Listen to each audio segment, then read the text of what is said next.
turn, we've got you. If you can't afford the treatment you need, we've got you.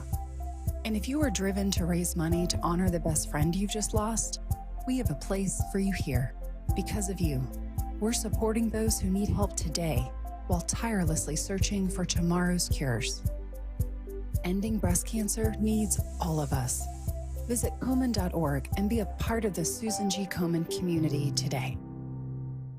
Look through your children's eyes, and you'll see the true magic of a forest. It's a storybook world for them.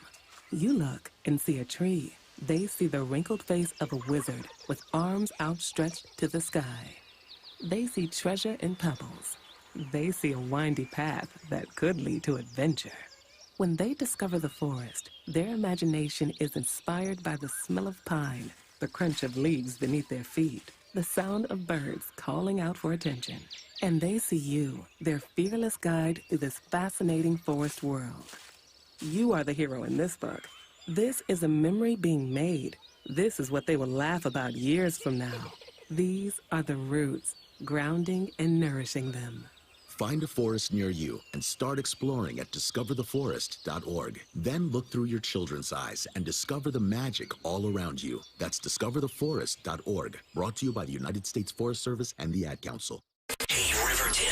We know your favorite station is Talk Radio 1210 WPHT. Always live on the free Odyssey app. The latest from Fox Business. I'm Maria Bartiromo, and this is the Fox Business Report. A third straight record high for the Dow at the close Friday, finishing at 37,305. The Dow, NASDAQ, and S&P 500 now on a run of 7 positive weeks in a row. For the Dow, that's the longest winning streak in almost 5 years. For the S&P 500, the longest winning streak in more than 6 years. Later today, the National Association of Home Builders Index will be revealed. Amazon set to defend its purchase of iRobot in a closed EU hearing. And Google ends support for magazine content in Google News. And more proof that sports betting is big business. The casinos and 3 horse tracks that accept sports betting in New Jersey took in $1.62 billion worth of bets in November. That's a record. Internet and sports betting accounting for about 45% of Atlantic City's revenue during the month. That's your Fox Business Report. I'm Kevin Uretsky. Invested in you.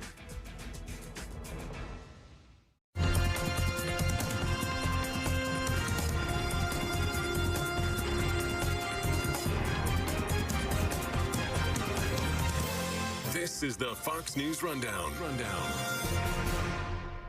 Tip fatigue may be leading to some resentment about how much and who to tip. Reported incomes from tips are down this year. They've gone way up at the start of the COVID-19 pandemic. People were feeling generous to workers who were still out there serving us. So some customers are just dialing it back. But some are pushing back about being asked to tip more by more people, usually with a button on a screen where you pay. Sometimes it's not warranted when they just hand me something from behind the counter. I feel a little guilted into having to give it. Now, I'm the kind of person, I give it every time. I don't, especially pre-pandemic. In spots where I wouldn't be tipping, then I have no problem not tipping. In my mind, it just helps spread the wealth.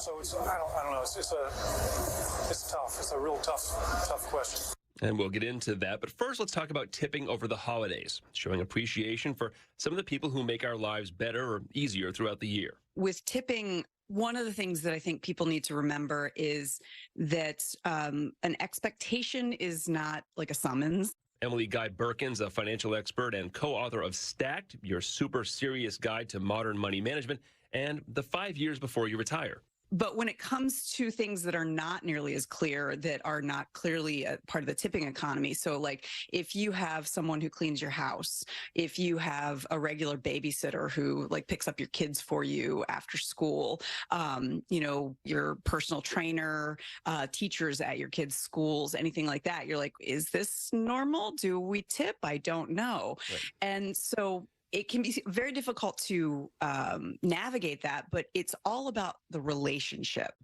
And so what you want to do is make it clear how much you value that relationship. And so in some cases, that means giving some kind of cash tip. In some cases, that might mean giving a small gift. Or in some cases, that means writing a note, just letting them know just how much they mean to you and how they make your life easier and better. Let's say you are fortunate enough to have the cash to spread around. Let's just go through some examples. In terms, just sort of accepted etiquette, whether you want to go with this or not, I guess is up to you, up to the listeners. But okay, let's take a babysitter, an everyday babysitter. What do you do for them at the holidays?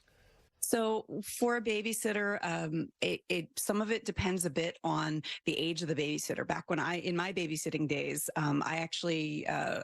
I was 14, 15 years old, and some of the families that I regularly sat for would give me a gift card. I had 1 year, a family gave me, I think it was a sweater. It was a gift, just to show their appreciation. And I was overwhelmed and delighted. Once I was older and I was babysitting in college, for people I was a regular babysitter for, they would give me a cash gift that was equal to what a normal babysitting session was. And so kind of the more you rely on the person, the larger the gift can be. And also the more the person is likely to rely on that money, right. The larger the gift kind of needs to be. I guess there are other cases too, where sort of the standard is, like say a hairdresser, maybe you tip. If it's a hairdresser you go to regularly, maybe you've been for a long time, you give them a tip of what you would have paid for a session, say. Yes, exactly. And so that's similar with a babysitter. So if typically you go out, every Friday night and, you end up paying the babysitter like $75, a $75 tip, even without having them babysit would be something appropriate. Same thing with like a personal trainer. If a training session is $80, giving them an $80 tip that's equal to the cost of a training session. And that's a really easy rule of thumb to kind of go by, because that gives you a sense of what it is you're doing, that, you're kind of freeing up their time by giving them a gift that's equal to a session without having to have the session. Yeah. How about people like who are actually professionals, teachers, school bus drivers, maybe daycare workers? What do you do for them? So once you get into those kinds of professions, it gets a lot more awkward to give a cash gift, and it's much more appropriate to do something like a small gift. Consumable gifts are generally appreciated. So things like, cookies or candles or even flowers, something that's not going to last forever. I just recently saw this hilarious TikTok of a preschool teacher talking about all the mugs that they had received as a gift from their kids. So a consumable gift is always appreciated. And then gift cards are also lovely. You want to keep the gift card amount to like $25 or less, because you don't want there to be this awkwardness, because again, that professional relationship is very different from the kind of relationship you have with a babysitter or a hairdresser or personal trainer. Yeah. Postal carrier seems like a tricky one. I mean, it's like some of us get tons of packages, some of us don't. Some of us have never seen our postal carrier. Some of us see them every day, but they aren't supposed to take cash anyway, right? So what's the etiquette with them? Postal carriers cannot accept a cash tip, and they cannot accept a gift that is bigger than about $20. So, you can't give your postal carrier a gift of like, I don't know, an iPhone, no matter how much you might really appreciate them. So a non-cash gift that's worth less than $20, or a small consumable gift like baked goods. And then also the postal carrier, if you, as with anyone on this list, a little note saying like, hey, I see how hard you work. I so appreciate what you do. Thank you. What about UPS, FedEx, maybe if you have a regular Amazon driver, is it different there, or you just kind of follow the same guideline? They don't have the same kind of federal regulations that a postal carrier does, but I would in general follow the same kind of guidelines, where it is a different kind of relationship. So a cash tip is not necessarily going to be as appropriate, but a non-cash gift, a small consumable gift, and then also, if you have a regular postal carrier, something like, having like a bottle of water available for them or something like that, or a regular UPS or Amazon driver, so that, they know if they're thirsty, they can get a bottle of water of your house. What about workplace gifts, like within a workplace? I don't mean not tips from the public or like official bonuses you might get from a company, but like among coworkers, is there some etiquette there? So once you get into like workplace, the coworker etiquette, again, gets a little bit confusing depending on where you work. I mean, there are some places that are going to be really stern about like not allowing those sorts of things. There are others where it's going to depend on the relationships. You know, some of your coworkers are your friends who you would hang out with even if you didn't work together. In which case, like giving a gift to a friend is totally reasonable. This is the sort of thing where it's always helpful to kind of think through what you would want if you're on the other side, and think through, would this make you feel awkward? Or is this just something that you would be delighted to receive? And if you're not sure, you can always run it by your supervisor, your HR department, to just be like, hey, I wanted to bring, I make homemade toffee and I wanted to bring some for everyone in the department. Do you think that's fine? Or should I just leave it in, the break room and let anyone take some if they want some? Those sorts of things. And that can help clear things up if you're not sure. Let's talk about tipping fatigue just for a minute. I mean, it's something that gets written about, it gets talked about.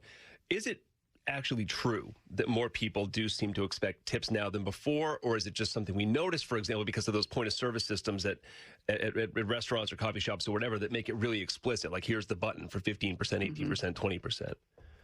Yeah, I think it has more to do with the point of sale and how common those are.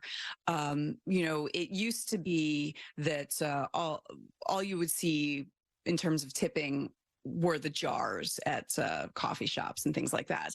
And I can recall people complaining about those jars as well, those tip jars, because it seemed to express an expectation. And now people are feeling nostalgic for the tip jars because you got the point of sale and it tells you exactly how much. And they're so big, it feels like people are looking over your shoulder. Right. Yeah, the person behind you can see what do you? Yes. It's another $1.30. Click the 18 and not the 15. Yes. And the thing about that is, I feel like we need to make sure that we recognize that all of this is voluntary. So it feels less so because that point of sale, is right in your face saying like, aren't you going to tip? Are you a cheapskate or are you going to tip? And, but the thing is, you can always hit no, and your finances are your business. And while tips are always appreciated, and tips are, I think, in some ways vital in some types of industries, if you are unable to tip at this point of sale when you're buying like just a cup of coffee, that's okay. Baristas do not make the table waiting minimum wage. So theoretically, they should be making a livable wage while making your coffee. If you feel like you want to tip, if you go to the same coffee shop over and over again, and you have baristas that you love working with, go ahead and hit that tip button. But it is understandable why you're feeling tip fatigue. It is understandable that there would be a kind of sense of resentment because of the point of sale. And it's important to remember that the programs that do this point of sale, they get a percentage of whatever you tip. Wow. It's in the best interest of these point of sale makers to do that. And if there is a tip jar, if you put the buck in the tip jar, it's going to go straight to the baristas. Emily Guy Birkin, a financial expert, co-author of the book Stacked, Your Super Serious Guide to Modern Money Management, and also the 5 years before you retire. Emily, thank you very much. Happy holidays. Thank you, and happy holidays to you. Kayal and Company, mornings 6 till 10, Talk Radio 1210 WPHT.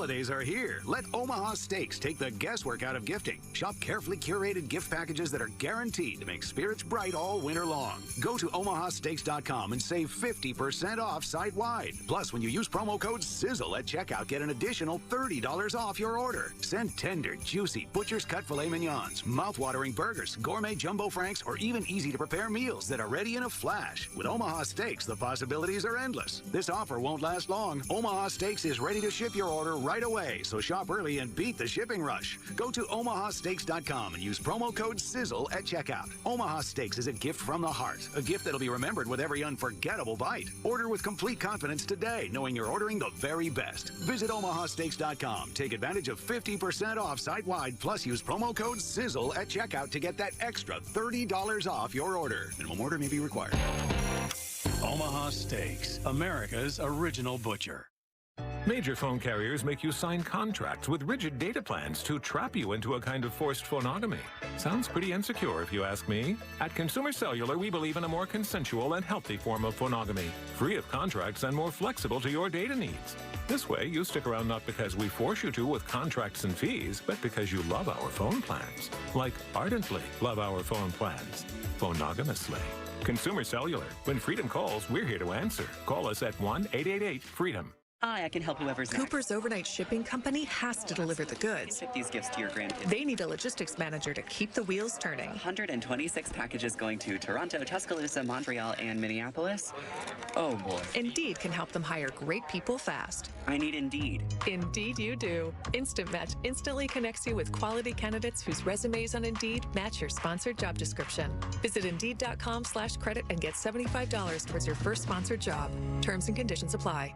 For all of you who love to cook Italian, here's a mouth-watering message from Cento. Baked lasagna, manicotti, clam sauce with linguine, chicken parmigiana, and tuna capellini, gnocchi alla rosa sauce, pomodoro frittata, pappardelle, perciatelli, pasta caponata. How do you give those dishes authentic old-world flavor?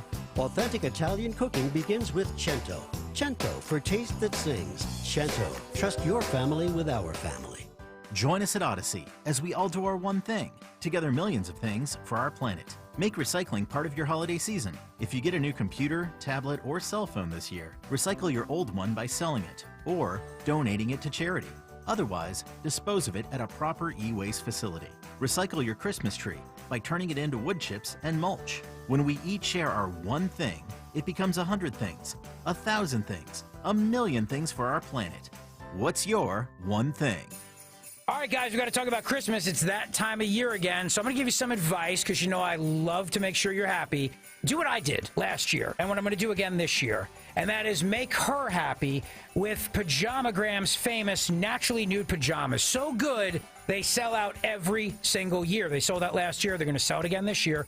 Naturally nude pajamas are known for their ultimate comfort and style. Soft, silky, totally luxurious. Better than lingerie with a curved, caressing fit. Here's the best part. When you order Naturally Nude pajamas today, you're going to get a free Naturally Nude nightie. That's $75 savings on a deluxe 2-in-1 complete gift. And that's not all. With Pajamagram, you can even add gift packaging. If you ask me, that's one easy holiday gift that is sure to make her happy and to make you happy. But you have to hurry before it's gone. Go to Pajamagram today for Naturally Nude pajamas. That's Naturally Nude pajamas at Pajamagram.com. Tell them Rich sent you. Fox News, I'm Sue Guzman. A car plowing into a parked SUV that was guarding President Biden's motorcade Sunday night outside his campaign headquarters in Wilmington, Delaware. It was answering a reporter's questions about the latest election polls when that crash occurred. Mr. President, why are you losing to Trump in the polls?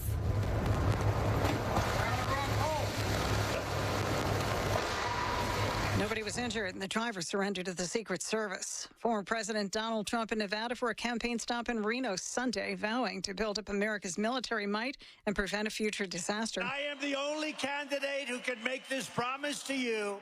I will prevent World War III, and we're very close. Trump, the GOP leader by a large margin in most polls. America's listening to Fox News.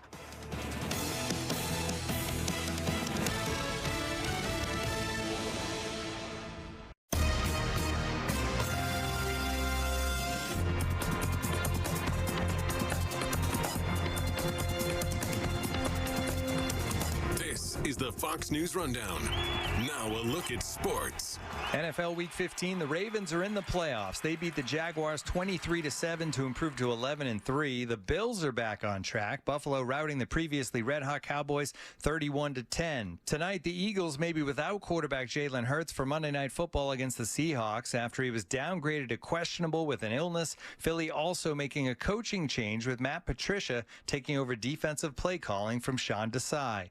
And in the college transfer portal, former Ohio State quarterback Kyle McCord is headed to Syracuse, where new head coach Fran Brown has put together an impressive group in his first month on the job. That's your sports on the Fox News Rundown. Tim McMaster, Fox News.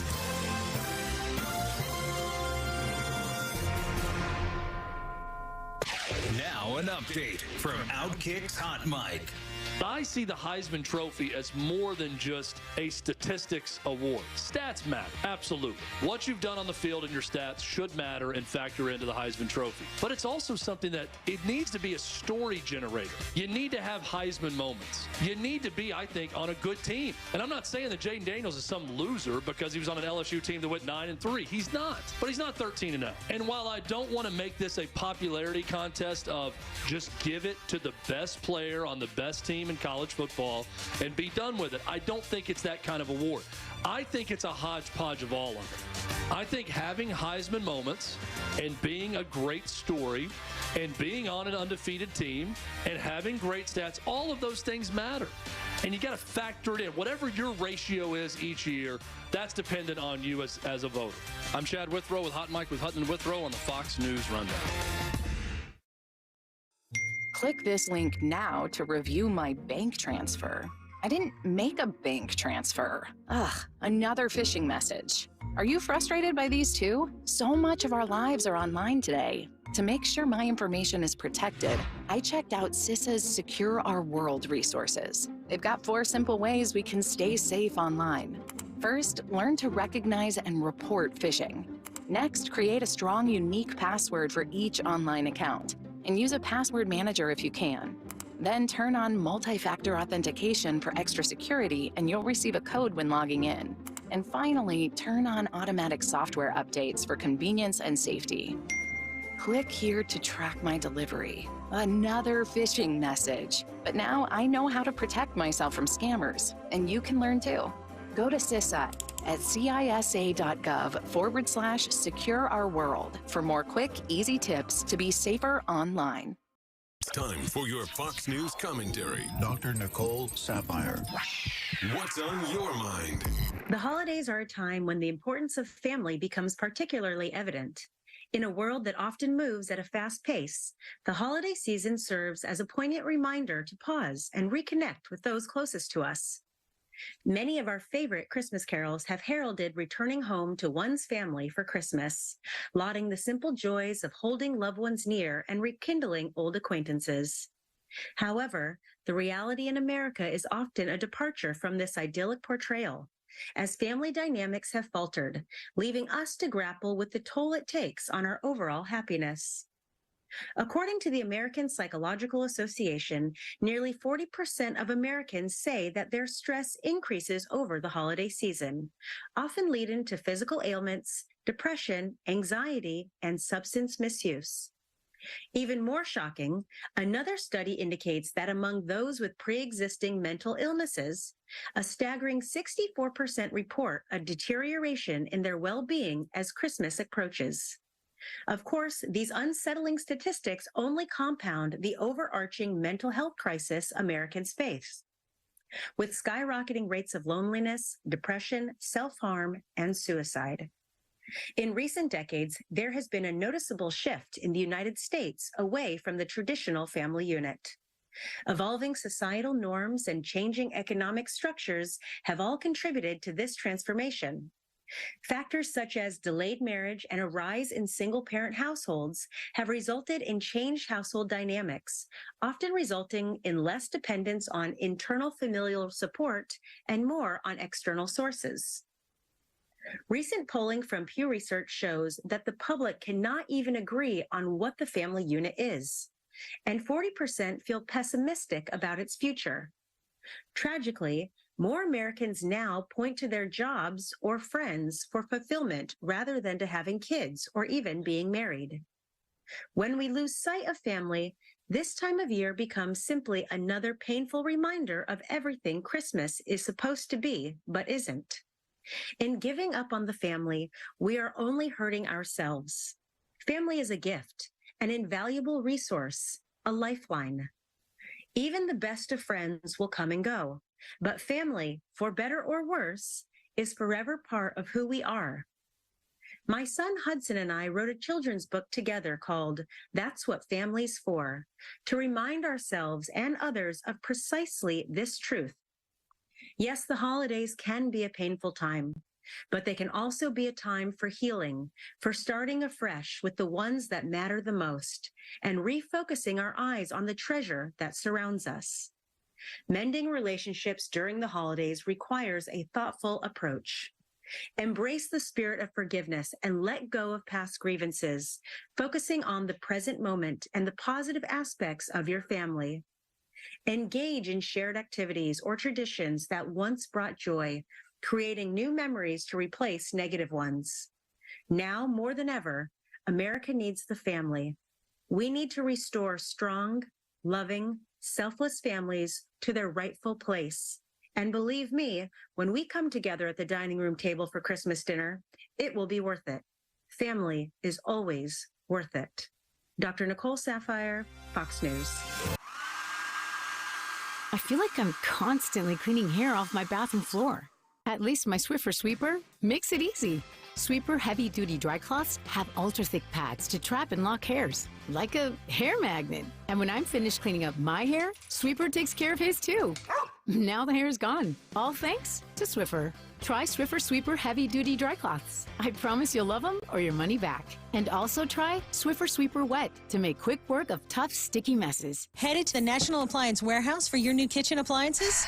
I know big box stores have low prices, but what about service? It's great. Their cutting-edge team of professionals will answer all of your questions. They'll even suggest what to ask. They do it all, including their own delivery and custom installation teams, plus 0% extended financing. Wow. I know, and you can shop over 100 brands in their 15,000 square foot showroom. That's 6 times the amount of space the average home improvement store devotes to appliances. Okay, so better service, selection, and prices, right? Always. National Appliance Warehouse Price Assures scans prices online and updates electronic tags in real time to confirm theirs are the lowest. It's the season of savings at National Appliance Warehouse. Save an incredible 36% on select GE appliances. They have an unmatched collection of GE, Cafe, GE Profile, and Monogram appliances. Innovative and inspiring, you'll love GE appliances. Click nationalappliancewarehouse.com or visit their showroom on 202 in tax-free Wilmington. Are you a victim of the timeshare trap and think there's no way out? I'm Chuck McDowell, founder of Wesley Financial Group, the original timeshare cancellation expert. And I'm here to tell you that there is a way out. All you need to do is give my office a call. I will send you a timeshare exit information kit absolutely free, explaining how the timeshare industry works and your options for cancellation. Call Wesley now for your free info kit, 800-857-5656. That's 800-857-5656. When I first had my baby, I'd get comments all the time about how happy I must be. I remember thinking, I want to be happy. Why don't I feel that way? It was hard to admit that, even to my doctor. But I'm glad I did. She told me it was postpartum depression, and that is very treatable. These days, things are feeling good, and we're both happier about that. Right, little man? I'll take that as a yes. Mental health care is working for Simone. See what it can do for you at mentalhealthcareworks.org. A message from the American Psychiatric Association Foundation. Do you have 3 ex-wives and your current trophy wife wants a life insurance policy 3 times the size of the policies you had to purchase for your previous mistakes? If so, you need to call Big Lou at Term Provider, 800-700-6898. Big Lou is intimately familiar with your problems, and if you're 50 or 60 years old and in reasonably good health, a $1 million policy should only cost about $100 to $200 per month. Big Lou may have a solution for your previous policies as well. You may even save enough money to lighten the load on your new $1 million policy. Remember, call Big Lou. He's like you, except he's only on number 2. Call Term Provider at 800-700-6898. That's 800-700-6898. For $1 million in term life insurance that you can live with. Call Big Lou at 800-700-6898. 800-700-6898. WPHT, WPHT HD, WOGL HD3, Philadelphia. Always live on the free Odyssey app. From the Cherry Hill Volvo Studios, where relationships matter. Live and local from Philadelphia. Free speech lives here. It's Kayal and Company on Talk Radio 1210 WPHT.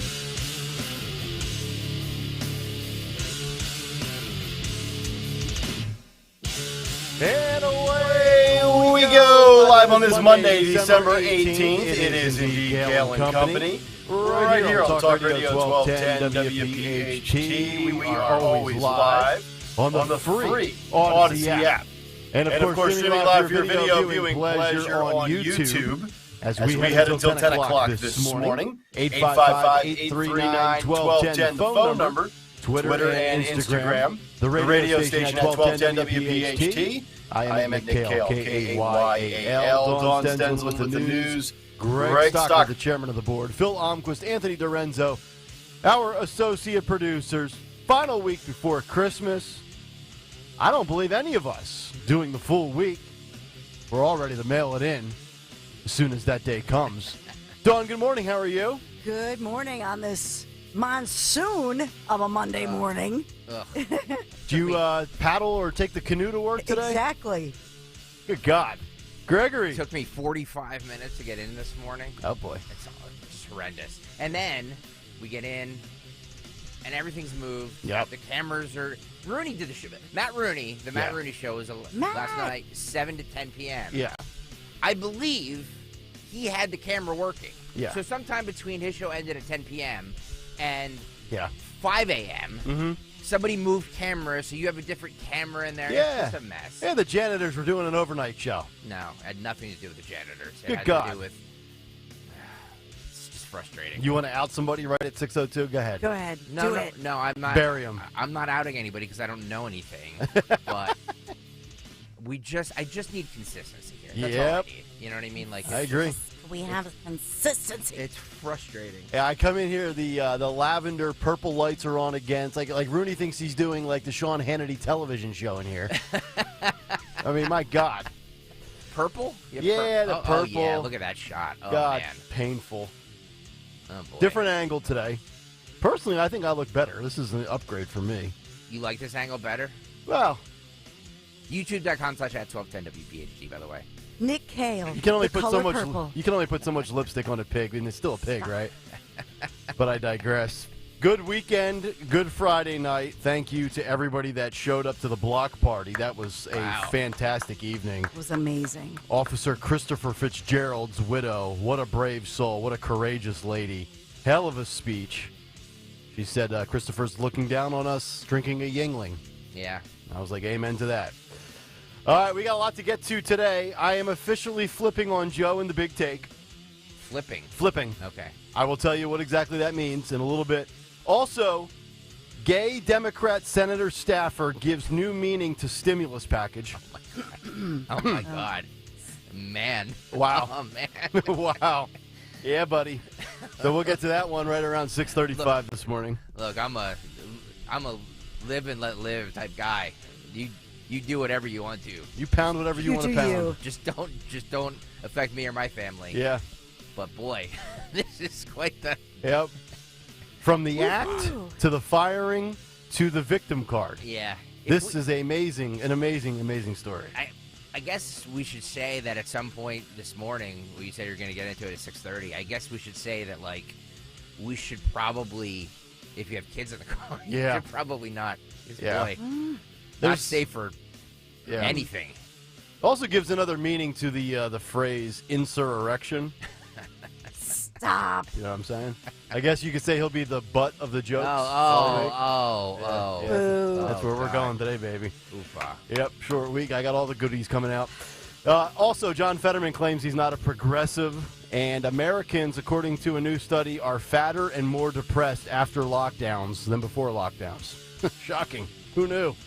So we'll get to all of that. But it's a monsoon out there. Let's get the news. Round number 1 at 6:05. Dawn is checking in live from a canoe at 17th and Market. Dawn, good morning. How are you? Yes, good morning. Hydroplaning across Philadelphia. So we are sponsored this morning. We are sponsored by Consumer Cellular, and we do have some AccuWeather alerts. The National Weather Service issuing some very serious alerts this morning. If you're just heading out, heavy rain may cause flooding and strong winds that can lead to power outages. So we have the flood warning in effect for portions of New Jersey. This includes Burlington, Camden, Gloucester, Mercer, portions of southeast Pennsylvania, and that flooding includes Bucks County, number 1, Delaware County, Montgomery County, and yes, Philadelphia County, and that is in effect right now. We've already experienced up to 2 inches of rain, and it looks like we may, in total, by the time this thing gets over, we may get 2 more inches. So we're in this for the long haul, and obviously watching this for the threat of more flooding on the roads, especially along streams, creeks, coastal flooding, and then monitoring any river flooding. Right now, the rivers in our area right now look like they're only going to reach minor flood stage, but then the wind is a factor too, because winds are picking up this morning. So we could see wind gusts could reach 60 miles an hour, especially much of the eastern New Jersey, the Jersey coast and Delaware coast. That's Jersey and Delaware are going to get this the worst. But for all of us, and when you think about the soaking rain, seriously, what happens is it feels like the trees, in other words, the ground is so saturated, the trees are more likely to topple. So you got to be safe, and we got to think about this very carefully as you head out. I'm already seeing some school closures. Oh, wow, really? Yeah. So wow. Due to flooding. Yeah. Okay. What? Due to flooding? The schools Flooding. are flooded? Yes. Yeah, the buses could hydroplane. Well, why are you laughing? It's just flooding. Flooding and, yes, transportation issues. Okay. Smarty pants. All right, so let's talk about the roadways. First of all, a Philadelphia police cruiser and an Amazon delivery truck involved in that crash. This is in the city's King Sessing neighborhood. Happened last night about 8:30 p.m., South 53rd Street and King Sessing Ave. So you see both vehicles sustained some serious damage. No injuries, thank goodness. And police have not stated whether an officer, whether the officer suffered any more serious injuries. It's unclear if the heavy rain contributed to that crash. I don't have reports of serious injuries. That's the good news here. Also, that car plowing into a parked SUV that was guarding President Joe Biden's motorcade last night while the president was leaving a visit to his campaign headquarters. So the president and First Lady, Jill Biden, they were not hurt. But if you see some of the video from the scene, the president is answering a couple of questions from a reporter or reporters. Mm-hmm. And all of a sudden you hear this loud, slamming sound. The sedan slammed into the SUV that belonged to a U.S. Secret Service detail. Okay, and so it was right there, so that's why it's on camera and it's making news. But you see the man in the SUV, surrounded instantly by all of these officers, Secret Service, and you see him, he's smart. He puts on his interior light, he puts his hands up because he obviously realizes, ruh-roh, it appears that this may possibly be, they're investigating whether or not this may be an issue of the driver being under the influence of something. Two things. One, you saw all the agents, the Secret Service agents, pull their gun out. But what's the more concerning thing? Forget about whether it's a Democrat or Republican. The fact that this guy, if he was intoxicated, how do you get that close to the president of the United States? The Secret Service is supposed to protect you, right? I don't know. That seems like a little too close of a call, don't you think? That was my first reaction. I'm like, he got within, 30 yards of the president? Yeah. I don't know. I just think, what are the odds? You're out. I don't know what he was celebrating, that the Eagles are in it, even though we didn't play last night or whatever. Joe thought the Eagles played last night. But anyway, what are the odds that you're a little possibly under the influence of something. Oh, you're talking about the driver. Yeah, the driver, Okay. I meant. Yeah. I'm sorry. And that's, you happen to, skid into an SUV on the side of the road, and it just so happens to be the President of the United States taking questions from reporters. Oh, my goodness. Road Warrior with an early Twitter contender says, which ramming are you going to cover, the presidential motorcade or the Senate conference room? A lot of ramming this weekend, yeah. My new favorite football team is the L.A. Rams. See what I did there? It's a sin. It is. We have SEPTA police back on the job, reached a deal over the weekend. I'll just give you that headline really quick. They had to forego a $3,000 signing bonus, though, when they authorized that strike vote to get a 6-month longer contract. Yeah. That was so that we have that going on with SEPTA police. So let's talk about our Philadelphia Eagles, because although we did not play last night. Well, neither did the Cowboys. It's true. But we're number one. Yeah. We're in it. So we're in it. That's all I care about. That's the good news as far as the playoffs. But Eagles have downgraded Jalen Hurts to questionable for their game against the Seahawks tonight because of an illness. Yeah. So they even had him ride on another plane. Yeah, up to he was Seattle. social distancing. Stomach bug going around. The Cowboys had 10 players with the same thing yesterday, which probably explains why they got destroyed, but yeah. Oh, that's nasty. So he's sick. So he is he traveled to Seattle separately. He's there. He'll play. Yeah. But he'll play. I think, isn't it a good tactic to do something like that? Yeah. Like, so you don't want it to spread to your whole locker room, and then he's probably going to be all IV'd up. He's going to have electrolytes and Pedialyte. No, she's saying he's selling it as I don't know if I can play. Yeah. Like to freak them out. They have to prepare for whatever. The Hurts flu game. He's going to come out and look like Michael Jordan tonight. Yep. Beautiful. Yep. And, I hope so, because I have the Eagles -3.5. Well, they don't even. Geno Smith's questionable too. I know we might get 2 backup quarterbacks tonight, and they moved this game to Monday night for flex purposes. They flex this nonsense.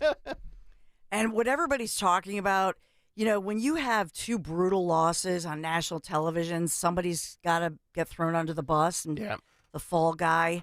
So it looks like, the problem is the demotion is for Sean Desai. It's good for Matt Patricia. Mm-hmm. So he gets a little bit of a bump. He'll be on the sidelines. Sean Desai, not on the sidelines. Yeah, he was essentially fired yesterday without being fired from the team. It's like, we're going to stick you in the broom closet. You've been reallocated to another time slot, Chief. Well, he's demoted. He stinks. He's demoted. Yeah. So somebody had to, I guess, take the fall. But I think it does shake the team up. Right? Yeah. Anytime that happens, your workplace, everybody's like, oh, who they going after next. Mm-hmm. So we're watching that one very carefully. But he's not fired. It would be like it's a demotion. It would be like me being demoted to like the producer of this show. We're like, hey, Nick, why don't you go do some live reports? We'll check in with you twice an hour. That's what happened. Well, then you have to bloom. Look, we've all been there. So you have to bloom where you're planted. You're right. Wow. Much to Coach Sirianni, remember the whole flowers thing. So I would just say to you, Sean, it's tough, but bloom where you're planted, shine, and shine bright, and you got to just work your way back. Remember when Eagles fans thought that he was going to be a terrible coach because he said that? I'll fire him before the first game. He just made a plant reference. And everybody loved it. I know. So we are sponsored by Consumer Cellular, offering the exact same nationwide 5G coverage as all the major carriers, even in bumper-to-bumper traffic like you're probably experiencing, especially if you're on the Schuylkill eastbound. I know, 2 lanes closed. What a mess. Their 100% U.S.-based support is just a click away or a call away, plus activation always free. Visit consumercellular.com. You want to switch today. The good news here, starting at noon, between noon and 1, the sun comes out, even though the winds will be whipping and the temperatures will be dropping. But at least we start to dry out right just after lunchtime today. So that's the bright spot, if you will. This is Kayal and Company News Live. All right, Dawn, thank you very much. 6:15 Monday morning. Let's get to another big take. The Big Take on Kayal and Company. All right, the big take this morning, Joe the Unjustifiable. For about a year now, I have been of the belief that Joe Biden would be the nominee for the Democrats in the 2024 presidential election. Why? Because Democrats have a low standard. They have set the bar incredibly low on who they'll vote for and elect. Age, it doesn't matter. Competency level does not matter. Awful polling numbers doesn't matter. If you check a box, if you're controllable, and you have a pulse, you'll do. I've given examples such as Fetterman, Biden, Feinstein, age be damned, and we've examined their bench. It's thin and it's very weak. Kamala, unmitigated disaster. Gavin Newsom, he's already said that he would not be running in 2024 when he squared off with Ron DeSantis on the debate moderated by Sean Hannity. Michelle Obama, complete long shot, and we're talking winning the Powerball long shot. But much like 2020, the 2024 election for the left will not be about who they nominate. It won't be about who they vote for. It's about who they are voting against and what they are voting against. The Dems are voting against Donald Trump.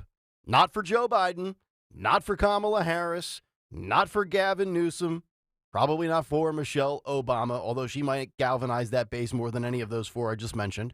The Dems are voting on feelings, not facts. They are voting for abortion. They are voting for democracy, supposedly. And apparently now they are voting against a dictator. Over the last month or so, I've said that Joe will be the nominee. They'll drag him to the finish line in what they believe gives them the best chance to beat Donald Trump. And then in 2025, the switch will occur. Joe will step down, citing health concerns or family concerns about Hunter Biden. I haven't given a ton of credence to the summer switcheroo, in which Joe will be subbed out in the summer of 2024 at the DNC convention, and someone else will finish the stretch run of campaigning for the final 3 months. Until now, I am officially going on record today to say that Joe Biden will not be the Democratic nominee in 2024. And he will not be the nominee for two reasons. One of which we gave you last week, and one of which occurred this weekend that I read. But before we break those two things down, here is Republican Governor Chris Sununu of New Hampshire on Fox News talking about how Republicans better not get caught off guard. Listen and watch. Because I still think the Bidens are going to go through and collect all the delegates and then figure out how to manage that. I mean, it could happen a whole bunch of different ways. But one way or the other, the Democrats are going to replace Joe Biden. And if we're sitting there in the back seat and kind of, waiting for that to happen, that's going to be very hard to beat. We have to match that with another generation of leadership, another voice out there. And that's what the presidential primary is all about, finding that alternative to match the Democrats or what is ultimately coming, a ballot without the Bidens on it. So let me refresh you on what we gave you last week. Pew Research shows that President Biden's approval ratings have hit an all-time low of 33%. Joe only has a 33% approval rating with men, a 33% approval rating with women, 30% with white voters, 33% with Hispanic voters, 37% with Asian voters, and 52% with black voters. When you break it down by age groups, the same theme rings true.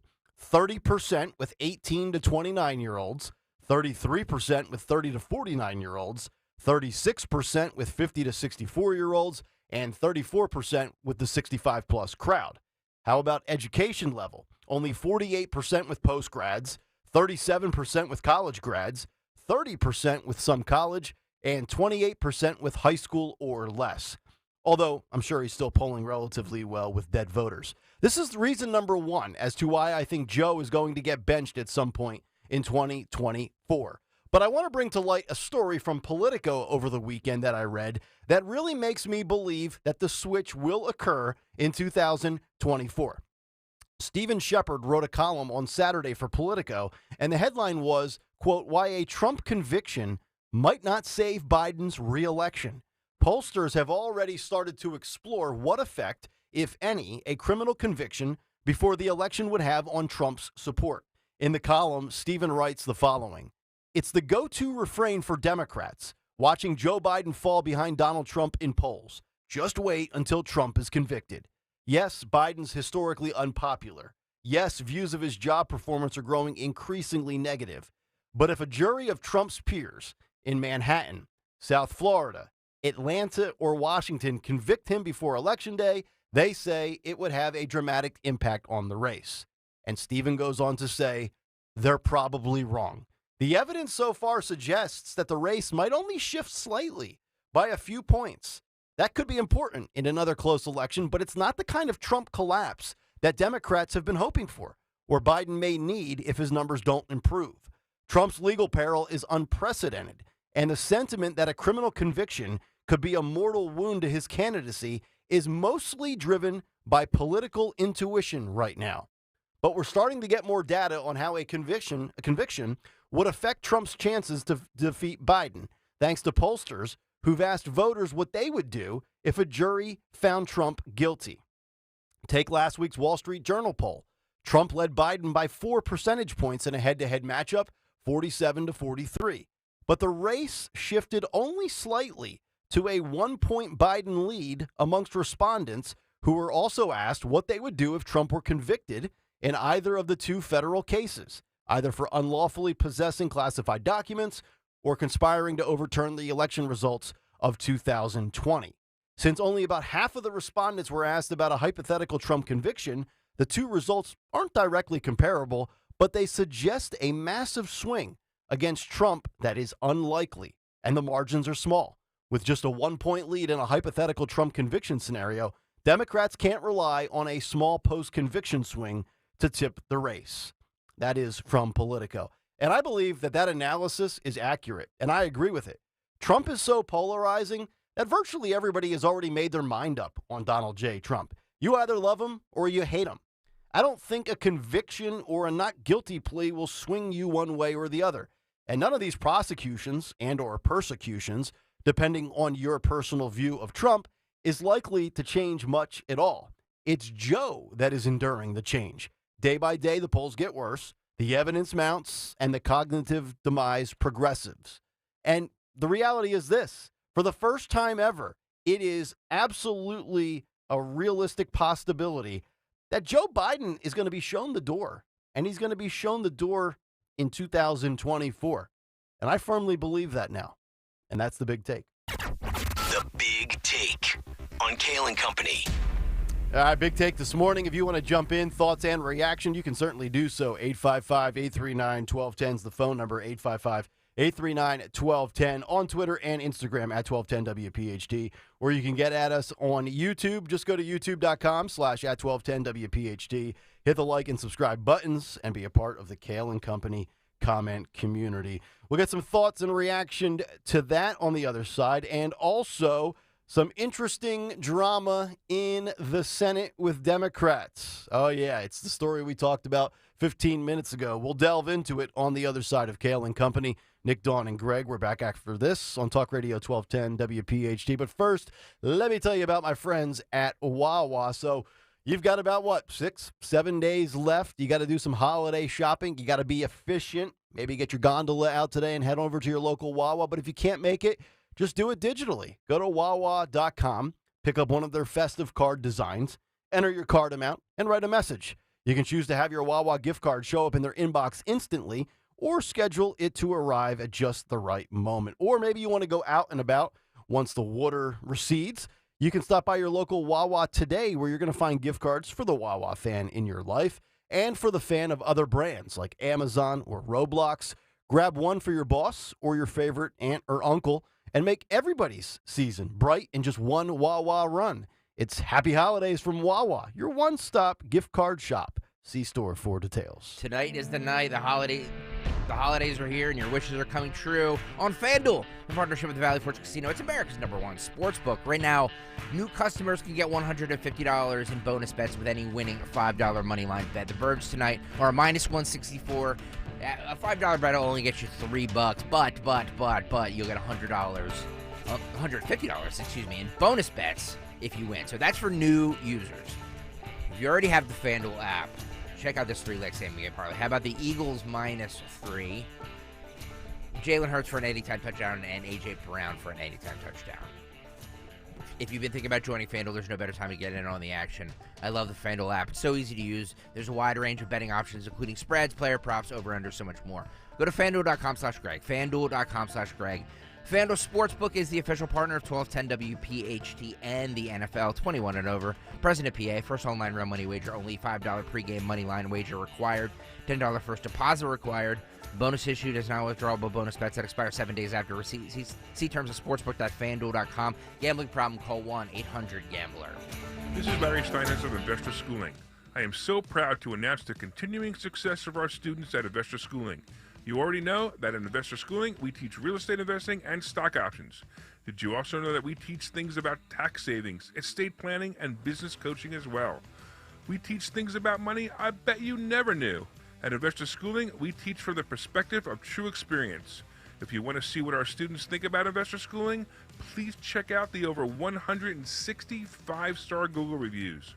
To find out more about how you can change your financial life, go to investorschooling.com or call 866-424-2829.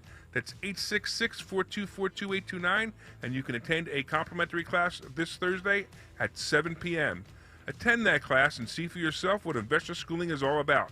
Go to investorschooling.com or call 866-424-2829. That's 866-424-2829. We can't wait to see you this Thursday. At Cherry Hill Volvo, we have started a huge renovation. Take our already incredibly generous offers and add an additional $1,000 off all new Volvos, plus owner loyalty, plus up to $2,000 when financing or leasing with Volvo cars, plus $7,500 lease rebate on all plug-in Volvos. This is a fabulous time to purchase from Cherry Hill Volvo. This month's offers are incredible, and we must make space for all the construction vehicles. Visit us now. Honey, come here, quick. What is it? Shh, check it out. The prices on all these highly rated tequilas are amazing. Total Wine must have made a mistake. Nope, they always have the best deals in town. Remember that amazing reposado your sister brought over last week? See, it's right here. Whoa, that's a low price. I mean, whoa, that's a low price. With the lowest prices for over 30 years, you'll always find what you love and love what you find. Only at Total Wine & More. Drink responsibly. B21. Hey, you. The one on the couch who just told your friend you can't go out because you're busy? Ready to get real about your psoriasis? When your current treatments don't do enough to help control the inflammation beneath the skin, causing plaques and pain, stressing and scratching, it's time to stop hiding and get real with your dermatologist so they can help you get clear. Get real clear about psoriasis at letsgetrealclear.com. Sponsored by AbbVie. Lose weight and feel great with NJ Diet. NJ Diet uses DNA and blood work to help you lose weight and keep it off. Tune into the radio show Sunday at 2 or visit njdiet.com. Do you have 3 ex-wives and your current trophy wife wants a life insurance policy 3 times the size of the policies you had to purchase for your previous mistakes?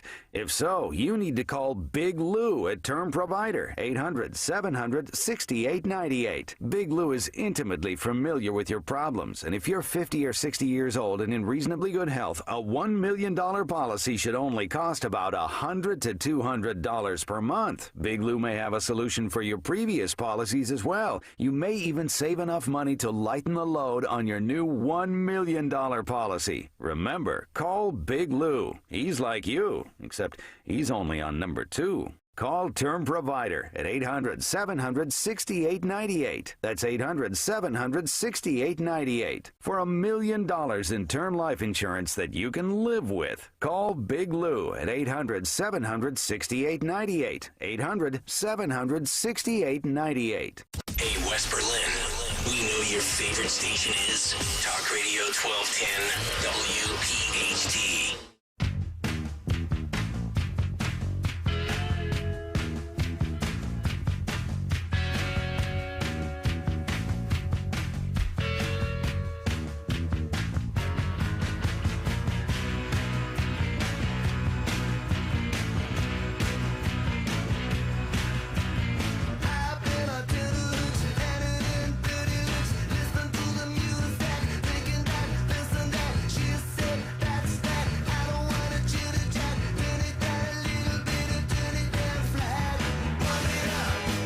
Oh, yeah, let's go, baby. 6:30, Kayal and Company on this wet, flooded Monday. Good to have all of you in. Talk Radio 1210, WPHT. Get us on the free Odyssey app. Watch us live on YouTube. Short week this week. Thursday will be my last day. I believe Dawn and Greg, you guys are done, after Tuesday? Yes. If I recall.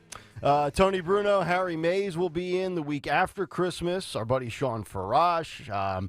Mary Walter will wrap up this week with me on Wednesday and Thursday. So looking forward to all of that. If you have thoughts and reaction from the Big Take, you can certainly jump in, 855-839-1210. I have long been the guy saying that I think Joe would be the nominee. I know, Stalker, you had said that you think that it will not be neither Joe or Trump in 2024. So I guess you could say I've flipped over to your side on the Biden front, because I'm reading that, and I don't know what it says about my life. I was reading Politico Saturday morning at 10:30 with a cup of coffee, but they caught me with the headline, and it was interesting. Yeah, we gave you those polling numbers about Joe last week, not resonating with virtually anybody, regardless of race or religion or college education or not.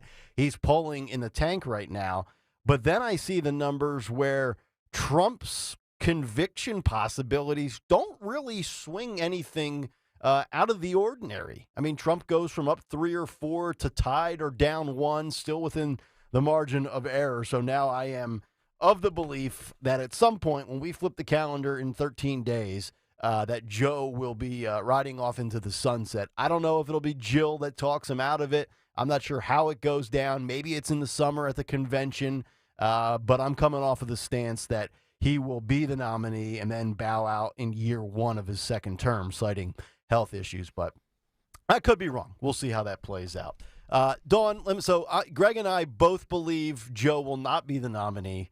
Gun to your head right now, do you think Joe's going to be the nominee still? Oh, no, her mic's off. Yes, I do. You do. Okay, so you're the lone of the 3. You think it will be Joe in 2024. All right, we will keep track of that and see how it plays out. 855-839-1210. But I wonder how it plays out in a Senate hearing room when nobody's around, but the cameras are still rolling, apparently. So this is a wild story that took like 2 or 3 different turns, so to speak, over the weekend. So this comes down, I want to say that this was leaked Saturday morning. It might have been Friday or Saturday afternoon, but it was somewhere after we were done on Friday's show. So you have a Democrat senator's staffer who filmed gay sex video in a Senate hearing room, then gets fired, then claims to be the victim. This is a wild, wild story. So if you were not paying attention, maybe you're doing holiday shopping over the weekend and you weren't paying attention to the news, a Democrat congressional staffer has been caught filming a gay pornographic film in the Senate hearing room. There was an explicit video that was obtained by the Daily Caller, which is the website that I believe Tucker Carlson used to own and founded, which shows the naked staffer. If you're listening and you have kids this morning, probably turn this down, stream us in your earbuds, you stick the iPad in front of little Bobby's face and he'll be distracted.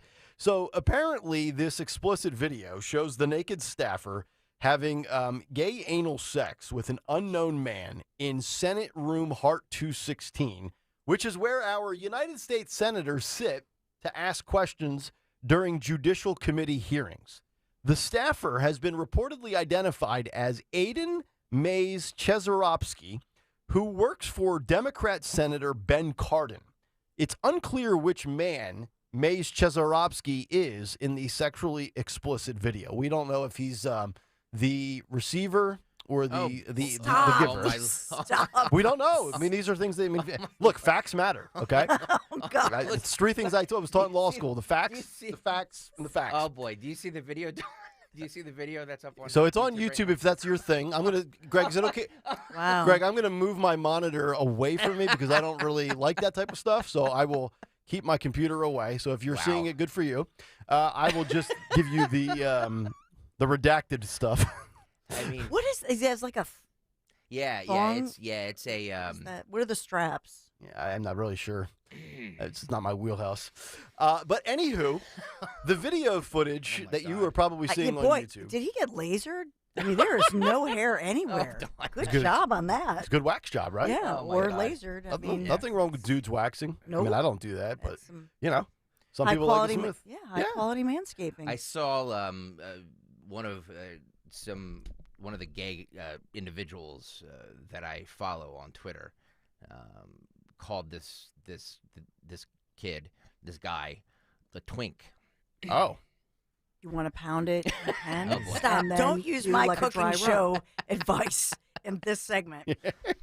So- Here's what I would say. Yeah. Here's the truth, Go ahead. and I will remain consistent. Whether it's these materials, I don't know, are they going to use this in Bucks County as an educational tool in the library? Well, no matter what it is, I don't care what kind of relations they had. Yeah, that's not even right. Yeah, that's not even the story. Ultimately, they had relations and videotaped it, and it's disrespectful, and I hope it's against HR policy. It's like, have some professional courtesy. Like, there's other human beings that sit in those chairs. Oh. Yeah, for the love of God. No, but I mean, And it's always the Democrat. Decorum. Yeah. And Fetterman, right now, I'm sure that Senator John Fetterman is saying, hang on, and you guys were giving me a hard time for wearing a hoodie? Right. Talking about decorum. This makes Fetterman look like Right? the Come beacon on. of professionalism. This is unbelievable. He just couldn't find a big and tall man store for the suit already. You're exactly right. So you have two men that are having anal sex. The amateur porn video was then reportedly shared. Say relations. And then this is how it was leaked. It was He's shared. just reading the article. Sorry, Dawn. Yes. Sorry. I know. He's quoting. It was a private group. It was reportedly shared in a private group for gay men in politics. The video was leaked to a different group chat, which was then leaked to the Daily Caller. Now, here's the other thing. And this is the next level hypocrisy of all of these Democrats that have been, free Palestine, they say. Furthermore, Mays Cheparovsky has been identified as the staffer who yelled free Palestine at a Jewish congressman earlier in the week. Cardin goes on to say that this staff is crazy. Now, keep in mind, here's Representative Mike Collins, a Republican, saying, yeah, go figure. The guy that was yelling free Palestine at a Jewish congressman has a question. How long would Cardin's filmmaker last in a free Palestine? Great point, because this guy would be beheaded as well. So that's the first part. So the worst part is you're doing this, and again, I couldn't give a rip if it is gay or lesbian or anything else, LGBTQ, trans, you name it. Or a threesome. Or a threesome. Or missionary between. Yes. Correct.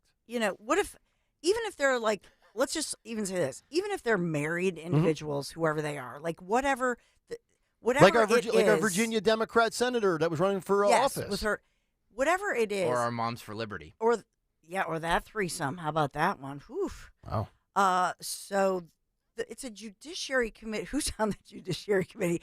You know that they're like, Jim Jordan's like, sanitize that room. We're not meeting in judiciary committee hearing room number 1A today. We're gonna change of venue. Mm-hmm. Can you imagine? It's disgusting. It's so embarrassing. So it's the Democrats, and then of course, you have this whole stuff playing out. That's the first part. Now we have two updates.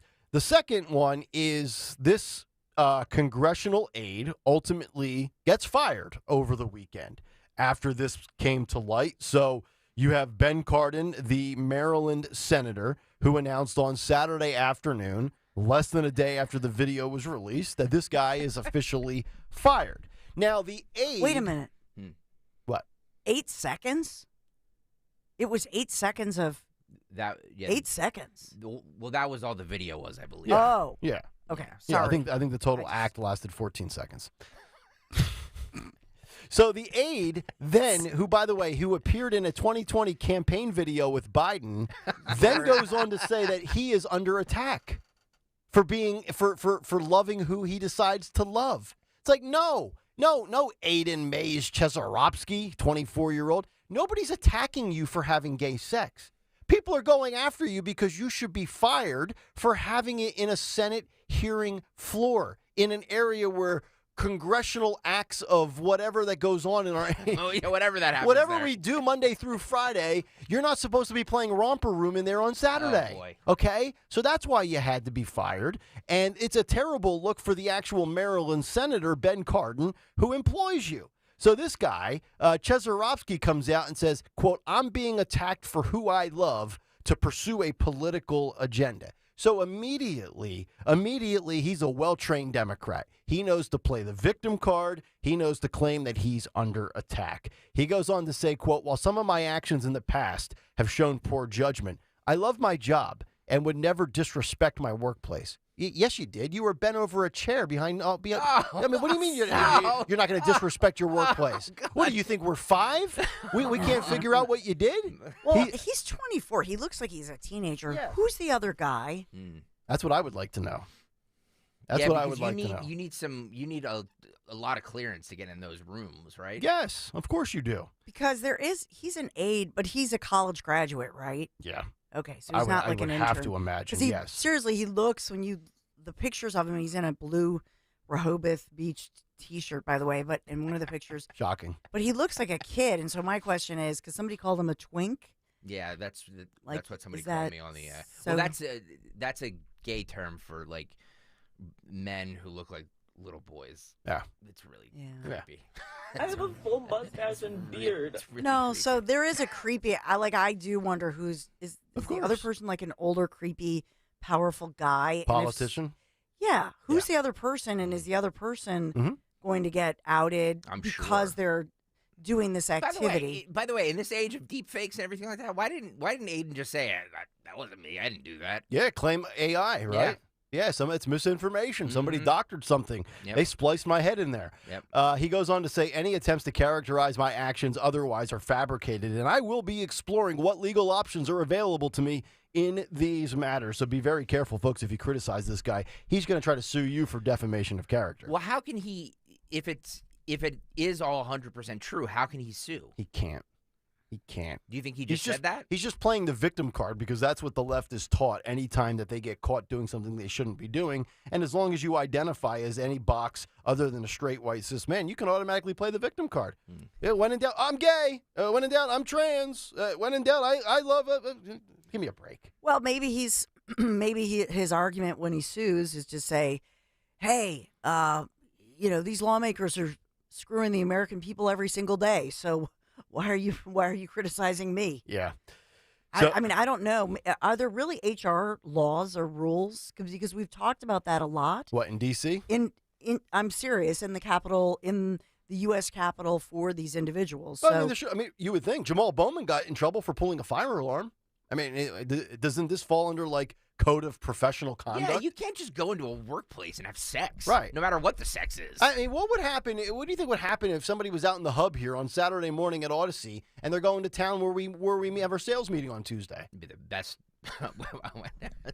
Somebody would be fired in all likelihood. Definitely. Yeah. So I don't understand why this would be any different. These guys don't get special privileges because they're elected officials. Well, they can increase their wealth 20-fold, but that's a different story. And then the worst part of all of this is now NBC News comes out with a headline over the weekend where they said, quote, Senate staffer alleged by conservative outlets to have had sex in a hearing room is no longer employed. They had to spin it to say, here come all the conservative websites trying to vilify this guy. Well, the Daily Caller is a conservative website. Well, it is. And we don't, But should it matter where the source innocent is? until proven guilty. So, the headline, I guess you could look at it and say, they're blaming conservatives for it, but the headline says a conservative outlet, which the Daily Caller is. But it was posted on a public X account. Right, that's the official. That's where it first leaked at, right? It was posted publicly. Then, actually, The Spectator first broke the story Friday. Then the Daily Caller picked it up. Okay. So the Daily Caller was not first. I don't know what The Spectator is. Is that also a conservative outlet? I've never American heard of that. Spectator, yes. Okay. All right, well, there you go. And the title of that one is Cockburn's Gossip. But I believe Cockburn is the last name of the individual who wrote the column. Oh, okay. But Well, I mean, look, this kid's going to be taking compounding all week, so Oh, it's just stop. you got to. But Stop. we'll wash it over it. We'll move on to the next thing that we talk about. It'll be out of the news cycle in 3 or 4 days. Yeah. So the way they describe it is he's a flagrant delicto, which I don't know what that is, with his older bear partner. Yeah. And I think the bear Yes. tells you the positioning. Gotcha. No. The bear is a. What's no, bear? No, the bear is like a big. Oh, big. Okay, sorry. Hairy gentleman. Okay. Like Fetterman, probably. So his Well, older. no, I mean, let's not throw Fetterman's no, a don't big say hairy that. guy. An older hairy dude. Come on, we know. But who's the older? I just want to know this. Who's the older hairy dude, and why isn't that individual? Because if that individual is an employee, yeah, it should be equal. That they both should be fired. I will say with all of this, the issue is that he not only put it on video, but he posted it publicly. What a dope. But I can't even believe that he did that. I know. Some of these people, man. Well, I mean, from the camera, he was he couldn't have been the one taking the video, right? Yeah, he was in right. So he the post. posted it. Yeah. So who is the other guy? Yeah. But is this the first time that No. people have had relations in one of these? No, rooms? and it won't be the last. So I mean, Kennedy was doing it in the pool with allegedly with brawl. That's why they shut down the pool. Yeah. Biden skinny dips. They're all disgusting. What are you gonna do? Which is why I say we should have the cameras. We should have cameras just posted in all of these committee rooms in Congress. Dawn wants added surveillance. I just want the cameras. All right. That way, it'd be like our break room where nobody does the dishes. Right. Right. It's true. It's true. 855-839-1210 if you would like to jump in. I have said for, months and months on this show that I think grocery prices are outrageous. I cry every Friday when I go. Nick Kayal right yet again. A new U.S. report says Philadelphia and the state of Pennsylvania ranks #1 for worst grocery store inflation in the United States of America. Shocking. I wasn't just whistling Dixie out my keister. We'll come back and we'll get to that story as we wrap up hour number 1. Next on Talk Radio 1210 WPHT. Hey, friends, it is the holiday season, and you need to hurry to your local Piazza dealer to take advantage of big-time year-end savings. So right now through January 2nd, get financing as low as 0% for up to 60 months on select new models like the 2024 Mazda CX-5 from Piazza Mazda of Westchester and Reading, or the 2024 Tucson and the 2023 Santa Fe from Piazza Hyundai of Westchester and Pottstown. So visit your local Piazza dealer for all the details. My stepson, Jonathan, just got a new vehicle. He is psyched. I really want to trade in my minivan. I got to tell you. Visit your local Piazza dealer for all the details, PIAZZA, and additional offers. Or you can shop online, piazzaautogroup.com, PIAZZA, piazzaautogroup.com. Tell them Dawn sent you. Hi, it's John DeMasi, host of Health Watch, Sunday mornings at 8 and again at 4 here on Talk Radio 1210. If you or someone you know has been diagnosed with cancer or undergoing treatments that cause severe fatigue or brain fog, medical hydration may be right for you. Dr. Molly Fantasia of Innovative Medical Associates has more than 30 years experience in helping cancer patients to improve their quality of life. We believe in medical hydration. We've improved it so much that we are able to help people across the board with challenges before they become chronic. Nutrients delivered right to the cells support your immune system through surgery, chemotherapy, or wherever you may be on your cancer journey. Visit innovativemedicalassociates.com to schedule a free consultation with Dr. Molly in their Marlton, New Jersey office. And join us on Sunday mornings at 8 and again at 4 for Health Watch to learn more about the benefits of medical hydration for cancer, autoimmune diseases, and more. Hi, I'm Rachel, and I have a serious heart condition called hypertrophic cardiomyopathy, or HCM. Some symptoms include being short of breath, feeling tired, or having dizziness or chest pain. I still had symptoms on my beta blocker, so I asked my cardiologist about any treatment advances. It was a breakthrough for me. That's why I'm working with Bristol Myers Squibb to raise awareness about HCM and to help others like me. Talk to your cardiologist today and visit hcmrealtalk.com for more information. Sponsored by Bristol Myers Squibb. Hey, if you're traveling for the holidays, our friends at Pure Talk, they have you covered because they have just added international roaming to over 30 countries. Now, that's right. Whether you're making calls from the Vatican, on the beaches of the Bahamas, they've got you covered. From the steps of Buckingham Palace to your villa in beautiful Italy, you can dial away. And here's the best part. There's no rate increase at all. Now, Pure Talk still saves the average family close to $1,000 a year, and they use the same cell tower, same 5G network as the big carriers, AT&T, Verizon, and T-Mobile. Stop dragging your feet. Make the switch. It's simple. It's fast. It's easy. Join a veteran-owned wireless company that is saving people tons of money for the exact same service and now offering international roaming to over 30 countries. Now, from your cell phone, just dial pound 250, say the keyword save now, make the switch, and do it now. You'll save an additional 50% off your first month. Pound 250, keyword save now, and start saving on your wireless right now.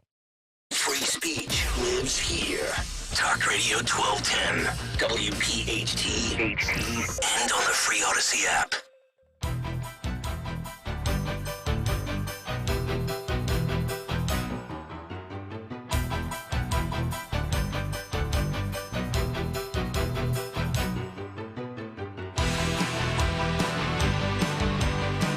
.651, Kayal and Company, as we continue Monday morning.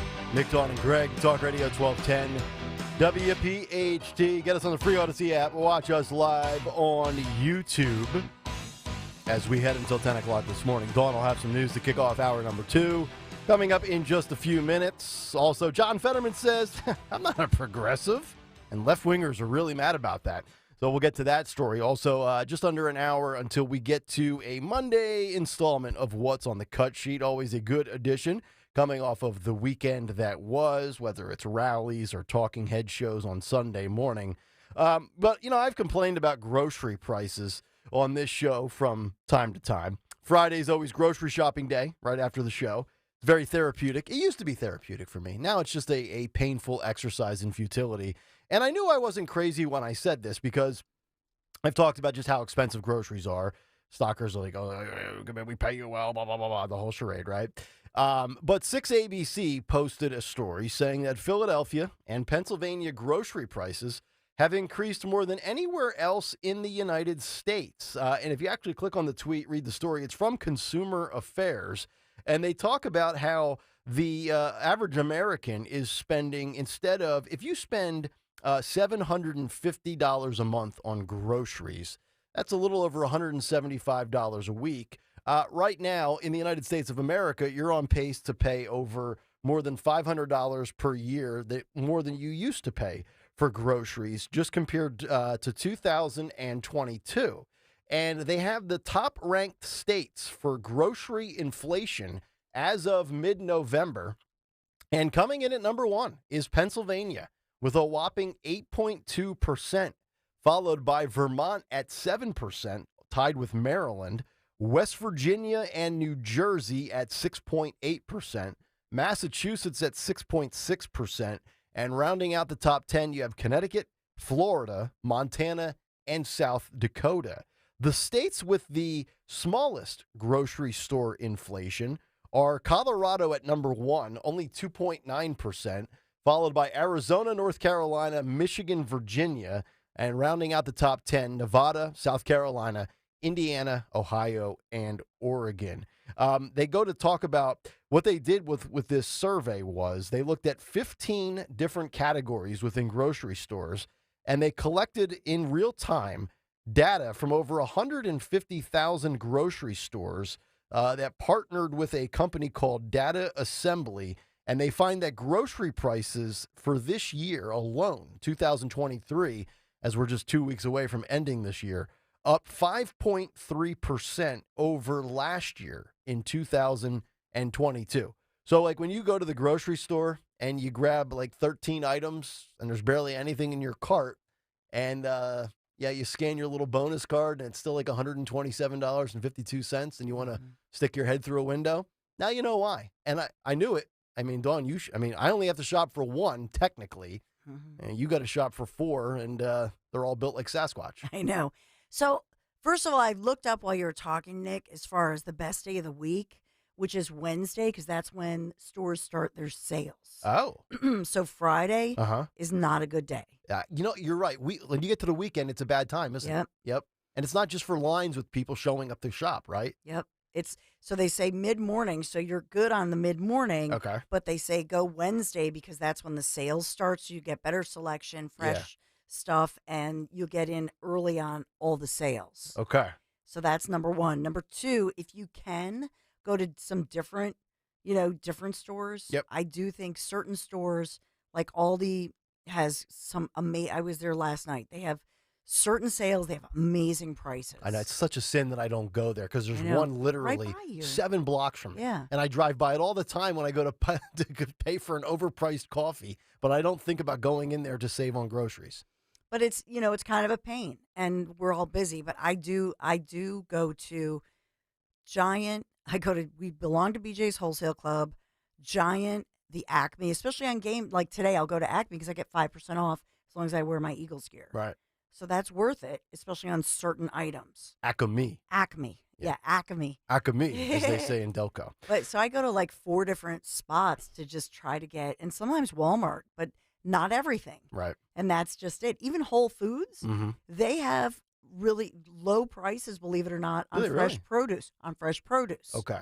But not much else. Yeah, I'm a big. Do you know what I mean? Yeah, I'm a big produce guy. I might have to look into that. Then. But if you want fresh produce, Aldi definitely is the cheapest that I've found, and it's fresh. It's good. All right. Pennsylvania, 8.2%. 855-839-1210. It's just awful.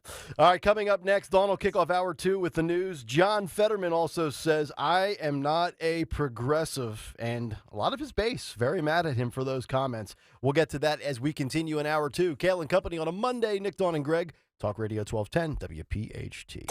Rich Cioli. I've had some shocking revelations today, but nothing as shocking as this. Doug Burgum has suspended his campaign for president of the United States. I know. You're just as shocked as I am. Who saw this coming? Not me. With my astute, God-given gift to be able to predict politics, even I didn't see this one coming. You're going through your day-to-day, you're like, come on, Rich, make me smile. And then I come on the air and I say to you, Doug Burgum just dropped out of the race for president. You're like, come on, this Monday can't get any worse, can it? Rich Cioli, weekday afternoons 3 to 7. Talk Radio 1210, WPHT, and on the free Odyssey app. At Cherry Hill Volvo, we have started a huge renovation. Take our already incredibly generous offers and add an additional $1,000 off all new Volvos, plus owner loyalty, plus up to $2,000 when financing or leasing with Volvo cars, plus $7,500 lease rebate on all plug-in Volvos. This is a fabulous time to purchase from Cherry Hill Volvo. This month's offers are incredible, and we must make space for all the construction vehicles. Visit us now. Hey, this is Ray Didinger. I had the opportunity to open the new Joe Conklin show. It was sensational. It includes all the impressions, Iverson, Merrill, and Mike Barkley. There's a whole new musical element to it. He performs with the City Rhythm Orchestra. So if you get an opportunity, get out and see the new Joe Conklin show. See Joe Conklin in the City Rhythm Orchestra at Westchester University, January 26 and 27. And at the Broadway Theater in Pittman, New Jersey, February 25th. For tickets, go to joeconklin.com. JoeConklin.com! This Christmas morning, unwrap your holiday favorites commercial-free on B101 from Mariah to Bing. We've got you covered. Listen to B101 commercial-free starting at noon Christmas Eve all through Christmas Day. Want to fill your home with holiday cheer? Ask your smart speaker to play B101 Philly. Enjoy on the radio, on your smart speaker, and on the free Odyssey app. WPHT, WPHT HD, WOGL HD3 Philadelphia. From the Cherry Hill Volvo Studios, where relationships matter. Always live on the free Odyssey app. I'm always striving to live my healthiest life, so I need a health plan that has my back. With Independence Blue Cross, I get access to the largest network of doctors and hospitals in the region and free virtual doctor visits 24/7. Plus, with premiums as low as $0 per month, I can stay on top of my health and keep my budget in check. Independence has given me coverage I can count on, and they'll do the same for you. Learn more about your coverage options at IBX.com. This is an important notice to consumers facing $10,000 or more in credit card debt, medical bills, or other unsecured debt. You may not be required to pay it all back because there are special programs now in effect that will significantly reduce the amount you will owe if you qualify. This is not bankruptcy or a debt consolidation loan. These programs, which the credit card companies like to keep secret, exist to aid American consumers struggling with overwhelming credit card debt by offering tremendous savings and real debt relief. Accredited Debt Relief has established a special hotline for you to call and learn what savings you qualify for. They've helped qualify consumers with over $1 billion in debt and are A+ rated with the Better Business Bureau. So don't wait. Get the relief you need during these hard economic times. For this free information, call the Accredited Debt Relief Hotline now. Call 800-323-1991. 800-323-1991. That's 800-323-1991. Calling on North Wales to follow 1210 WPHT on the free Odyssey app. Download it now.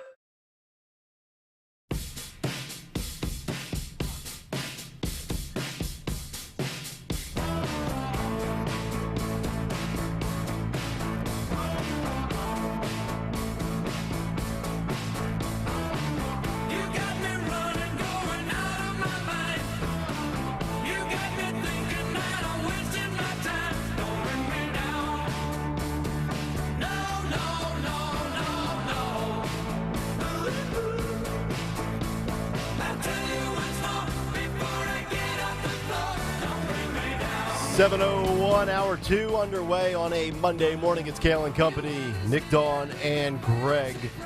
Talk Radio 1210, WPHT. Get us on the free Odyssey app. Watch us live on YouTube. What's on the cut sheet coming up at 7:45 this morning? Also, a study out that shows following the pandemic, America is fatter and more depressed than they were before lockdown. Soft, chubby, fat-looking children. Yes, we have soft, chubby, fat-looking adults in society, and they're depressed thanks to all of the Tony Fauci lockdowns. We'll give you that data and some of the tidbits to go with that coming up in a little bit. Also, I knew it was only a matter of time until Democrats beat Republicans to the punch on one little fascinating development, or maybe a nice little tool that you can utilize when it comes to voting. We'll get to that story coming up in a little bit as well. But let's get to the news, because we have a lot of it, and it's a very wet Monday. And for that, we give you the great Dawn Stensland at 7:02. And good morning this Monday morning, December 18th, 1 week away from Christmas Day. Are you ready? But we are sponsored this morning in Kayal and Company News Live by ECI Comfort on this monsoon Monday. Full forecast in just a moment, but I looked up at one of the traffic cams. I-76 right now is a parking lot. Oh, geez. So 2 right lanes right after the boulevard. This is just one of the spots, but they're shut down, and so that is backing everything up. Just a heads up, a lot of flooding on the roadways. I-95, South Jersey, before you get onto the Ben Franklin Bridge. I'm just saying it's a hot mess out there. It was flooded by Belmont, 76 eastbound as you came up on Belmont, and then City Avenue. It was just awful as well. Yeah, it's the whole thing is a hot mess. So just a heads up, if you are headed in this morning, maybe make sure you leave it a little bit of extra time, and we'll give you the timing of the day. We've already reached the high of the day because we're supposed to get up to 61, but I think that at some point, starting at like noon today, we start going down in the temperatures as the winds hike up. But we'll talk about all of that. We have a Philadelphia police cruiser and an Amazon delivery truck involved in a crash in the city's King Sessing neighborhood. Happened last night, still under investigation. We don't have all the details. Happened South 53rd Street and King Sessing Avenue. So according to investigators, the good news here, nobody was injured, and police have not stated whether or not an officer was in the car during the incident. So that's another question going on. It's unclear whether or not the heavy rain contributed to that crash, but we do have that one under investigation. And then this curious story that remains under investigation this morning, as well as some toxicology. This after a car a car plowed into a parked SUV that was actually a Secret Service detail, one of many, that was guarding President Joe Biden's motorcade last night while the president and first lady, the president was leaving a visit to his campaign headquarters. Reporters surrounded him, asking him a couple of questions. And the good news here, I mean, nobody was injured. The first lady, the president, everybody's fine as far as the driver. But while Biden was walking from the campaign office to his waiting armored SUV, and then, all the Secret Service, all of the details, because we know it's a motorcade, a sedan struck a U.S. Secret Service vehicle that was being used to close off the intersections right near the headquarters of, his campaign. So the sedan then tried to continue. The guy tries to continue on in the closed off intersection, and you see Secret Service, all of these armed personnel, guns, weapons drawn. Yeah, honestly, he's lucky that the Secret Service didn't just, annihilate him and put about 14 bullets into him. So when you do I saw the video, and we saw it. You see the man was smart when he realizes, ruh-roh, and puts on his interior light and puts his hands up in the air. That was a good move by him. Mm-hmm. What a great story to tell. Your friends, dude, I was so wasted that I allegedly that I plowed into the president's motorcade. Yeah, I had Secret Service draw their guns on me, man. I almost killed Biden, dude. Yeah. And think about the story Joe's going to have. When Joe, over the next 4 years, Joe will be fabricating this story. He'll be talking about how he got clipped by a Hyundai Sonata, because he'll just embellish the whole thing. It's a sin. Not a joke. Yeah, and you see, the president was startled by it because there was this loud bang, obviously when the car rams into the parked vehicle. And so he was quite startled, and that's when they immediately usher, the Bidens away. Yep. So Secret Service did not immediately comment after this. It is under investigation. Reportedly, they're doing some toxicology on that driver. I saw the video. I think it was Raw Alerts had it first, and they showed Joe on the sidewalk, and he kind of lifts his head up and he looks and he's like, huh? What's going on? And then the Secret Service agent's like, sir, you're going to have to get into this vehicle right now. Head down, please. I have the video. We'll play it at okay. 7:45. Oh, good. Beautiful. Good. Because we want to see that. Yeah. I'll get to the forecast in a moment, because we do have some flooding. A lot of alerts out there, flooding alerts and warnings, and National Weather Service has updated some of these. But I will say, as we are on the road to victory for the Eagles, the bad news was we're coming off back-to-back blowout losses. Defensive coordinator demoted, as we talked about earlier this morning. Star quarterback under the weather. The Eagles still managed to clinch a playoff berth yesterday without playing at all. So that's the cool thing. We didn't play. What a beautiful thing. But we clinched. Yeah. Yeah. My buddy went to the Buffalo-Dallas game yesterday. He drove up to upstate New York, and because he's a Bills fan, and he watched the Cowboys get beat down on live television. What a beautiful thing. Man. It's a good day. Now things work out for the Eagles. And the Eagles have an easier schedule. Dallas has a little bit of a tough schedule. And we'll see what happens down the stretch run here. Yeah, they play Monday, and then they play, Christmas Day against the Tommy Cutlets and the Giants. Yeah. Terrible yesterday. I know. So. Tommy Cutlets got a concussion, I think. He took a little dinger. Yeah. He had to go into the blue tent, poor guy. Yeah. By the way, the 49ers play Baltimore coming up, so that's going to be a tough game. Everything's going to be fine, Eagles fans. Did Baltimore win last night? They did. Okay. They did, yeah. I had Jacksonville. They might be the best team in the NFL. I agree. Uh-oh. We're the best team in the NFL. No. Stop with the sports! You got to believe. Well, we know this intense storm. We've had a lot of alerts, a lot of flood warnings, especially for, obviously, the closer you are to the coast, the tougher it is. This intense storm system brought torrential rains and continues to do so, and flooding to the southeastern coast over the weekend, is descending upon us in the Northeast today, threatening to snarl morning commutes with miserable downpours, gusty winds, and traffic along swaths of the East Coast busy I-95 corridor will contend with ankle-deep floodwaters anticipated in some low-lying areas. Just to put this in a national perspective, 58 million people right now in America are under flood watches. That takes you from North Carolina all the way to Maine today. New Yorkers could face around 1 foot of inundation in some areas. 45 million people from eastern Georgia to here. Points in the Northeast are also under high wind alerts. So it's really crazy weather right now.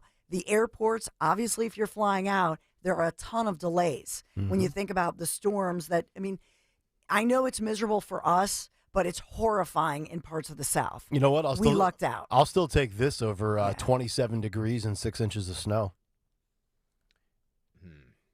6 inches of snow sounds wonderful. Does it? Does it? Does it really? I don't think it It does. does. I would love the snow. I'll take 58 in a tropical storm. Yeah. No, I'd rather have snow right now. All right. You like a white Christmas? All right, Yeah. gotcha. We got it. I mean, we're 1 week away. It The doesn't, kids snow, would it love doesn't snow in this state anymore. It's been like 2 years since we've had snow, hasn't it? Climate change. Now watch. We're gonna have the worst, snowiest winter on record. Now That's fine. I just bought some new studio equipment at my house. I'll broadcast from my living room in my skivvies, and they're fine by me. We don't want to know about the skivvies. You're dying to do that, dude. I know. Spent a lot of money on it. Yeah. Trying to be a team player, make sure everything's ready to go, and then in the event we get a blizzard. How's your home studio coming, Dawn? I know. I'm working on it. Okay. I'm working on it. You've been working on it for 9 years. Hey, don't give her any guff. She showed up on time on Friday night. We had her slotted for 7:15. She was there at like 2. Thank you. She showed up before we all did because we got stuck in 90-minute traffic going down there. I spent an hour looking for a parking garage. Yeah. So let me give you the forecast here because it's an important one. So we are right now pretty much peaking weather-wise. The high today, 61 degrees, because it's warm, it's wet, it's a monsoon. And remember, we're still in for maybe 2 more inches of snow before rain, before this thing is over. So heavy rain continues through the morning. So the chance of rain, 100%. These higher wind gusts are possible up to 50 miles an hour. So the close, especially South Jersey, is going to get it big time. So it looks to me like around lunchtime, that's when the sun comes out and we can start to dry out. But as that happens, around 12:31-ish, the winds pick up. So by noon, we're at 50 degrees. We start 50, 51, then we start dropping from there. So by sunset, you see we're already down into the 40s. And so that's important to think about as far as the cooling impact. Let's get you to your Tuesday. Tomorrow, 40 degrees. Really an uneventful day. It'll be a little windy, but the sun is out. Wednesday, bright sunny skies for Wednesday and Thursday, and mid to upper 40s, 46, 47-ish. Moving us into Friday, 42 degrees for your Friday. Then the weekend. Saturday, 43. Sunday, bright sunny skies, 48. Christmas Day, 51 degrees. And the day after Christmas Day, 54. So it really does not look to me at all, even though they're saying flurries in the forecast for tomorrow, nothing's going to stick. I don't see the possibility, unless they're truly wrong. I don't know that we're going to have any possibility for a white Christmas here in Philadelphia. Sorry, kids. All right. Just kind of the wet, rainy stuff today. We are sponsored by ECI Comfort. Is the cold weather getting you down? Stay warm with ECI Comfort, your go-to HVAC experts. Upgrade to the reliability of Trane heating systems, keeping you cozy when it matters most. Call ECI Comfort for your comfort needs online, ECIComfort.com. That's ECIComfort.com.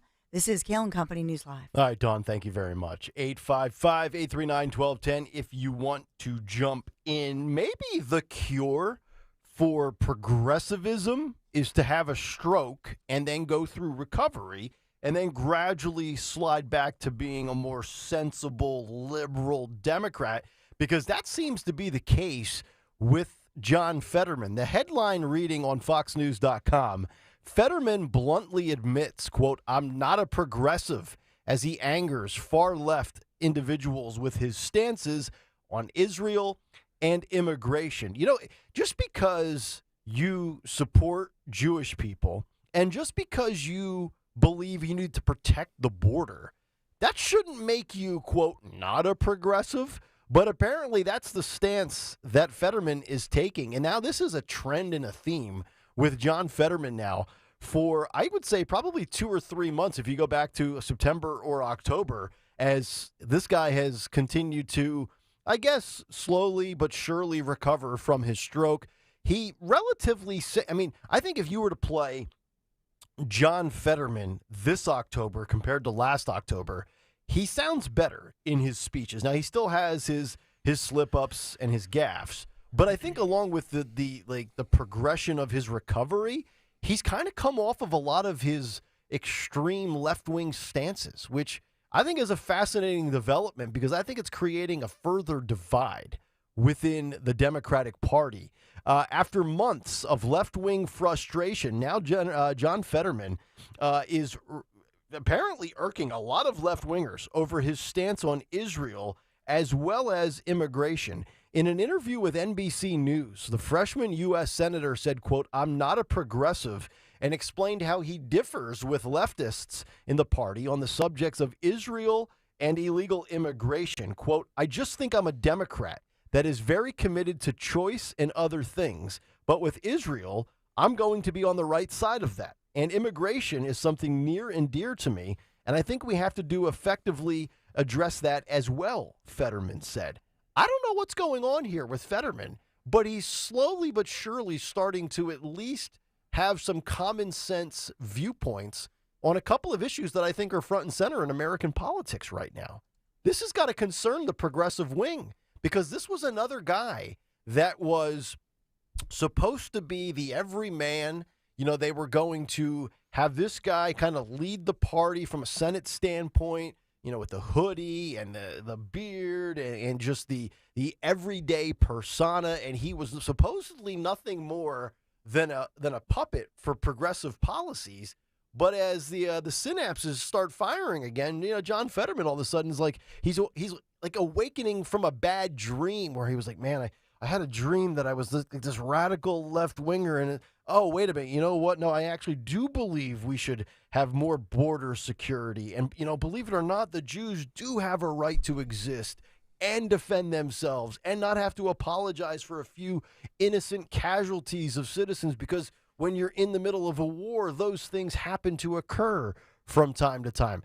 I think this is the big picture takeaway for this is I think you're seeing, once again, more of a splintering and a fracturing of the Democratic Party. Like, we can sit here and point out all the flaws of the Republicans, rhinos versus MAGA, swamp versus outsider, and that's obviously a legit thing, and, you know, could very well be a reason why Republicans slip up in elections on top of other things like abortion and, you know, a litany of other issues. But I think eventually, and I've said this even before I started doing the show, 2019, 2020, I remember having these conversations when all this left-wing stuff started to really gain steam. And I had this chat with my mother-in-law, who I told you, you know, she hates Trump. She's a left-winger, but she's not a progressive. She's just more of your classic liberal Democrat. And she said, give it time, the pendulum will always swing back towards the center. And I'm starting to wonder, maybe not if the pendulum is swinging, even though these progressive policies continue to fail, but you're starting to see a lot of butting of the heads with the progressives versus the more moderate Democrats. And I think over the weekend, I saw one of the squad members, and I'm not sure if we can find the audio. I'd have to find it. It's my fault. I can't think of who it was. It was not Ayanna Pressley. It was the one from Michigan. It might have been Tlaib, who said something really outrageous on the front of Israel and the right to defend themselves. And then I saw a story over the weekend where the young generation today, 18 to 24-year-olds, they actually believe that the Jews are the oppressors, which is a wild stance to have. And it's a hell of a hill to die on, because that group of people has been oppressed since, the beginning of time. We don't even have to go back up until the last 70, 80 years. You go back to, the Holocaust and World War II and Nazi Germany. But I think you're going to start to see, I think it started a little bit with immigration, because mayors like Eric Adams and some of these big blue cities that are sanctuary cities have publicly come out and criticized the Biden administration, saying, hey, help us out here. We've got nowhere to go with these people. We're begging and pleading. I saw the Arizona governor who beat Kari Lake a year and a half ago. She just deployed the National Guard for a state of emergency in Arizona at the southern border. So I think immigration has kind of caused a little bit of this, but Israel and Hamas has driven a stake, I think, between the moderate Dems and the progressives. And I think they're going to eat themselves alive moving forward. Yeah, and I think John Fetterman is showing in part that he is in touch with Pennsylvanians, and he realizes we are a purple state. So as far as Fetterman goes, to your point, Nick, to be pro-Israel, pro-border security, and come out strong on that one. I know he's getting ripped because his wife Giselle came to this country illegally as a 7-year-old child. That's true. Right? And so I know he's being ripped on that. But I think he's somebody who, he marches to a different drum, his own. But he's not sticking to the script. No, he's not sticking to the playbook, to and their they're script. mad. They're mad about that. But I think he ultimately, he's reading this. He's in touch with Pennsylvania, and he's trying to read the state. You know what I mean? And not his own party. That's right. So we'll see where, he is getting some praise from some conservative groups. Right. Could he be testing the waters for something? Sure. He could be. You mean running as a moderate Dem for president? No, yeah. My spidey senses are always up on these things where I'm always just like, huh. Because, look, if you look at a lot of the progressives that backed him, and there were a lot of them in Pennsylvania. Oh, yeah. They're not happy with this. No. They were like, who is this guy that told me to vote for him because he would send his progressive ideals to Congress or whatever it is. But, just because he's got a common sense standpoint on Israel and the border, that shouldn't, automatically absolve him from being a progressive. It's not that. It's not that, because you're right. He is on the right side of that. It's him saying, I'm not a progressive. I know. It's his That's words. what you can be on the side of Israel and not make the statement that you're not a progressive. Mm-hmm. And it won't be as damning to the people that supported you as that statement is. Yep. So he's a, I don't know. Is he a politically savvy guy? I hate to say it. I'm giving him credit for coming to some common sense views post-stroke as he recovers. I'm not going to give him that much credit, though. Is he really smart enough to be positioning himself again, he's still a freshman senator. He's a long ways away from running for something bigger, right? Yeah. And also, he's going to have some skins on the wall, unless Democrats are just like, you know what, give me Fetterman. He looks like the common folk, because we know that's what Democrats vote on. They don't look at facts or policy victories. They look at, all the feelings and things like that. So maybe you are right. But then we got to get to this. Speaking of local politics, and you knew this would happen. You knew the Democrats would take advantage of this first. And this is why, one of 10,000 reasons why Republican politicians always seem to fail. But and this is a local story as well, Pennsylvania congressional candidate Shemaine Daniels has taken advantage of something for the first time and beaten Republicans to the punch. So Pennsylvania congressional candidate Shemaine Daniels has a new campaign staffer. This is in the Philadelphia Inquirer, by the way. He's got a new campaign staffer named Ashley, who has made thousands of calls to voters. There's only one catch, though. Ashley isn't a real person. Oh, boy. Ashley is an artificial intelligence character. Mm-hmm. And the companies that developed her say Daniels' campaign is the first in the world to use AI-powered interactive campaign calls customized to each recipient on the receiving end of the phone call. The robot's creators say they will soon offer the technology to more political candidates, a move that could shake up campaigning by streamlining voter outreach, but would also bring concerns about the potential for ethical issues and misinformation.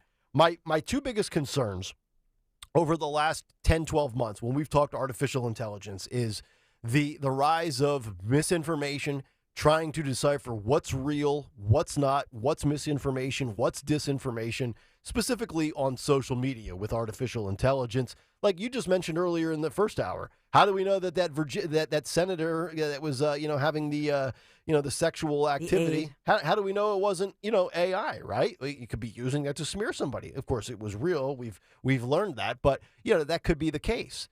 But why am I not shocked that a Democrat is taking advantage of this? Why is it that Republicans are always left holding their you-know-what, and they say, oh, we just can't figure out. It's just like Democrats are they're the leaders with TikTok. They take advantage of mail-in balloting. Republicans are always left looking at Democrats trying to play catch-up. And here with artificial intelligence, I guarantee you they are going to use this system, they are going to use this software and this, artificial intelligence stuff, and they are going to be hitting so many people. They're going to be motoring through phone calls. And Republicans are probably just going to have some, 48-year-old with a rotary phone, and we'll just lose in that regard too. Are you surprised that it's a Democrat? I am not. No, but look, we get all those spam calls all the time too that are automated. So what's the difference? Hello, this is so and so from name the company. Right. Have you heard about our wonderful? I get them from Comcast. I get them from all the time. But those are pre-recorded messages that are stock messages sent to 30,000 people. So this is according to this story, it's customized to the recipient. I wouldn't be surprised if we get to the point, and I don't know if it's specific to this case yet. Yeah. But you're going to get to the point where you're going to be on the phone with this lady named Ashley, and you're going to actually have a real conversation with her, not just like a stereotypical 30-second scripted message to Bob Smith in Montgomery County, but Bob Smith's going to actually be having a conversation with AI Ashley. It's actually genius. It really is. Yeah. It really is. And Democrats are leading the charge in Pennsylvania here with that. They're saying that campaigns are already using AI behind the scenes with data analysis of voting patterns, crafting the residential messages like with Ashley, and then analyzing all the social media habits, even coming up with first drafts of speeches and campaign marketing. It's unbelievable.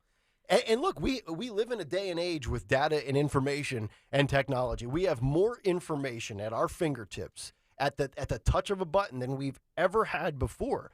So the fact that somebody's doing this, I'm not surprised. The more informed you are, the more information you collect, the more data you gather, the more you can target in on, hone in on certain precincts, certain municipalities, little pockets of voters over here. And I just know that the Democrats will take advantage of this, and Republicans won't be figuring it out. And then I'm going to have to read an Athen Kutsarumba's story on how the GOP dropped the ball, and then I'm just going to want to throw my laptop. I think that the Republican strategy should be to recruit and get people working for campaigns and as well working on Election Day, but to do in-person canvassing and then make fun of, do ads making fun of the AI. Yeah. And say, do this. Yes. Make sure you do this. Great idea. And so that you ask them this because you'll throw off, you'll throw off, and then it's AI. They're actually counting on a robot. Yep. And they think you're stupid. You know what I mean? Well, and just do a counter proposal on and that. speaking of canvassing for votes and getting people registered, I always forget the guy's name. He's got the really long hair. He travels the country. Scott Pressler. Scott Pressler. Yeah. He was out in Pennsylvania the last 3 here. days at the gun show. Yeah. Yeah, he got a bunch of new people to register for R. So it's nice work out of him. It's kind of to the point you're talking about of, being out there on the ground. So I don't want to. And I'm sorry. No, go ahead. No, I think you're exactly right, Nick, that Republicans, that's a strength to say, hey, we're real people. We're just like you, and we're going to the grocery store, just like Nick Kayal, and spending 8% more in Pennsylvania. So make it that we're personal, we're people. We're not relying on some computer program to try to sneak. In other words, to try to call you and make you think that you're actually talking to a person. Yep. I think that would be such a great campaign strategy. And we don't have sex in Senate hearing rooms. Well, I would At not. At least not on tape. I wouldn't make that claim. From what I hear, there's a lot of craziness going on in the halls, in the hallowed halls of Congress. Remember 3 years ago when the Democrats said the adults were going to return to the White House? they didn't. Yeah, they absolutely didn't. How'd that go? That was a lie. That was a lie. 855-839-1210. The number. America, fatter and more depressed than ever. The details on the other side. But I have a solution for your depression. Maybe not for your fat, but for the depression, go to Wawa. It always cheers me up. Every time I walk in there, grab a Gatorade or a Red Bull, a Sizzly, or a coffee, I always walk out feeling a little bit better. And you can do Wawa holiday shopping in one of two ways.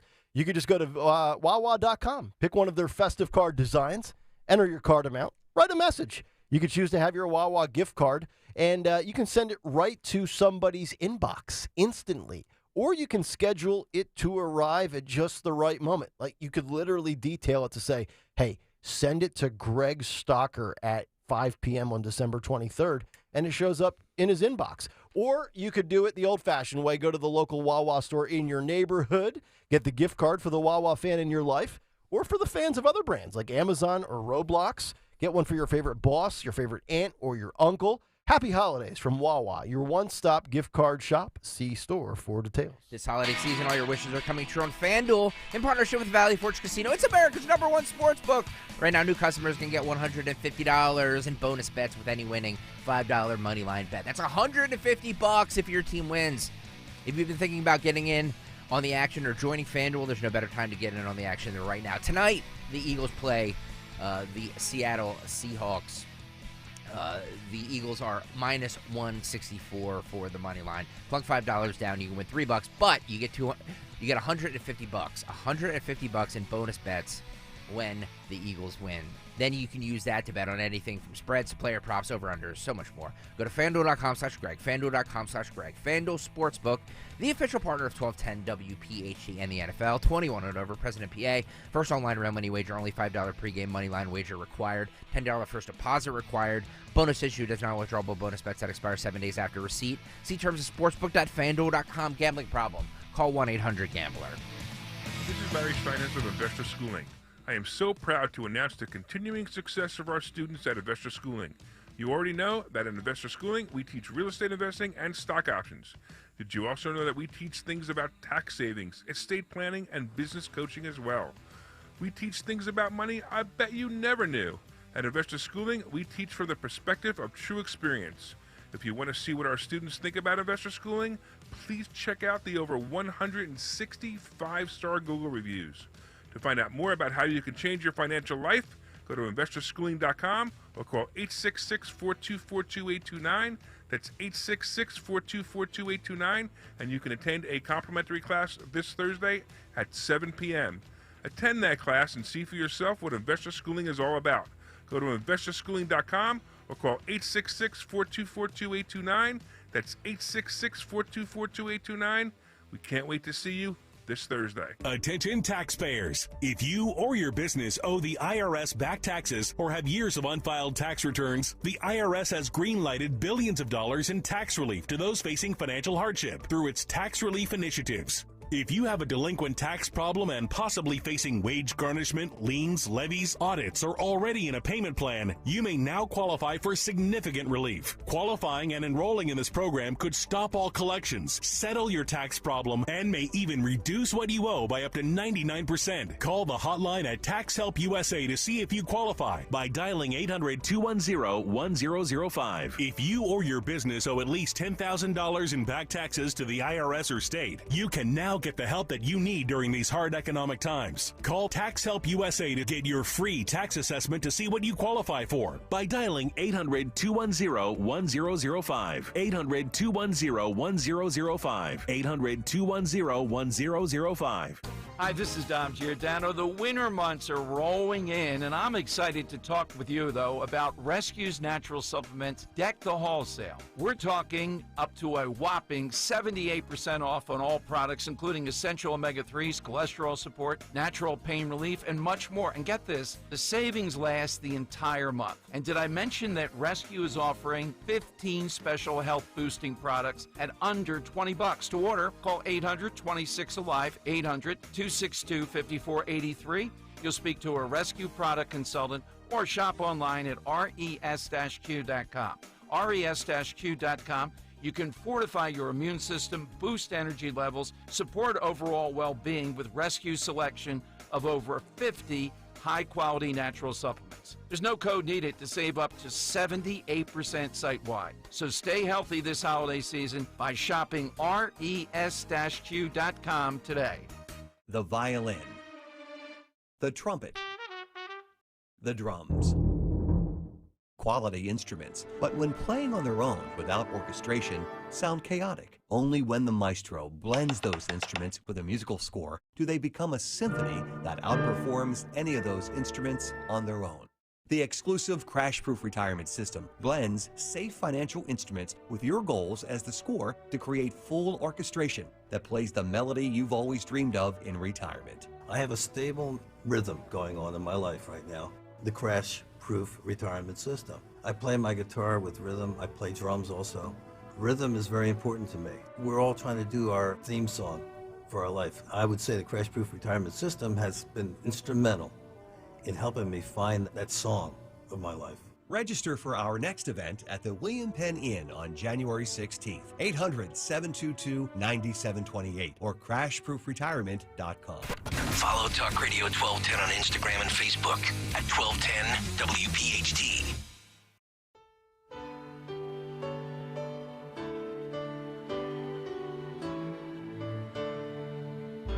It was Christmas Eve, babe, in the drunk tank. An old man said to me, won't see another one.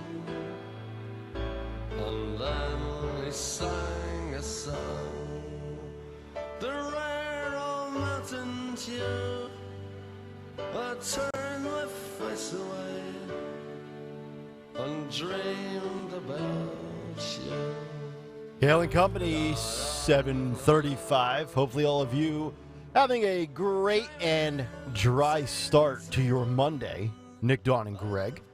Talk Radio 1210 WPHT. What's on the cut sheet coming up at 7:45 this morning? After the cut sheet on the back end in the 8 o'clock hour, two stories in the world of sports that we will have to get into, as Megan Rapinoe claims that she had, quote, the worst job ever playing soccer for her country. Legitimately the worst job ever. And also, The Athletic, which is owned by the New York Times, now says it might be time to kick the national anthem to the curb at sporting events. We will get to those stories coming up. And then also, blame Gen Z, but the United States military, once again, missing out on almost all of its recruiting goals in 2023. We'll get to that story as well.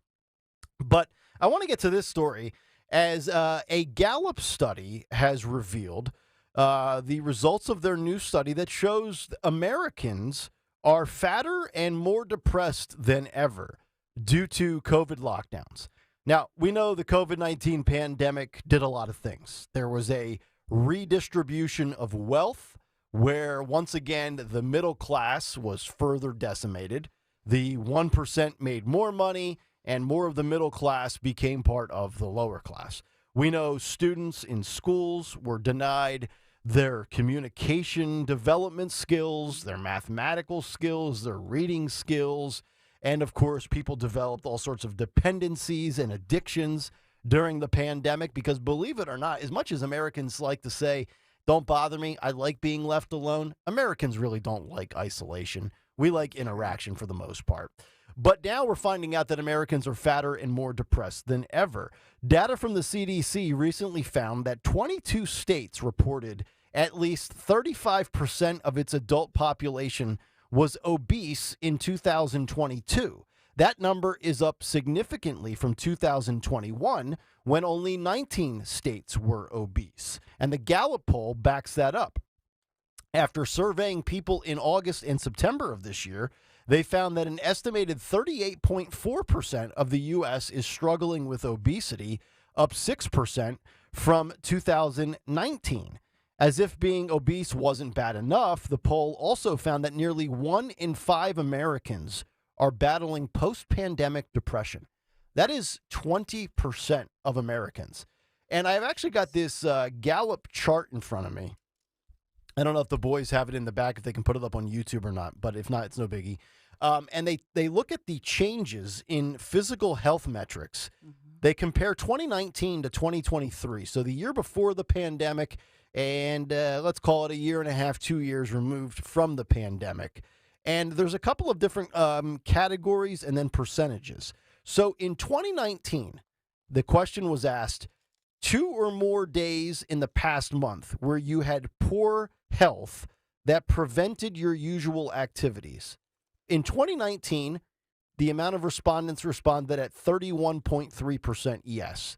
In 2023, that's up to 35%. That's a 3.5% increase. The question then became, do you feel active and productive every day? In 2019, Americans said yes 51% of the time. Today in 2023, that number is 43%, an 8% decline. Your physical health being near perfect. In 2019, 38% of Americans said, yep, I'm damn near in perfect health. In 2023, that dropped by 10%, down to 29%. And then feeling good about your physical appearance. In 2019, 38% of Americans said, yes, I feel good about my physical appearance. In 2023, that's down 10% as well to 28%. So when we talk about all the stories that we talk about, and I really think there's a big connection here between the people we see having breakdowns on TikTok, the mental health, the nonstop me on social media.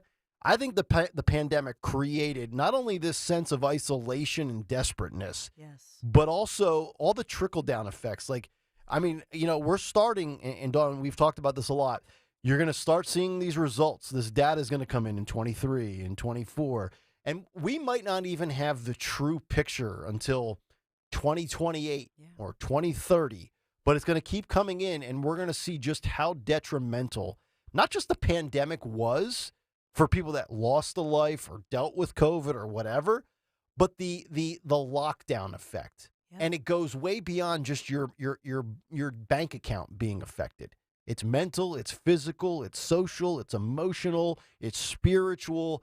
Like, the lockdown broke, I think, a lot of people from top to bottom.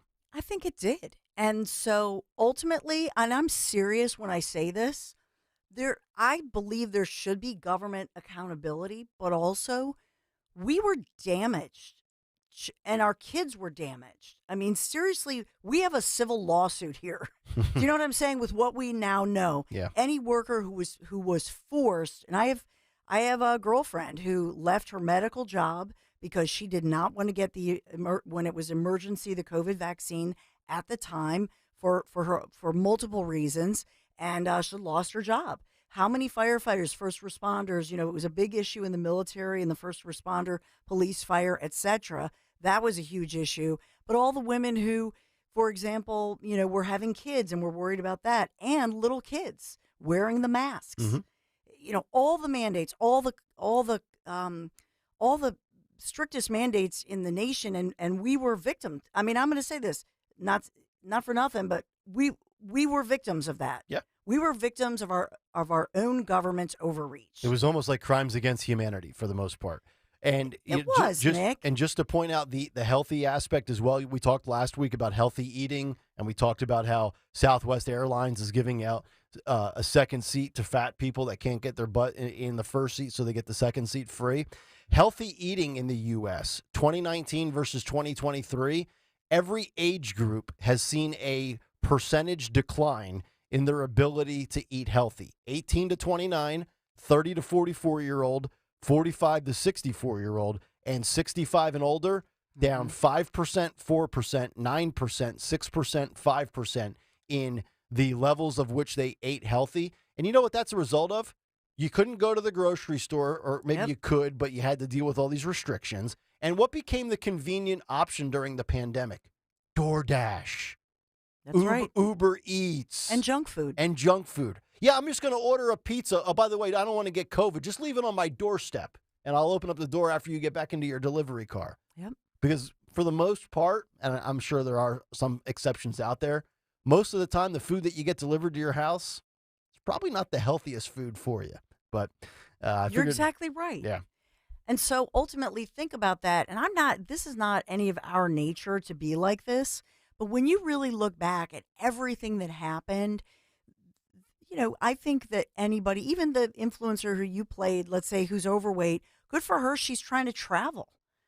She's getting out. Hopefully she'll walk around, get some exercise, and just get healthier. So maybe that's part of, the airlines. Some of the airlines are saying, hey, we're just trying to get we're trying to get people who are loyal to us. Yeah. But ultimately, there's silence on this issue. And I think underlying, there are a lot of people who are angry. They lost their livelihood. They lost their business. They took a huge hit. Maybe they got a divorce. Developed bad habits. Developed horrible habits that have ultimately now taken them, given them a setback, whatever that setback is, whether you're a child, adult, business person, etc.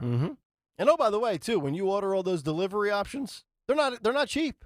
Not cheap at all. By the way, have you tried to order a pizza lately? Oh, yeah. What the cost of a pizza is? Before tip, before driver fee, before the DoorDash Uber fee on top of it? Yeah. Like $32. Crazy. Might as well go get a filet mignon.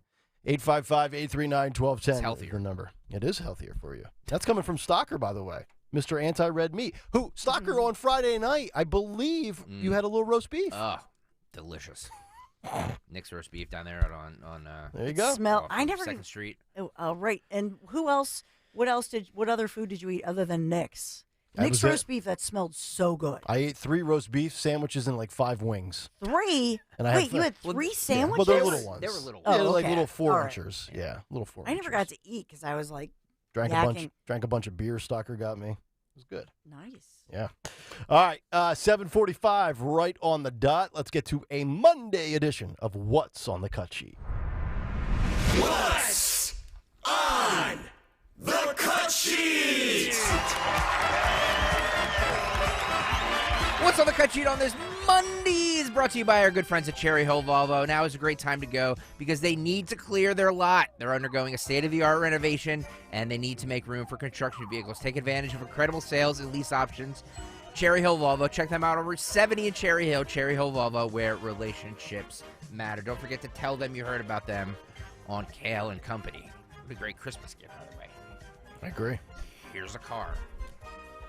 By the way, if any of my family members are listening, here's You get a car. You get a car. You get a car. I wasn't planning on starting here, but since you guys were just talking about that, I'm going to start here. I'm going to start at cut 5 here, Phil.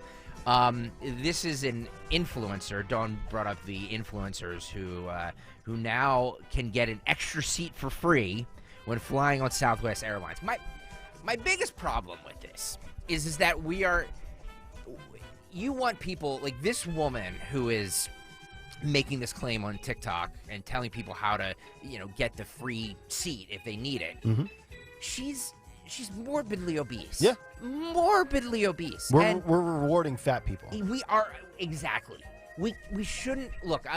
I get it. You know what I mean? People struggle with weight. Everybody does. I could lose 10 myself. Everybody does. I'm very sympathetic to that. But we need to make it harder for these people, not easier.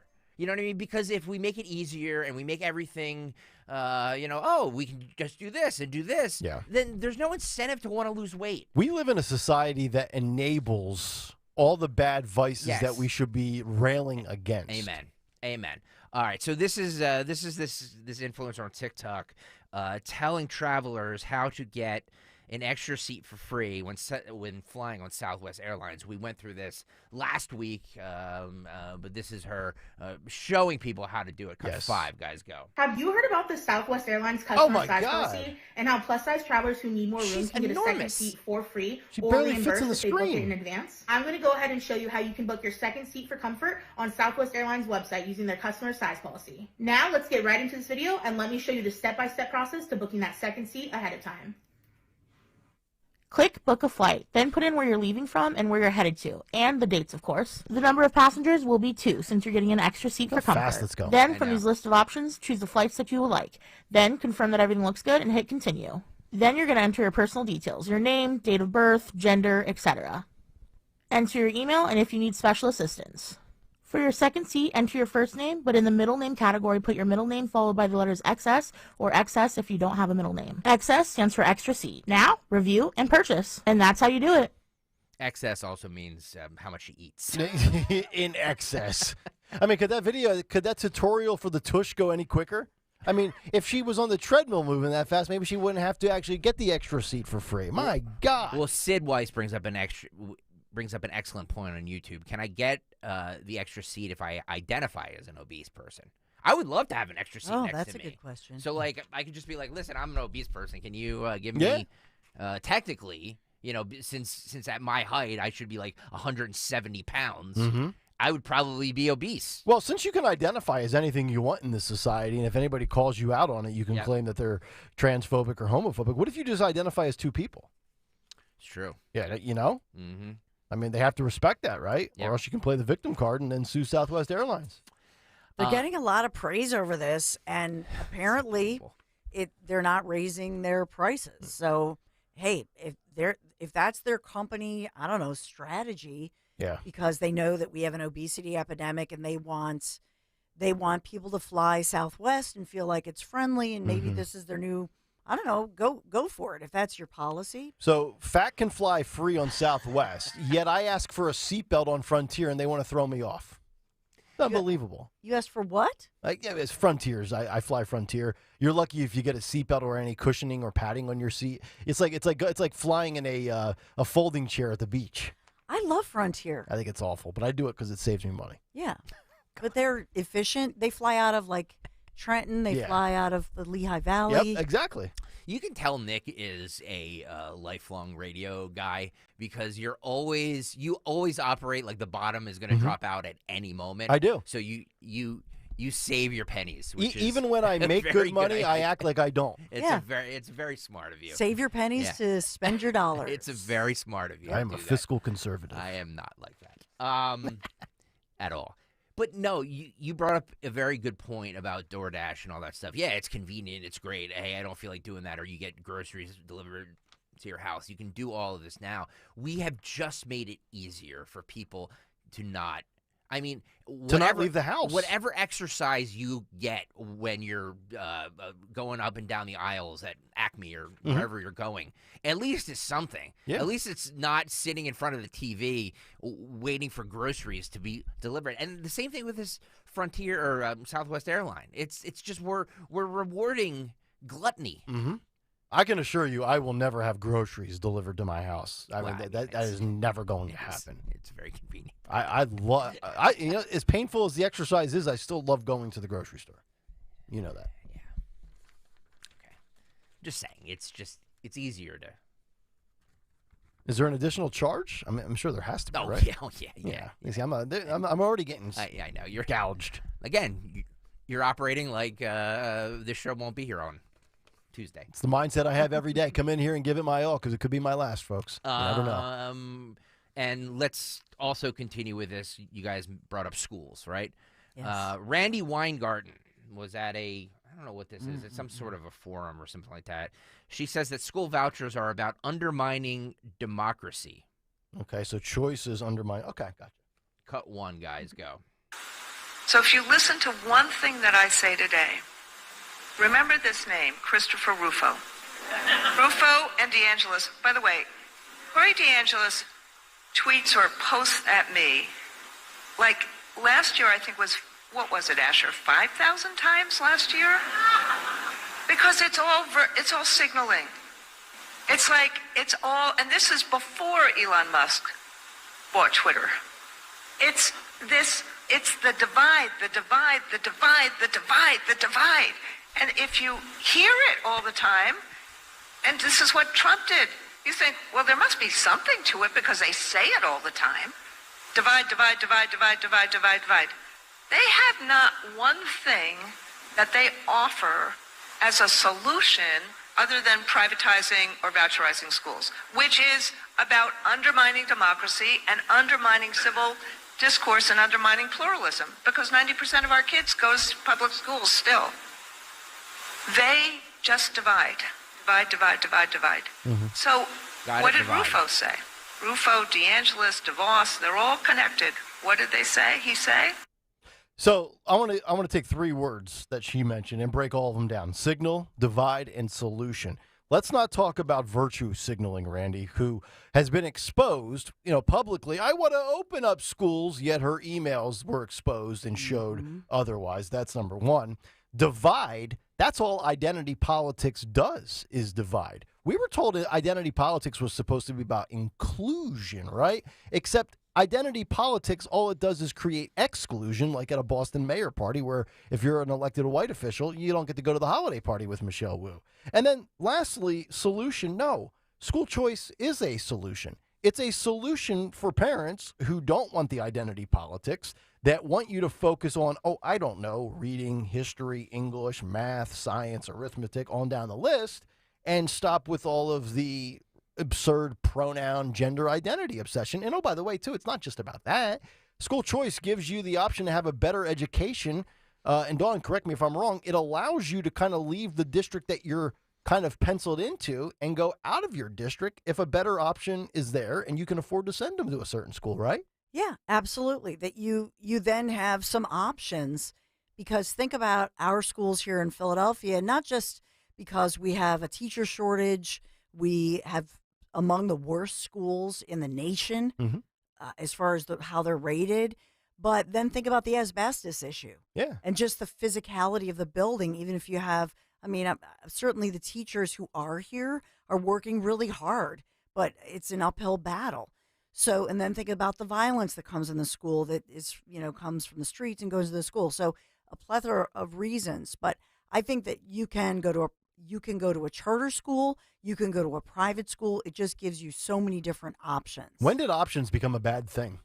Randy Weingarten's legitimately bummed out that people have more than one option today. Well, I think for Randy, the reason being that she feels that a lot of the schools where these vouchers, maybe, spent, if you will, are taught by teachers who are not necessarily in the teachers' union. Yep.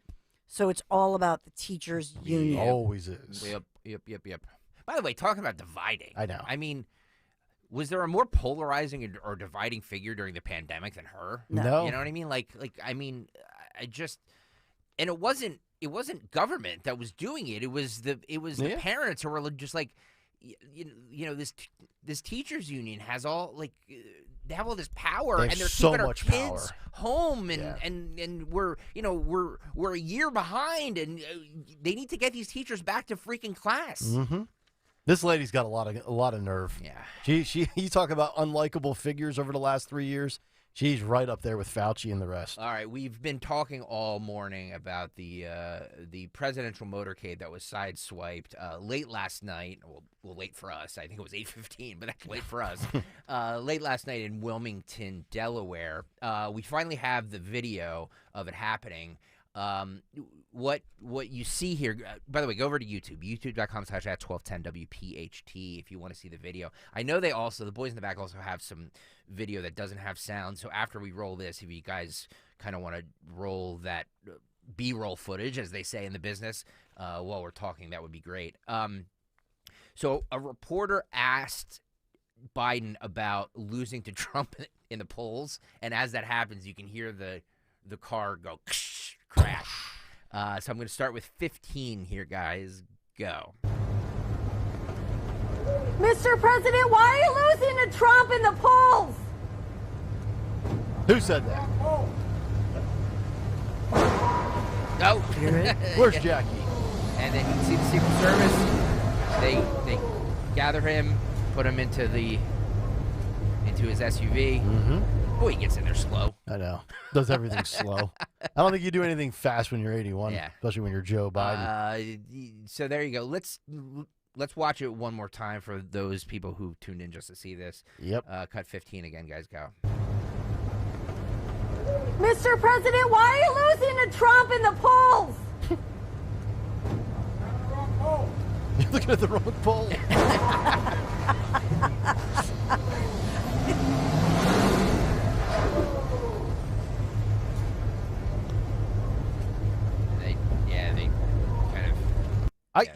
I'm going to reiterate what I said earlier. If we could throw, I guess, do we have other angles and different non-audio clips? It just seems to me like when I saw that, I mean, there's, I don't know, 10 or 12 people, a couple of SUVs. Yep. Unless I haven't seen enough it seemed like Hunter Biden had more protection with that motorcade a couple of months ago when Hunter Biden was making that trip to a courthouse. Right. Remember that? Yeah. Doesn't this kind of look like a skeleton crew, like a Bones Bear production protecting Joe? Yeah, this is the raw video thing that you were talking about. You can see the. Yeah, you don't actually see the video, but you can see the Secret Service surrounding the car, though. Right. Right? Yeah, like this guy's dead man walking if he doesn't put his hands up. Oh, my God. Can you imagine? I mean. If you're like, and we have no idea the condition of this person, but if you are under the influence or something like that, and you see, all of a sudden you're like, what happened? And then all of a sudden you see a bunch of guys with guns drawn, and you're like, is this a bad acid trip or something? What am I doing? What's happening? That'll scare you sober real quick, won't it? It will. Now, from everything we gather, we don't know that this was technically a DUI, and we have no reports that this was intentional either. No, they're saying that it appears it was not intentional. Right. It may possibly. Apparently, they're doing some toxicology. That's a question that we're raising. Right. We don't have the answers to all of this, but by all accounts, this was not in any way a targeted attack or of any sort. It was just somebody coming home. And it's rain-slicked roads, heavy rain. Yeah. I'm speculating. Yeah. But in my mind, it's somebody coming home from like a Christmas party, like, do. Whoops. I mean, obviously, the person they were trying to get through maybe didn't realize the intersection was shut down there because everything's shut down due to the president, and then they slid. Yeah. Yep. And then slammed into a government vehicle. Coming in this morning with the rain and the ponding roads, it was horrendous. So, like, I can only imagine, what it was like. You have to be careful out there. Oh, yeah. But what luck, right? It's like you could have. I mean, you don't wish an accident on anything, but you could have crashed into anybody. Yeah. You crashed into the president of the United States. And probably lost in all of this is Joe had no idea what was going on. Joe didn't know if the ice cream truck swerved off the road or if it was a hit and run. He had no idea. I would like to make the point that the Secret Service, and God bless them for what they do, because they do, no matter what your thoughts are on whatever president it is, like they're doing our country a service by putting their lives on the line for our president. But they could have moved him a little quicker. Right? Well, I mean, you can only move a fossil so fast. Dude's 81. My God. I get you. Pop a hip or something. I get you. But pop a hip. All right, let's go to what do you want to do here? Let's go to politics, shall we? Chris Christie. Oh, jeez. Sloppy Chris Christie was in New Hampshire over the weekend, and he says that if he wins the New Hampshire GOP primary, he will be the nominee. The nominee of what? CEO of Costco? What are we talking about here? He will be the nominee of the GOP. Yeah, DeSantis wins Iowa. Okay. By the way, if you're watching right now on YouTube, you can see the room that he's in. There's probably maybe 35 people there. Like. It's 10 more than Dylan Mulvaney had at Penn State. Boy. Okay, so this is cut to Chris Christie. If I win the GOP primary, the New Hampshire GOP primary, I will be the nominee. Cut to go. You have the chance to come out here and meet all of us and judge us by looking us in the eye and listening to us. And then don't go try to figure out who's going to win. Decide who you want to win. And then go and make that happen for that person, because I will tell you this. If I win the primary here in New Hampshire, and it's going to come down to me, Donald Trump, and Nikki Haley. That's what's going to come down to. I win this primary, I'm going to be the nominee. If I'm the nominee, I will beat Joe Biden. And then we're going to go to a whole new era in our politics in this country. And there'll be 4 words ringing in my head when I take the oath of office on January 20th of 2025. Thank you, New Hampshire. Yeah, thank you, New Hampshire doesn't ring as well as Make America Great Again, but if that's his slogan, knock himself out. By the way, there's more people at the Odyssey sales meeting on Tuesdays than there are at a Chris Christie convention. I don't know where that was. That looked like he was in like some boardroom in some office on the like 4th floor of a high rise. If he wants to keep, of all the people that are running for office, there's nobody more delusional than this guy. I know. And I know they have to sell the perception that they believe. Now, I think Trump can beat Biden. I think DeSantis could beat Biden. I think Haley could beat Biden. I don't think Christie could beat Biden. I mean, I really don't. Like, he's not going to get the chance, so it's a moot point anyway. I disagree with that. You think he would? Yeah. Yeah, I do. I do. I do. I do. I think Chris I Christie think, is as a moderate. If you Mhm. want to have that argument, Yep. he would, because he would win over. You think he'd win over moderate Dems? Yep, Chris Christie would. Oh yeah, 100%. Yeah. 100%. Because think about it, he had to win New Jersey. Yeah. Yep. It's true. So he's a very moderate, so-called conservative. So you think he would win New Jersey? Win New Jersey? No. Oh no. I meant he was governor. He didn't leave New Jersey very popular. No, I meant he was governor of New Yeah. Jersey. Yeah, Right, right now right. not so popular. Yeah. But A yeah, very blue New Jersey. Yeah. Yeah. but I think that I actually think that he would beat Biden. Yeah, I do too. In a general. Do you think Christie gets a second seat for free on Southwest? I mean, it's a good question. I mean, we should go back and freeze frame him standing there in that. We have that video of him. That's right. Photo of Asleep him. asleep on the flight. Asleep on the flight. Did he have 2 chairs? He could. I don't know. He had to be in first class, right? Yeah, yeah. And there's those, no and- way he fits in coach. And those seats are a little bigger too. So. Yeah. I think he's lost weight. Really? Mm-hmm. Well, You I think he's do. on? You think he's on Ozempic? Maybe.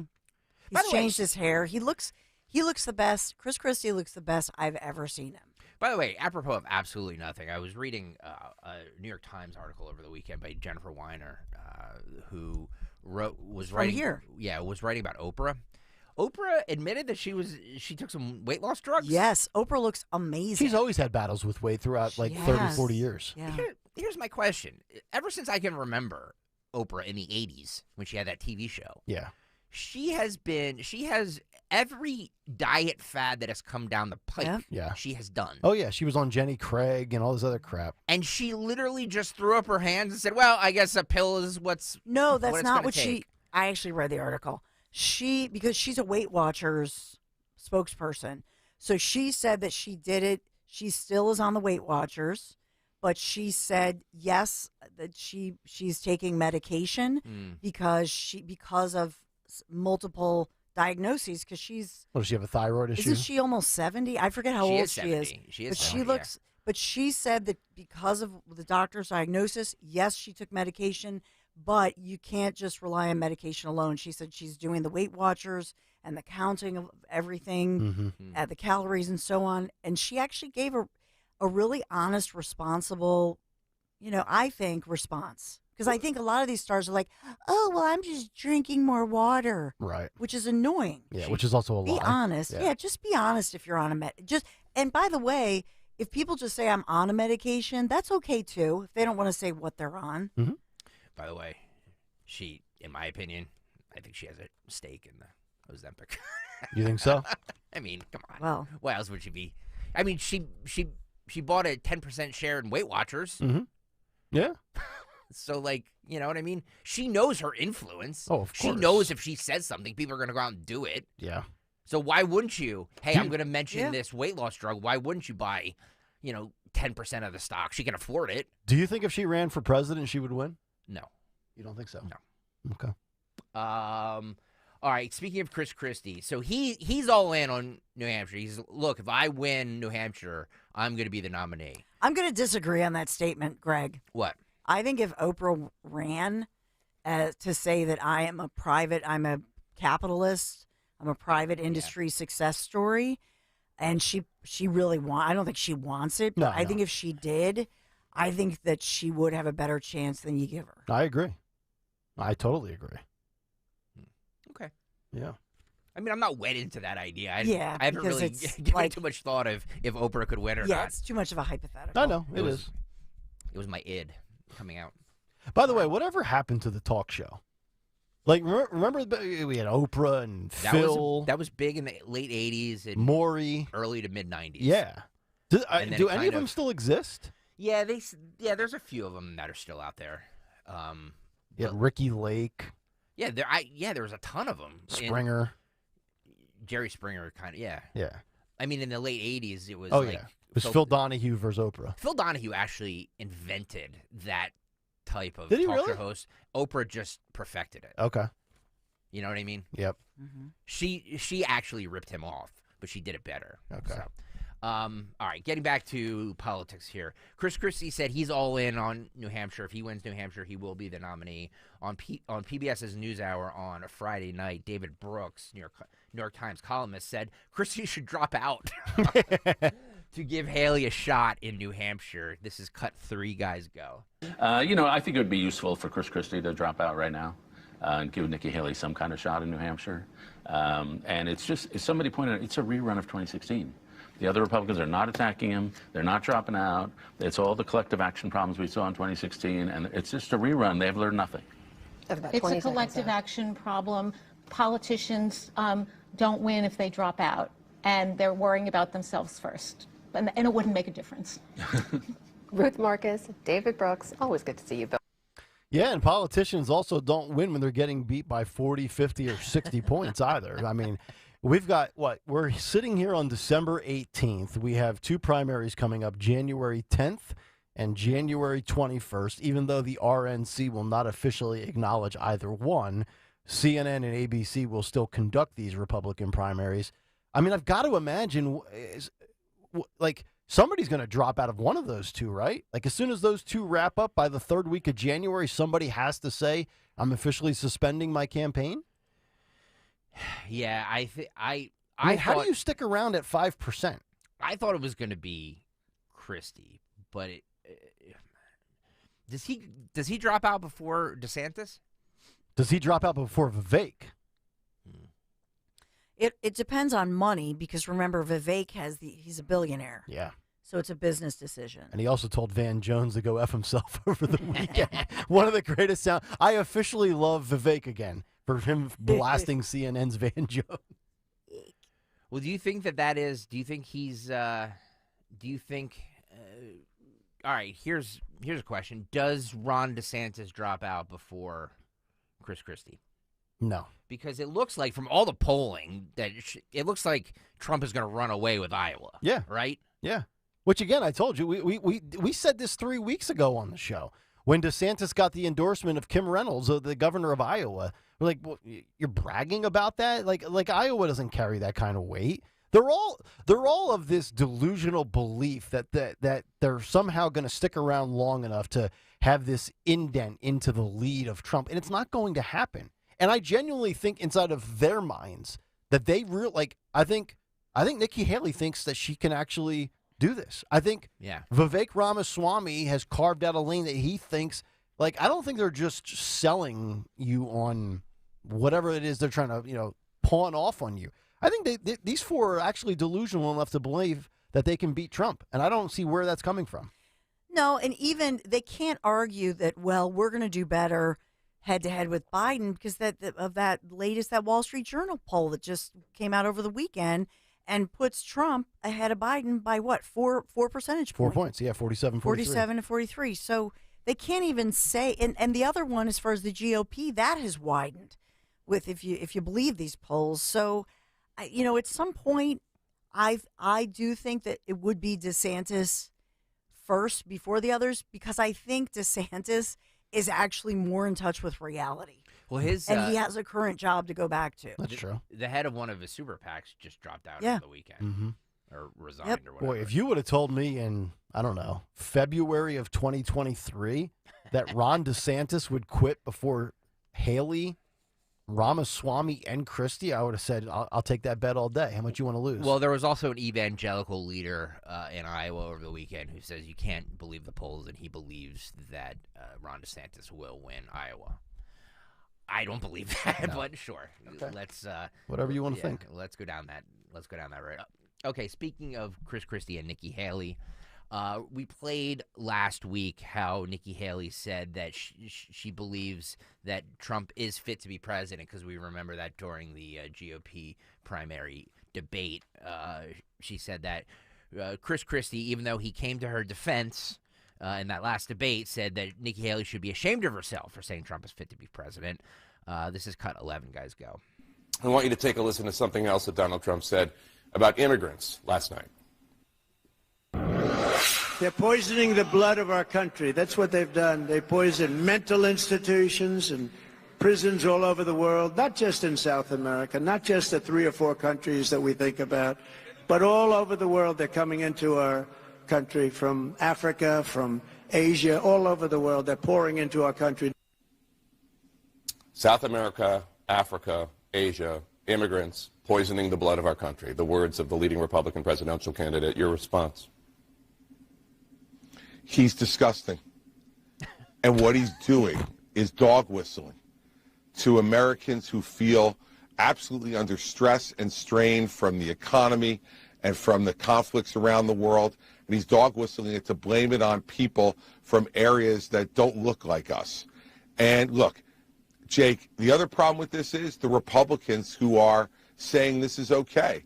Almost 100 members of Congress who've endorsed him. Nikki Haley, who this week said he is fit to be president. You're telling me that someone who says that immigrants are poisoning the blood of this country, someone who says Vladimir Putin is a character witness, is fit to be president of the United States, was the right president at the right time? Nikki Haley should be ashamed of herself.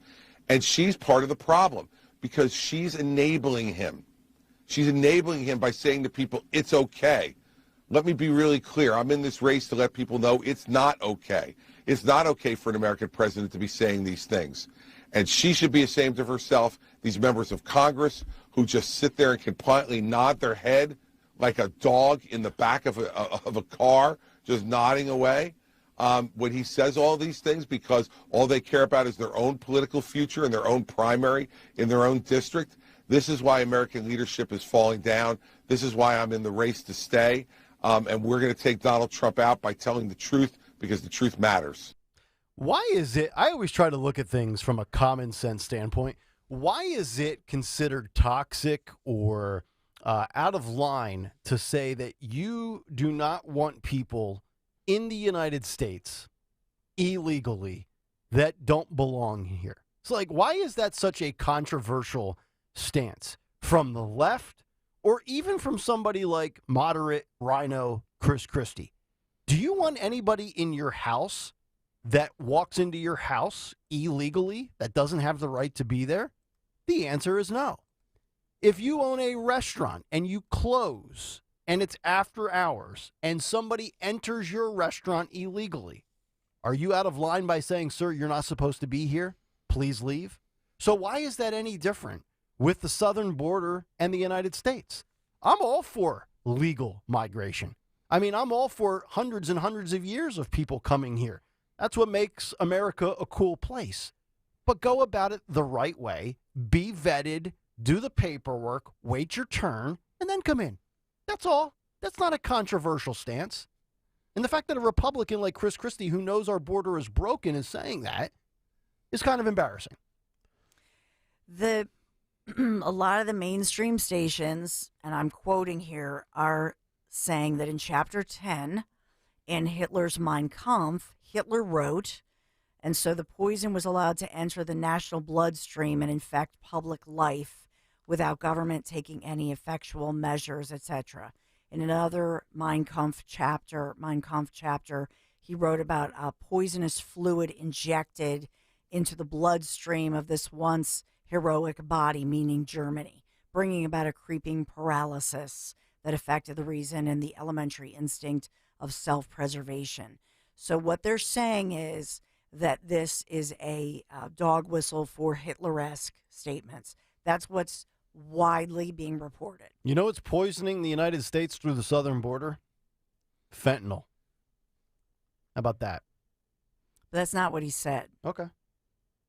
I have no idea. I've never heard that expression, poisoning the blood. Neither have I. But to me, it was like when he's, I'd seen the speech over the weekend, and I was like, what? Why did he say poisoning the blood? So is this an open mouth insert foot mistake from Trump? Is that what you're saying? No, I mean, I think if you support him, you don't think that he's trying to quote Hitler, and maybe it's some statement. I don't know. I've never heard that poisoning our blood because of the mental institutions or because of fentanyl.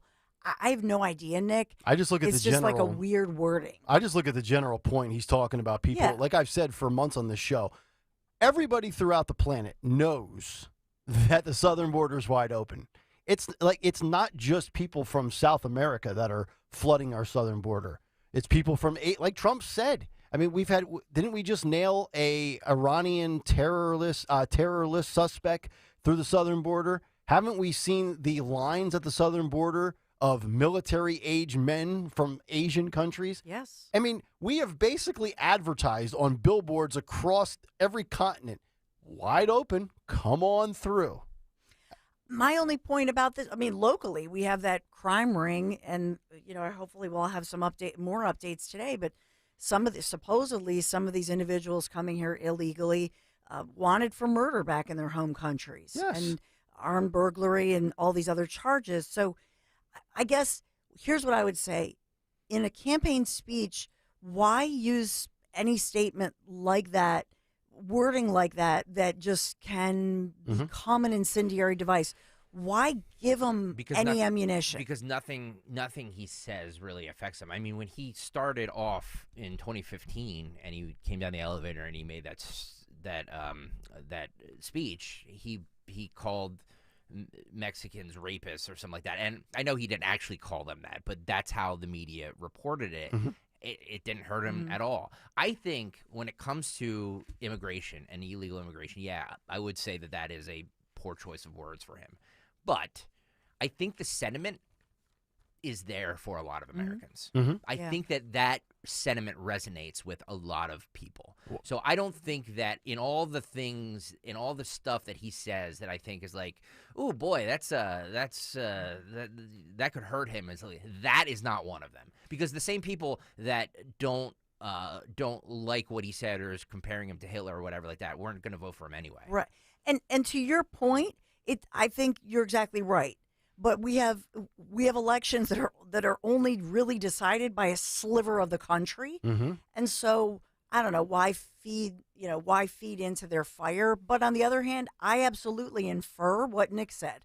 I infer that when he's saying poisoning the blood, he means literally with fentanyl. You know what I mean? And all of he means literally and figuratively. Yeah. But I think he's referring to the drugs. That's what I inferred from that. I was kind of surprised when the mainstream media, if you look everywhere, it's poison the blood, Hitler, he's invoking Hitler. Now, by the way, Hitler never used those words, and even Snopes I looked up on there, all the fact-checking services admit that Hitler used the words poisonous or bloodstream, but never used that phrase. Yeah. So the media is concocting this. Yeah, and again, this is about protecting our southern border. So I would like to ask all these politicians, regardless of whether they have a D or an R in front of their names, why are we more concerned about the Ukrainian border and the Israeli border than our southern border? Thank you. With all due respect to Ukrainians or to Jewish people or to Palestinian people, I'm not even going to include the Russians, the hell with them.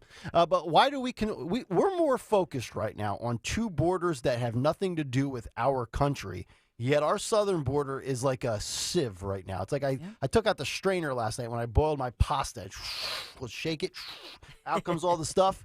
It's like, can we just worry about our own stuff? We have enough issues in our own country right now. Yeah, and it's so frustrating. The stuff that is poisoning our kids and our citizens is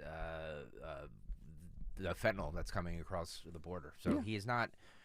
Look, he knows exactly what he's saying. He knows exactly what he's doing. He's saying stuff to get headlines. He knows it's going to be talked about. He knows people are going to debate it. So like, I wouldn't put too much emphasis on. And by the way, the media falling right into the trap of him of saying like Hitler-esque. Look at this. He wants to be a dictator and Hitler. So it's the same. Like, this is just a replay. It's like a doom loop.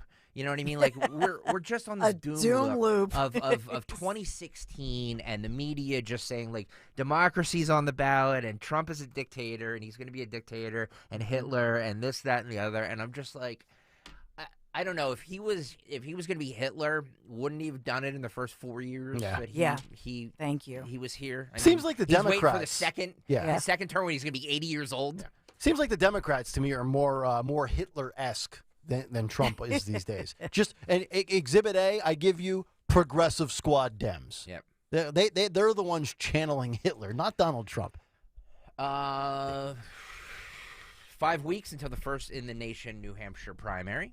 Everybody seems to, because yes, we know the caucus of Iowa. Everybody, yeah, but the first primary will actually be in New Hampshire. John Karl sat down with Chris Sununu and Nikki Haley on This Week, ABC This Week, and was discussing the GOP primaries.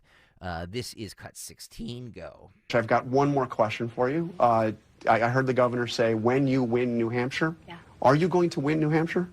My goal is to be strong in Iowa, strong in New Hampshire, strong in South Carolina. But you need to win somewhere, right? I mean, you're saying that.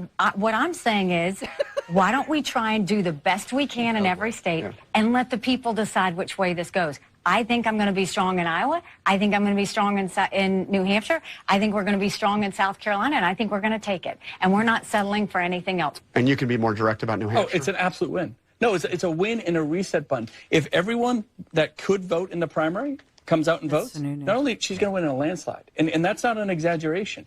So you're going to see a record. The bar for you here. No, it's not an expectation. He knows his state better than I do. It's not an expectation. It's people getting excited. It's exciting. We can feel it on the ground. We're going to do this. Our thanks to Nikki Haley and Chris Sununu. Yeah, we're going to do this. I'm not sure what they're going to do. I'll tell you what. Now, this is, two separate things. Polls versus, I guess, reaction on social media. The polls continue to show that Nikki Haley is doing relatively well. We've seen her in that one head-to-head matchup with Biden where she wins going away. She's become arguably the second best in polling, not named Donald Trump. But boy, when you look on social media, conservatives, they are out on Nikki Haley. Those that I think, like a lot of the Trump base that wants nothing to do with career politicians, they look at her and they say, you know what, she's just Hillary Clinton with an R. Yep.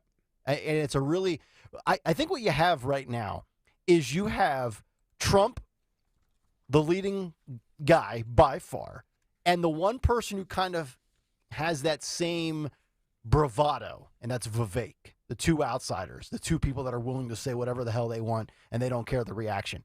And then as you kind of move inward towards the middle, you have Christie and Nikki that feel like establishment swampers, and then you have Mr. Mustard out there doing whatever he's doing. There's like three different things going on here. There's like the Trump and Vivek group, there's the Nikki and the Christie group, and then there's DeSantis. That's the way that's the feel I have with who's accepted by what faction of the Republican Party. So if you look at New Hampshire, if you look at the New Hampshire polls right now, and you look at Trump's lead, and then you look at Nikki Haley and Chris Christie and Ron DeSantis, if three of them dropped out, and all those votes theoretically went for whoever the nominee is, not Trump, Nikki Haley or whoever, it does even the playing field a lot more in New Hampshire. So, could this be a question of, okay, when we narrow the field down to one person against Trump, will the polls even out a little bit more?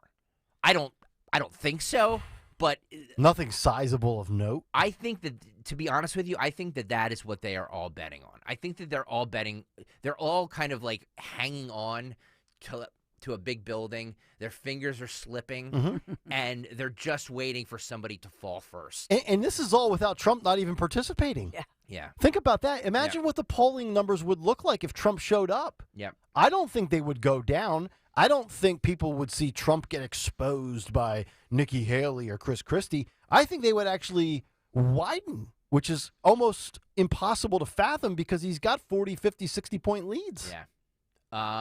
Speaking of Donald Trump, Nikki Haley was asked by John Karl about Trump.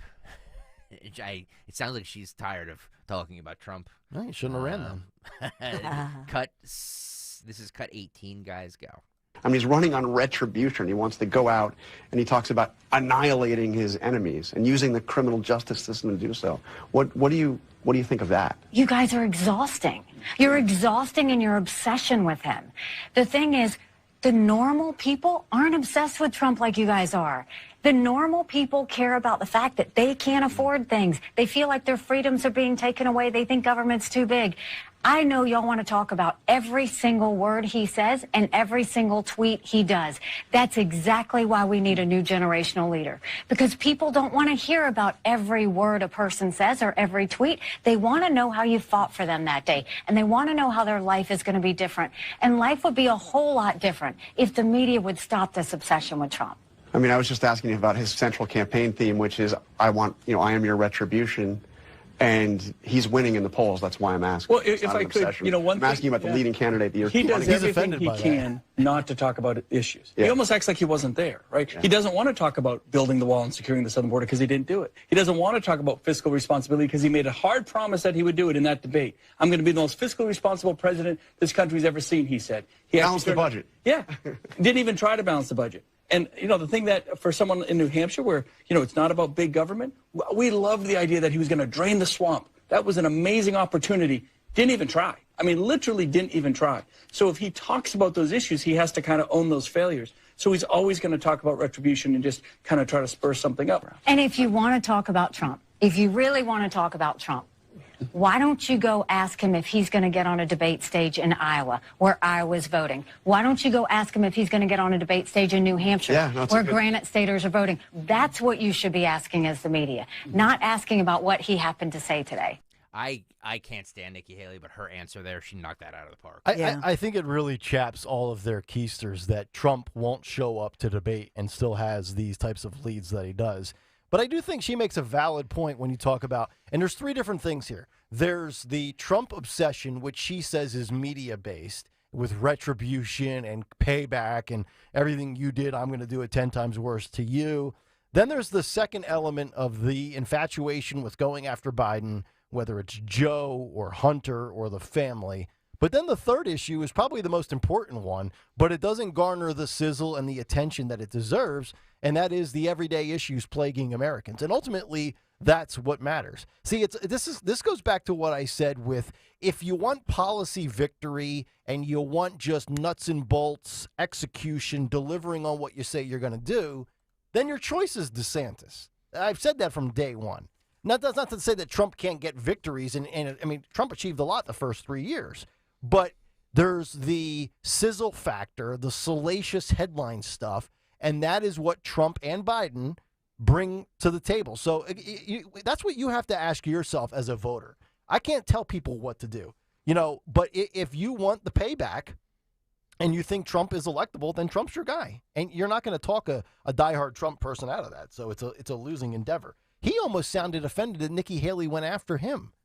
Like, Trump has said, I am your retribution, and that message has resonated because I think there are a lot of people in the Republican base that are Trump supporters that do want retribution. And it's not him winning the election. It's, I want my free speech back. I want the lockdowns. I want everything that was taken away from me during the pandemic. I want that back. It's almost like in a civil case where you are filing a lawsuit because you want to be whole again. I think there's a lot of people out there that feel like if Trump is reelected, and maybe that's just a sad way to look at your life, that you feel like you're whole again. But there's a lot of these things that Biden put into play that have impacted the lives of everyday Americans. So I don't belittle them for that. I also have to say, too, like Nikki Haley, she gave a very good answer on that. I'm going to play a clip here where she gives another very good answer.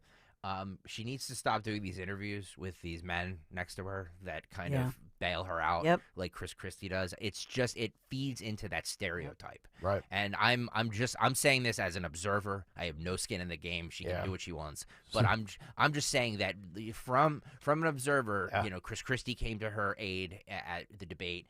Sununu now is like, well, what she actually meant was this, and it just doesn't. You're right. She needs to stand there and be forceful and show that, she's not a shrinking violet. But these are two different settings, though. Keep in mind, in this setting here in this interview, Nikki Haley is a guest in Sununu's own state. So it's kind of like he's endorsing her. Whereas Chris Christie was literally competing against her on a debate stage and came to her rescue. Yeah. two different contexts. I don't disagree, and I was actually hoping Dawn would back me up on this so I don't sound like a sexist pig. But you understand what I'm saying, right, Dawn? Yeah, I said it, and I wasn't the only one, but I think I've heard a lot of women, especially in the last debate, say that, in fact, you may have thought that Chris Christie was being chivalrous to come to her aid. I think that it was a little more cynical as well, because you want the look of, if you're running for the job, you're going for the job of commander-in-chief, and you would be the first woman in that job, you want to look the part as commander-in-chief. You don't want to look like, oh, my Betsy's, oh, heaven to Betsy's, come and let me get my hanky out and wave it so you can come to my defense. And so Thank you. So was that your damsel in distress voice? That's oh, pretty heaven good. to Betsy's. I like it. Help me, won't you, big old Chris Christie, with your with your big with old your sloppy sweaty, with your sweaty sloppy self. and your front pouch. So, Oh. but no, Sloppy I mean, Chris Christie. but I just think, in truth, she needs, come on, look the part. You're Yep. You're a tough individual. You have run a state. You have those executive skills. You're in the game. So own it and knock them back and have those one-liners ready. Don't just let Chris Christie go on and defend you like you're some weaker individual. By the way, right now up on the YouTube chat, youtube.com/@1210WPHT, if you want to see this or vote on it, who will drop out first? The choices are Chris Christie, Nikki Haley, Vivek, or Ron DeSantis. Right now, Chris Christie running away with it at 70%. I tallied my vote. My vote is Ron DeSantis. So, I don't know. I'm going to go Vivek. Vivek will drop out first, really? Yeah. I don't see that happening. By the way, this is the only time Chris Christie's been running away with anything. Yeah, thank you very much. One more clip from Nikki Haley. Of course, she's asked about the Kate Cox abortion issue that happened in Texas. And I think her response on this is the best one that I've heard a GOP candidate give. And, we'll see how this plays out. But this is cut 17, guys. Go. We had the Texas Supreme Court abortion case, really a kind of a tragic case. Kate Cox, the Supreme Court, ruled that she could not have an abortion even though her doctor said that her health was in danger. It might jeopardize her ability to have children in the future, that the fetus was almost certainly not going to survive. Do you disagree with that decision by the Texas Supreme Court? Well, I think that it is the right thing that unelected justices no longer decide this, and it's in the hands of the people. I appreciate that Texas went more on the pro-life side, but as we go through this, listen, my heart broke for her because I had trouble having my children. The states are now going to have to look at these, because what we don't want to see is a woman with a rare condition having to carry a baby until term. But let me just ask you just really directly, do you think the Supreme Court in Texas made the wrong decision? Chris Christie has come out and said it was the wrong decision, and he's criticized you for not giving a direct answer. Can you give a direct answer now? I mean, the Supreme Court said that the law that the state put was the one that they had to follow, right? The Supreme Court said that she could not have the abortion. That was the rule. Right. So that's when a state corrects itself and says, how do we make sure that doesn't happen again? We tweak things all the time as governors. So it was the right decision by the court? Well, the court had to follow the law. Mm-hmm. The law said that she couldn't have the abortion. Now it's up to the legislature in Texas to say, how do we make sure there are no more Kates that go through that? That's what you look at. As a governor, you don't just say this is golden. As a governor, when something happens that churns your stomach, that says that's not what this was intended to be, you go back and say, okay, what do we do to make sure that we are saving as many babies as possible, but also supporting as many moms as possible? It's not as cut and dry as everybody wants, but states will self-correct to this. That's what they do. But I think Nikki Haley continues to have kind of the best measured responses on this topic. She does. Of any GOP candidate. And I don't know, maybe it's because she's the smartest in the room. Maybe it's because she's a female. Maybe it's a combination of both. The Hill has an article out called How the Supreme Court Could Restrict Access to Abortion Pills. I guess that's going to be coming up in June, almost 2 years removed from Roe v. Wade. Yeah, and understand that more than half of all the count of abortions, when they say that, more than half are, and we don't even have all the numbers, truthfully, because I guess you can get it from from other countries, Canada, France, etc.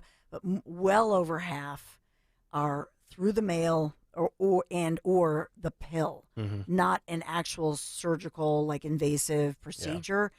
I would just say this, that it's a huge ruling, but the case itself, what they're saying in the case is that the government did not do due diligence in investigating and following up on on this particular pill, unless there was a death. And so what they're accusing the government of is kind of letting things go and not forcing the pharmaceutical to hone in on this medication. And so the whole point, and that's what concerns me, because if you read the case is actually saying, if the woman, let's say, is high risk, for example, and has high blood pressure and all this and that, should be with a doctor, because things can go with the bleeding and so on, could go wrong. That's what the actual case, to my understanding, when I look at it, says. But when you hear it in the headlines, it's very different. So this is a concern moving forward for Republicans. If they say it can't be mailed or this pill is restricted. Yeah, this could be the, we can sit here from now till June, whenever they hear this case, and talk about polls and this and the other. If they restrict that abortion pill, it's RIP GOP. Yep. And obviously a lot of conservative justices on the Supreme Court, but it's going to be SCOTUS that costs the GOP in elections in a way. And this is, getting back to what Nikki Haley said, she had the most concise point about that issue that I've heard a GOP candidate say. And it's right. Look, the Supreme Court, or the Supreme Court of Texas, was just following the law. And they actually said in that we don't want to be in that. Like, you guys don't have to come to us with all of these. Like, we don't want to be in this business of deciding this. Is this a moment for Nikki Haley where she needs to take her answer and the fact that commentators like us are giving her credit for her answer and use that as her campaign battle cry, saying, if you want a Republican back in the White House, I am the way. She should run. She should run on this. Honest to God, she should. Two more, and then we'll get to Dawn's big three. So Kamala Harris was at the Celebration Bowl in Atlanta on Saturday. This was the Howard Bisons taking on the Florida A&M Rattlers. Yeah. Nick, did you have any money on this No, game? I didn't. I couldn't find a line on it, but Kamala is a Howard alum, I believe. Yeah. Howard won 30-26. Is that correct? You would know better than me. I did not. There's one football game I didn't watch this weekend. I could be wrong on that. The copy that I have says Harris watched her alma mater, Howard Bison, take on Florida A&M Rattlers, who would go on to win 30-26. Oh, I guess that means Florida A&M won. Okay. It doesn't matter. So she was in the box discussing her team. This is how that sounded. Cut 4, guys, go. She has arrived. She is in the building. The Vice President of the United States, Kamala Harris, but also a very proud graduate of Howard University. A very proud Bison. Yeah. Here to cheer on my team. Can I say our team when she's around? Can I say our team? Yes, we can. I don't know about all of that. Okay. Look at all the giggling. Oh, my Lord. I mean, that was a, 18-second clip, and she giggled 3 different times? By the way, she's class of 86. So 22, 14, 36. So she's what, about 58, 59 years old now, Kamala Harris? Nice for her to get in the booth on ESPN. She looks decent in that clip, by the way. Yeah, she does. I would never say she's an unattractive lady. Yeah. Leather coat on. Yeah. So that was college football. I mean, she didn't offer anything in that clip, but she stayed on brand. We give her that. Well, the criticism was that she goes to college football bowl games, but doesn't go to the southern border. No, that's right. That's right. Atlanta, Georgia is about as far south as Kamala goes. On the other side of the aisle, Donald Trump and Dana White and Kid Rock were at the Colby Covington versus Leon Edwards fight, UFC 296, at the T-Mobile Arena in Las Vegas. No Tucker, by the way. Tucker didn't make it this time. Trump got a very good standing ovation. This is kind of before it switches over to pay-per-view. I think TNT has like the undercard. Yeah, the undercard and the post-fight stuff. So this is how it ended and sounded on TV on Saturday night. Cut 6, go. And who is in the building? But former President Donald Trump, escorted by UFC President and CEO Dana White. And they are all rising inside T-Mobile Arena to pay their respects to the former leader of these United States of America. Donald Trump is a massive UFC fan. He's watching our fight nights at home, but he has been omnipresent at our live events this year, and he is out to support the former interim champion Colby Covington tonight against Leon Edwards in our UFC Welterweight Championship main event. All right, next on ESPN2, men's college hoops, NC State and Tennessee. But our prelim coverage ends here from Vegas. You know what time it is, though. The best is still to come. The main card for UFC 296. Edwards versus Covington live on ESPN Plus pay-per-view from T-Mobile Arena. Starts right now. Huge reaction as always, man. UFC is Trump country. There's no doubt about it. Yeah. By the way, I shared that video on social media yesterday. I got a lot of people responding. You do realize that UFC is not real life, and it doesn't mean he's going to beat Joe Biden. I'm like, I never said it meant anything other than the fact that UFC fans love him. My other point was, I mean, where would Joe Biden get that reaction at? It's no. You can take Biden. It doesn't. Honestly, you can take Obama.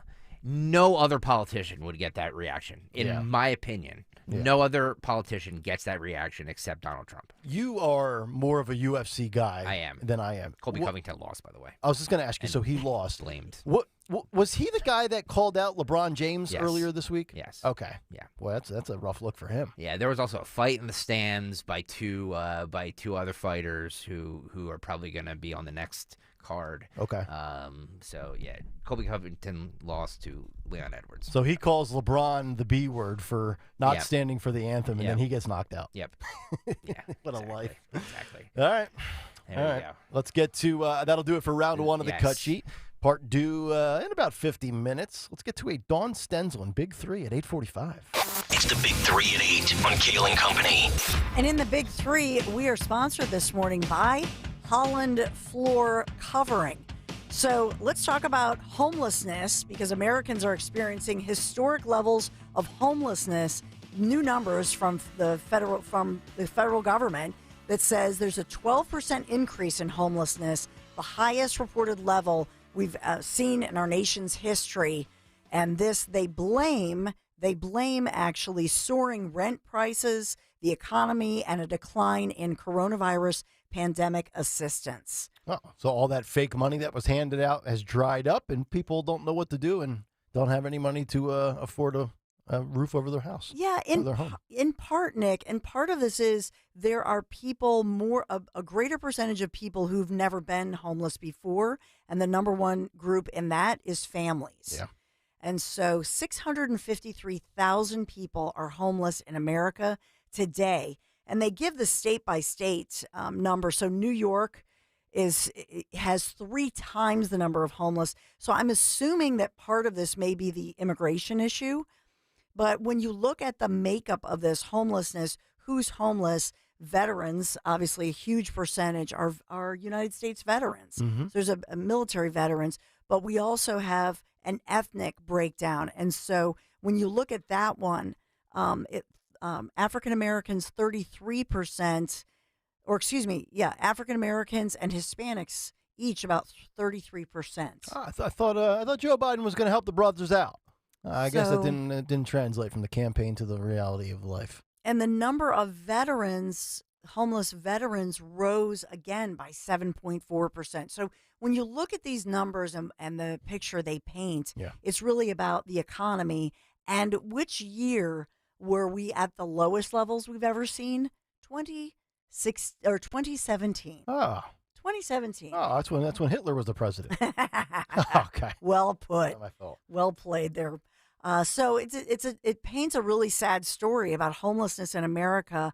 We rose about almost 71,000 just with just over year-to-year numbers. Yeah. So it's so sad to see who's in that group: families, United States military veterans. Well, and that's people are hurting in this economy. That's the biggest sin of all. When you see the veterans that can't stay in the shelters anymore, that are being kicked out for illegal migrants. Yes. Like, really?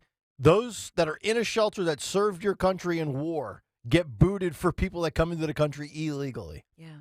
And, well, you talked about it earlier about the pandemic and the price we pay for the pandemic. So think about the jobs that were lost, the businesses that were shut down. I'd love to see that correlation as far as our United States military veterans. What jobs were they in that lost their jobs with all these mandates and shutdowns? Mm-hmm. Number 2, a Confederate memorial will be removed from Arlington National Cemetery in Northern Virginia in the coming days here. And this is part of a push to remove symbols which commemorate the Confederacy from any military-related facilities.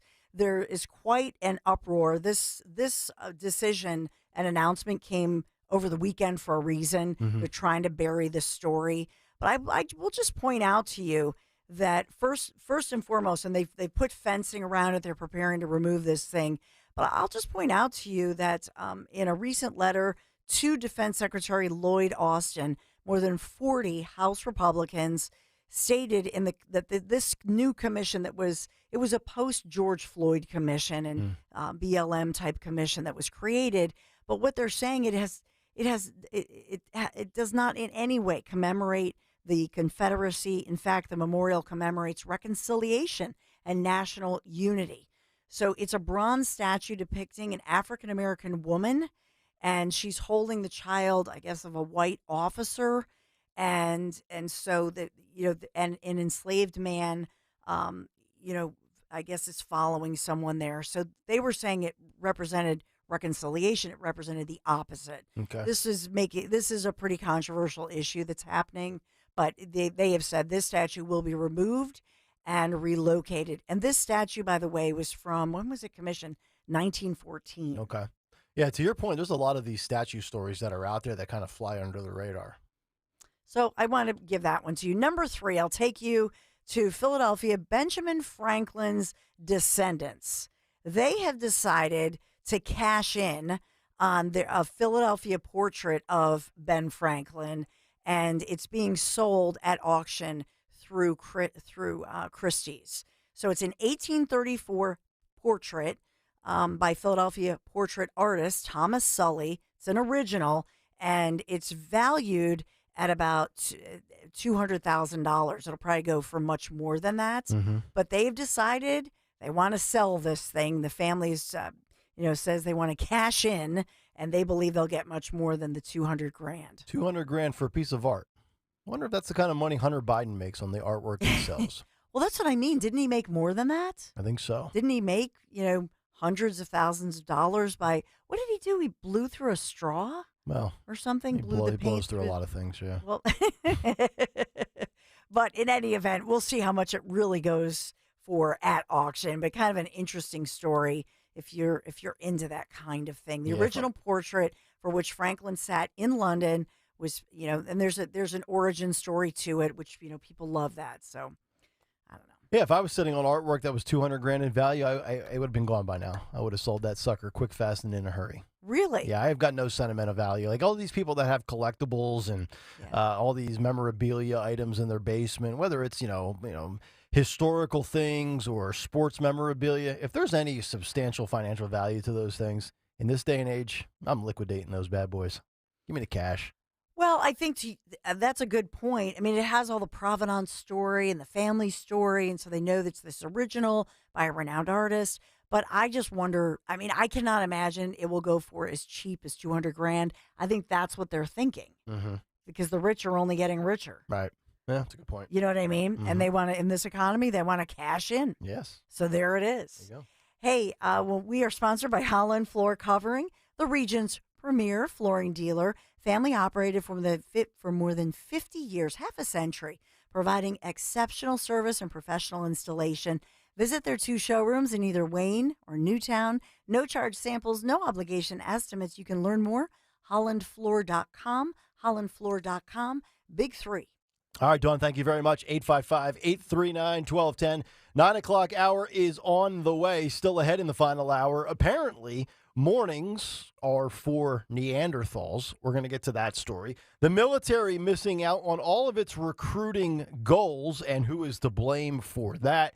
And then also our favorite U.S. women's national soccer team curmudgeon, Megan Rapinoe, said she had the worst job ever. We're going to get to that story, as well as left-wing publications claiming it's time to get rid of the national anthem at sporting events. By the way, real fast, Hunter Biden got up to $1.3 million for his artwork. Did he really? Yep. Wow. One buyer whose identity is unknown spent $875,000. Do we know what piece of artwork that was? Was it a painting, a sculpture? That was for 11 pieces of his artwork. 11 pieces. Maybe this radio thing, I should rethink this whole thing. Does somebody really want 11 pieces of Biden's artwork, or do you think that $875,000 was for something else? Well, that's the allegation. Just questioning. Right. You know, I don't have any proof of that, but I just, I'm questioning if somebody really liked Hunter Biden's paintings that much that they would spend $875,000 on 11 pieces of art. Yeah. I don't know. Those people just make me sick. It's unbelievable. 855-839-1210. Final hour is on the way. It's Kayal and Company live here on a Monday morning on Talk Radio 1210 WPHT. This holiday season, all your wishes are coming true on FanDuel in partnership with Valley Forge Casino. It's America's #1 sportsbook. Right now, new customers can get $150 in bonus bets with any winning $5 money line bet. That's $150 if your team wins. If you've been thinking about joining FanDuel, there's no better time to get in on the action than right now. The Eagles money line tonight is minus 164. So you can put down, if you're a new customer, you can put down $5, win $3, but you'll get $150 in bonus bets when the Eagles win. That you can bet on anything from spreads, player props, over-unders, so much more. Whatever you want to do with it, it's all yours. So go to FanDuel.com/Greg, FanDuel.com/Greg, and sign up right now. FanDuel Sportsbook, the official partner of 1210 WPHT and the NFL. 21 and over, President PA. First online real money wager, only $5 pregame money line wager required. $10 first deposit required. Bonus issued as knowledgeable bonus bets that expire 7 days after receipt. See terms at sportsbook.fanduel.com. Gambling problem? Call 1-800-GAMBLER. The life of an Eagles fan is a wild ride. Some years we triumph. Some years we don't. What never changes year after year is how we get to the game, shoulder to shoulder with our fellow fans on SEPTA. And this season, fans ride home free from NRG Station on the Broad Street line thanks to Unibet, an official casino and sportsbook partner of the Philadelphia Eagles. Plan your trip to the game and learn more about free rides home, sponsored by Unibet at iseptaphilly.com. Gambling problem? Call 1-800-GAMBLER. At Cherry Hill Volvo, we have started a huge renovation. Take our already incredibly generous offers and add an additional $1,000 off all new Volvos, plus owner loyalty, plus up to $2,000 when financing or leasing with Volvo cars, plus $7,500 lease rebate on all plug-in Volvos. This is a fabulous time to purchase from Cherry Hill Volvo. This month's offers are incredible, and we must make space for all the construction vehicles. Visit us now. This is Larry Steinhaus of Investor Schooling. I am so proud to announce the continuing success of our students at Investor Schooling. You already know that at Investor Schooling, we teach real estate investing and stock options. Did you also know that we teach things about tax savings, estate planning, and business coaching as well? We teach things about money I bet you never knew. At Investor Schooling, we teach from the perspective of true experience. If you want to see what our students think about Investor Schooling, please check out the over 160 5-star Google reviews. To find out more about how you can change your financial life, go to investorschooling.com or call 866-424-2829. That's 866-424-2829, and you can attend a complimentary class this Thursday at 7 p.m. Attend that class and see for yourself what Investor Schooling is all about. Go to investorschooling.com or call 866-424-2829. That's 866-424-2829. We can't wait to see you this Thursday.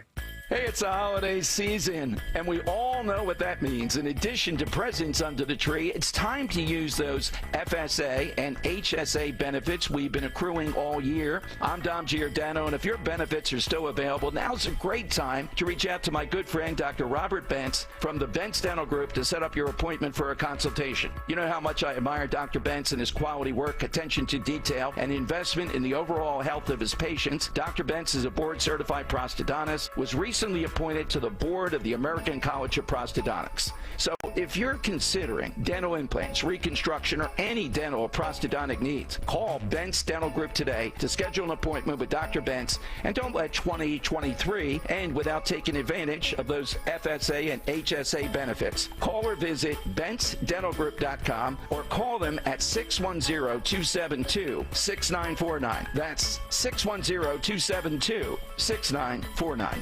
Jim Gaffigan here with some more Straight Talk. Now you can get a Walmart Plus membership, plus not pay for it, because it's included with Straight Talk wireless plans. You get free delivery with Walmart Plus, plus a Paramount Plus subscription included. Plus, you pay less for gas. That's a lot of pluses. Only Straight Talk gives you unlimited 5G data and Walmart Plus included on select plans for free. Straight Talk wireless, available at Walmart. Requires service on Gold or Platinum Unlimited. One offer per eligible account. Paramount Plus Essential Plan only. Separate registration required. Additional terms apply.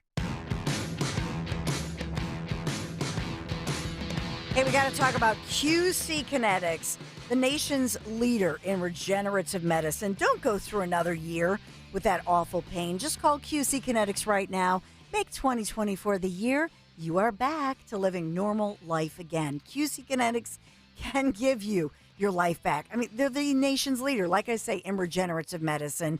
And these are all natural treatments, repairing and restoring that damaged tissue, giving you pain-free movement once again. How does that sound? QC Kinetics has tens of thousands of satisfied patients around the country, people who once, well, back before they tried QC Kinetics, before they turned to QC Kinetics, they used to have knee pain, back pain, shoulder pain, and they were able to get lasting relief now. No surgery, no drugs, no downtime. So if you're suffering in pain, maybe from a former injury or pain associated with arthritis, you need to check this out. The future of medicine, it's here. Regenerative treatments, thanks to QC Kinetics. Make the call now so you can get the most out of 2024. Get back to doing what you love to do. Don't forget, you can use your HSA and FSA funds. Call QC Kinetics, get a free consultation, and get moving.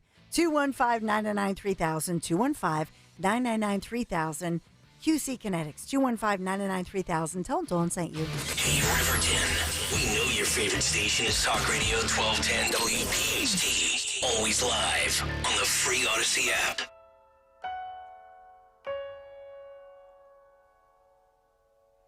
Bells will be ringing.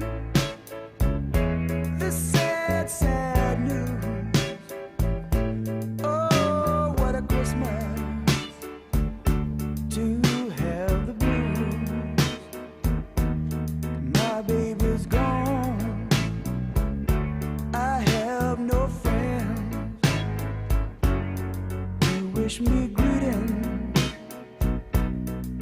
once again. Choirs will be singing. Oh, yeah, 901. Fourth and final hour underway here on this Monday morning. It's Nick, Dawn, and Greg. This makes me think of Home Alone. This song does? This is the song that they play in Home Alone. You're the weirdest guy ever. I know. Why'd you hire me? That's your problem. I'll finish the question for you. I knew where you were going.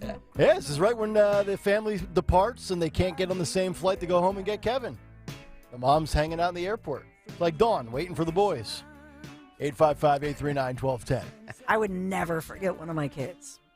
I could totally see you being in that situation and going through all the due diligence, counting to make sure all the boys are accounted for, all the bags are packed, the airline tickets are out the night before, so that when the van service shows up at the Stenzel and Menti palatial estate, they pick you up.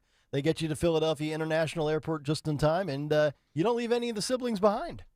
We might have to do a Home Alone remake. You could be. No way. you I could would be, never get on an airplane without my child. Really? Nope. I would love to get on an airplane without my child. Stop. I dream of days like that. Kidding me? All right, so a lot of good things to get to here in the final hour. Morning Mystery Movie Clip is coming up in just about 15 minutes. We got a great prize for you that we will tell you about. Also, what's on the cut sheet part due, who on Twitter and YouTube today, and what's on tap for the Dawn Show. Two things in the world of sports and politics that I want to get to here in the first 7 or 8 minutes. And then I also have this story from the Daily Mail that talks about our military recruitment and our active duty troop numbers haven't been this low since 1941. So we're going to get to that story as well. But two stories from Outkick. You know, we just came off of, what was it, about 2 weeks ago, the Time Person of the Year came out, and Taylor Swift, ended up winning it. Yep. I would argue, you know, if... Thank you. Look at see, there look it at goes. this. Yes, you guys just have a conversation about what needs to be read later. Look at Don't this worry hottie about it. blonde who just brought me a What coffee, Nick. Yeah, you know what? And speaking of hottie blondes, when he comes back in, we got to talk about his side job on Sundays because apparently Stocker doubles as an assistant coach for the Patriots. How cool is I don't that? know if you saw that picture that I tweeted out, but we'll get to that in a minute. I would argue if you were Time Person of the Year. They put together this list of all of these, you know, substantial people. I think Xi was on it, Putin was on it, Taylor Swift, on down the list. If I had to rank a top 5 or a top 10 of the most unlikable people in America in 2023, I don't know that Megan Rapinoe would fall out of the one spot. She is just one of these, and I've said this for a while. I think a lot of these left-wing progressive nut jobs, they hate America. They hate their own self. I think they're at odds with their own existence. They're either confused by what they are or what they aspire to be or what they want to be but biologically can't be. But we've talked about Megan Rapinoe a handful of times this year. And every time we bring her up, it's because she's either kneeling for the national anthem, she feels like a certain community is under attack, and now she actually has the nerve to come out and say being on the U.S. women's national soccer team and representing America in the Olympics is the worst job in the world. Honest to God, she has made money hand over fist in this country through playing sports, probably at a more substantial level through endorsements, appearance fees, anything that her agent gets her to promote. I don't know what she's worth. I guess I could look it up, but she probably has a nice little nest egg in the bank because everything that America has afforded to her. Like, she's able to do what you, in theory, love to do. Although, according to her, playing soccer at the highest level as a female is the worst job ever. She's also got a Netflix documentary, a series called Under Pressure, the U.S. Women's World Cup team, which I'm sure she's probably being compensated in some way, shape, or form for. And she comes out and says the following, quote, "I always say it's the worst job in the world because if you do your job, then you were supposed to do it. And if you do one hair less, then you're going to get lambasted for it." Yeah, that's what being an adult is all about.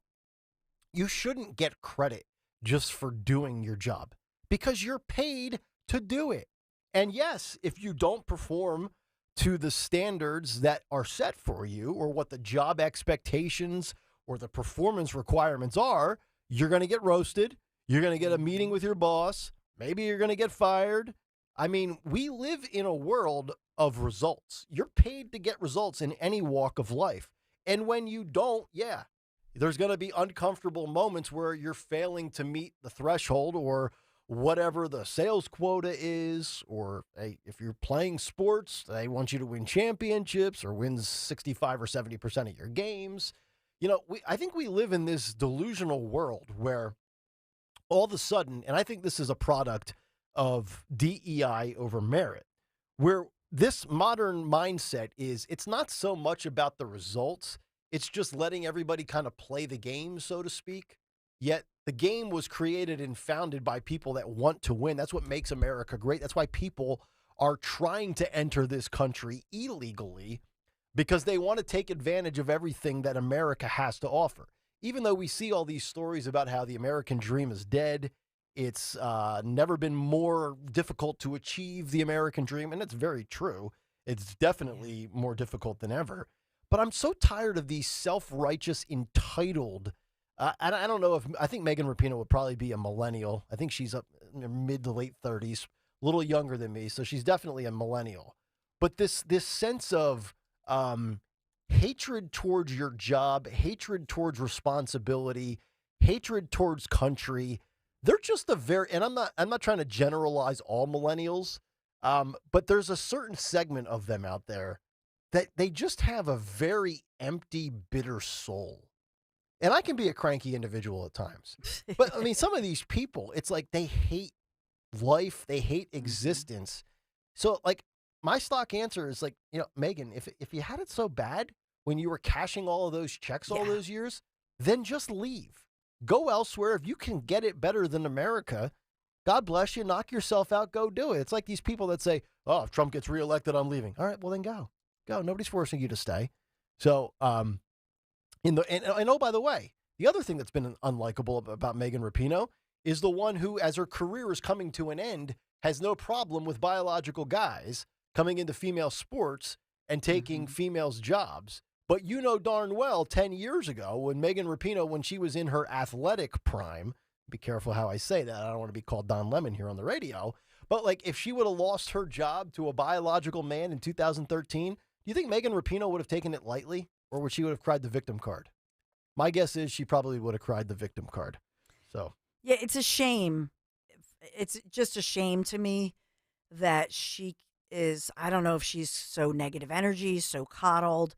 I know that I guess Sue Bird, basketball player, WNBA, had shut down all the speculation that she and Megan had gotten married or something over the weekend, whatever. Yeah. So maybe that's part of the reason she's just so grumpy. Right. Whatever. She just seems like a negative energy person, but most people in that position would say, what a blessing. Yeah. To go to that level, to be, represent your country in that kind of a situation in the Olympics, women's national soccer team. Yeah. And to go, it was the worst job. It's like she hated representing what America stands for. And, for every person out there listening, male or female, that played any sort of sport as a kid, like in, third grade, what was your dream? Not everybody, but a lot of people thought, hey, I'd like to be in the NFL one day. I'd like to be in Major League Baseball. I'd like to be a professional basketball player as a female. I'd like to be an Olympian and be an Olympic swimmer and win a gold medal. Like we've all dreamed of, not everybody, but a lot of people have dreamed of playing professional sports, playing a game and making millions of dollars to do what we did for free as kids. And she makes it sound like it was work and a chore. It's like, go get a real job and then get back to me. Go work at a construction site. Go be a barista at Starbucks and then complain about how you have to work an 8-hour shift. Yeah, and by the way, thank you, Carly Lloyd, because remember Carly Lloyd was critical of Megan. So I just think by contrast, I mean, somebody who's a local hero, Carly Lloyd, who's loves her job, feels blessed, always brings it, always works so hard. Yeah. And that's part of winning is your attitude. Yep. And oh, by the way, too, let's not forget, lost in all of this, the United States women's national team, they were expected to win and go deep in the tournament. Yeah. So, there was expectations placed on you. So sports fans have a right to be mad when you underachieve. Like, we're never expecting the men's team to do anything because the men's national team in American soccer always gets beat because the Europeans are so darn good at soccer. So that's the first story. And then secondly, we gave you the story last week where we talked about LeBron James showing up at his kid's game at USC and not acknowledging the national anthem. He showed up late. He was sitting courtside, kind of getting situated with his kids. He sat down for about 20 seconds, and then he stood up for the end of the national anthem. And we had a kind of a back and forth. Dawn's a fan of LeBron, but thought it was a bad moment. I hate LeBron, but thought it was a nothing burger. We had Bruno on to talk about it. So that must have triggered somebody at The Athletic, which, if you don't know, The Athletic is a sports website that hired a lot of traditional writers from big publications maybe 10 years ago. They plucked people from the New York Times, the Philadelphia Inquirer, the Washington Post. It's a subscription service for, like, quote, real journalism. They've never made any money. The New York Times, speaking of losing money, decided to purchase The Athletic. And somebody at The Athletic decided to write that they don't want the national anthem played at sporting events anymore. It was written by a man named Ian Mendez, who is a columnist, and he said that the Star-Spangled Banner is not nearly as in demand as patriotic patrons believed. He referenced how the Dallas Mavericks owner, Mark Cuban, who we've seen on NBC shows such as Shark Tank, apparently stopped playing the anthem in 2021. And it didn't really make news until about a dozen games later when it became a story, and then they went back to playing it. Well, this piece is not overly anti-anthem. It argues that the national anthem should be played sparingly and reserved for moments that evoke genuine feelings of national pride. So I just want to have a little conversation on this. I don't know about you, but if you ever went to a sporting event, whether it's as a competitor or as a spectator in the stands as a fan, I've always thought one of the coolest moments, and I'll be the cheesy guy, I have no problem admitting it, but when they play the national anthem at a sporting event, whether it's with a band, whether it's somebody singing it, whether it's a pre-recording over the PA system, I get chills almost every single time. And I'll take it even a step further just to show you what a patriotic simp I am. When I'm watching a big-time sporting event on TV, because like the standard run-of-the-mill baseball game, basketball game, Sunday football game, usually we don't see the national anthem on television. It's during a commercial after they came on and did their little intro to the broadcast that it airs. But when they air it for the Super Bowl, the college football national championship, or any type of big event, and you see the athletes that are crying and like they're like, staring up and they got like the tears running down their face, or they're muttering the words verbatim kind of under their breath. Remember Nick Sirianni a year or two ago? It became like the running meme and gif on Twitter. Like Sirianni looked like, his dog had died. I mean, he was bawling his eyes out on the Eagles sideline. I find that to be a very moving moment, because I think about, like, and not to get real cheesy here, but I am. That's fine. But it's Kayal and Company, and I'll be cheesy if I want, darn it. My name's on the show. You think about what every person went through that served in this military, which will get us to the military recruitment issue in this country in a moment. Like, we don't have the opportunity to play sports, sit at home, and gamble on sports on our smartphone without those that laid their life down for us to have the ridiculous ability to overreact to a football game on a Sunday afternoon for 3.5 hours. So the fact that and you wonder why, like, The Athletic, which was purchased by the New York Times, can't make a single dollar in profit on a subscription-based model. It's because you have all these people that just, again, a lot like to the effect of Megan Rapinoe. Why, like, if, again, the hatred for America from American civilians is a staggering concept to me that I'll never wrap my head around. So I just wanted to bring those two up. And speaking of the anthem and what it stands for, we should wrap up with this conversation. This is actually a legit concern. So according to the Daily Mail, we are going to enter next year in 13 days with the smallest military we have had in over 80 years, as active duty troop numbers sink to less than 1.3 million, and every branch except for Space Force has missed their recruiting goals, and the Pentagon is now coming out and issuing a national call of service to Gen Z. Does anybody get the feeling that maybe if this continues to go in the wrong direction, we're going to have a draft? Could you see that happening? And by the way, women would be. Yeah. That would be, right? Yeah. Mm-hmm. Yeah. Then all of a sudden you see a bunch of women who identify as men. You're like, well, no, I'm actually still a woman. Yeah, I'm still a lady. No. No, I was just joking. Well, I'm transitioning back. It's a pivot. Could it be? Let me ask you this: the military has changed a lot, and it's not. And I don't mean that in a like a physical sense. I mean what you do in the military now has changed. It's a lot more drones. It's a lot more technology, computer type. You need computer scientists to really operate a lot of these high-tech equipment that we have now. Right. Could that be it? Maybe there's not as many quote-unquote troops, but are there still people behind the scenes that can wage war just by, a few keystrokes? Well, Does that make sense? Yeah, no, it totally makes sense. I think it's multifaceted. I think it's the technology aspect that you're talking about. Two, we've also seen the lowering of the standards from an athletic standpoint for those that are actually out on the front line of battle. Much like with the police, we talked about the lowered physical fitness requirements. That certainly, that you would think would make it, quote, easier to get into the military if we're gonna drop the threshold and lower the bar. But also, we've seen these stories about all of the left-wing woke messaging and how that's been a turnoff for a lot of people that might have been considering. But let's loop all this in here. Let's take Megan Rapinoe. Let's take the getting rid of the national anthem, and let's take the national call of service in this article from the Daily Mail to Gen Z. And what do all of these people seem to have in common? They don't love their country. Yeah. So I can understand, and even though I disagree with it, but I think the fact is you have a lot of people out there that are that 18 to 24, 18 to 29 demo that are very much anti-American, that are pro-Palestine. They're like, I'm not fighting for the United States. I think it's exactly what it is.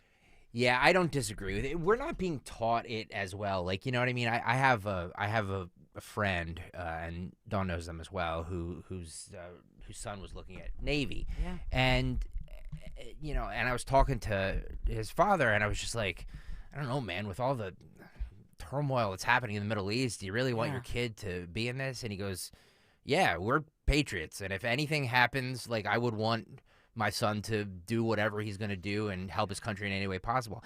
And when I heard him say that, it kind of took me back. I was just like, oh, I don't know if... And then I thought, there's very few parents, and this is not a knock against him because I would be on the opposite. Like, I would want to protect my son. But there's very few parents that look at that as a patriotic thing anymore. And it's the times. Like, our parents and our grandparents looked at that. Well, maybe not so much our parents, but our grandparents looked at that like, my country needs me and I will serve. And then you kind of get into these wars like the Vietnam War, and it's like, well, did we really need to go there?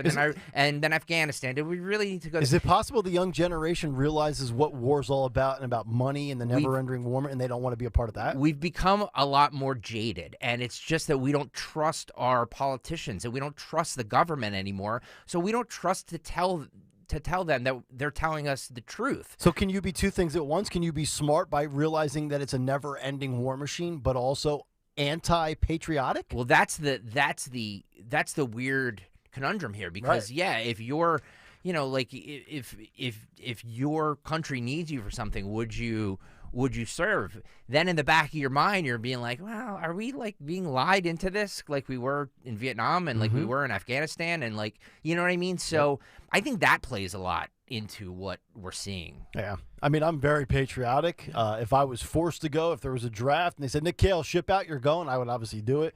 I've just never had the gut. Like, when I was 18. You're too old. I know, now. but like, I'm just saying, like, I never had the guts to do it. I am not nearly courageous enough to go out there and be, plus, trust me, you don't want me shooting missiles and stuff. I'm a disaster with that type of stuff. Really? Yeah, I'm not, I think part of it is the commander-in-chief matters. And so if you think you're coming into perilous times, and I think that's why we see a lot of early retirement, whether just leadership matters. And so if that commander-in-chief is somebody who you trust, especially if that commander-in-chief is going to listen to his generals and all the experts and do the thing that is right for the country, but as well, doesn't, that commander-in-chief's motivation does not want to get us into war, for example.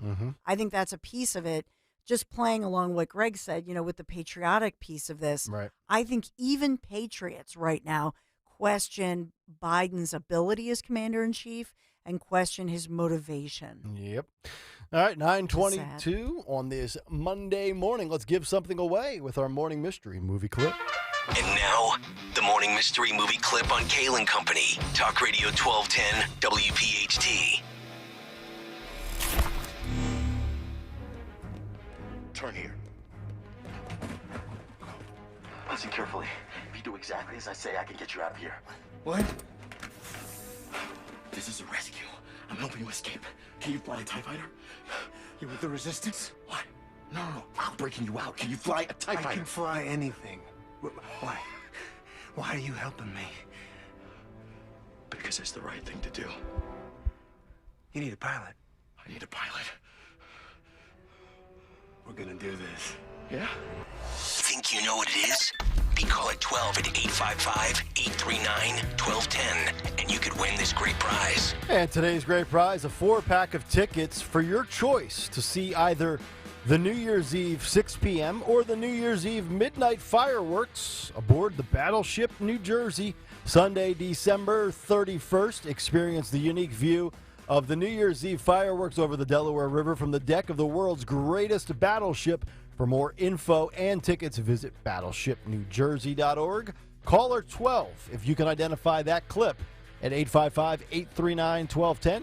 You'll get your choice of those 4-pack of tickets on New Year's Eve. Kayal and Company, back after this on Talk Radio 1210 WPHT. But first, let me tell you about my friends at Wawa. First up, Wawa.com, second up in-store. But if you want Wawa, here's what you do. Go to Wawa.com. Pick one of the festive card designs, enter your card amount, and write a message. You can choose to have that Wawa gift card show up in the inbox instantly or schedule to it arrive at just the right moment. Or you can go by the local store of your choice. You'll find gift cards for Wawa fans in your life. And for fans of other brands like Amazon or Roblox, grab one for your boss or your favorite aunt or uncle and make anybody's season bright in one Wawa run. Happy holidays from Wawa.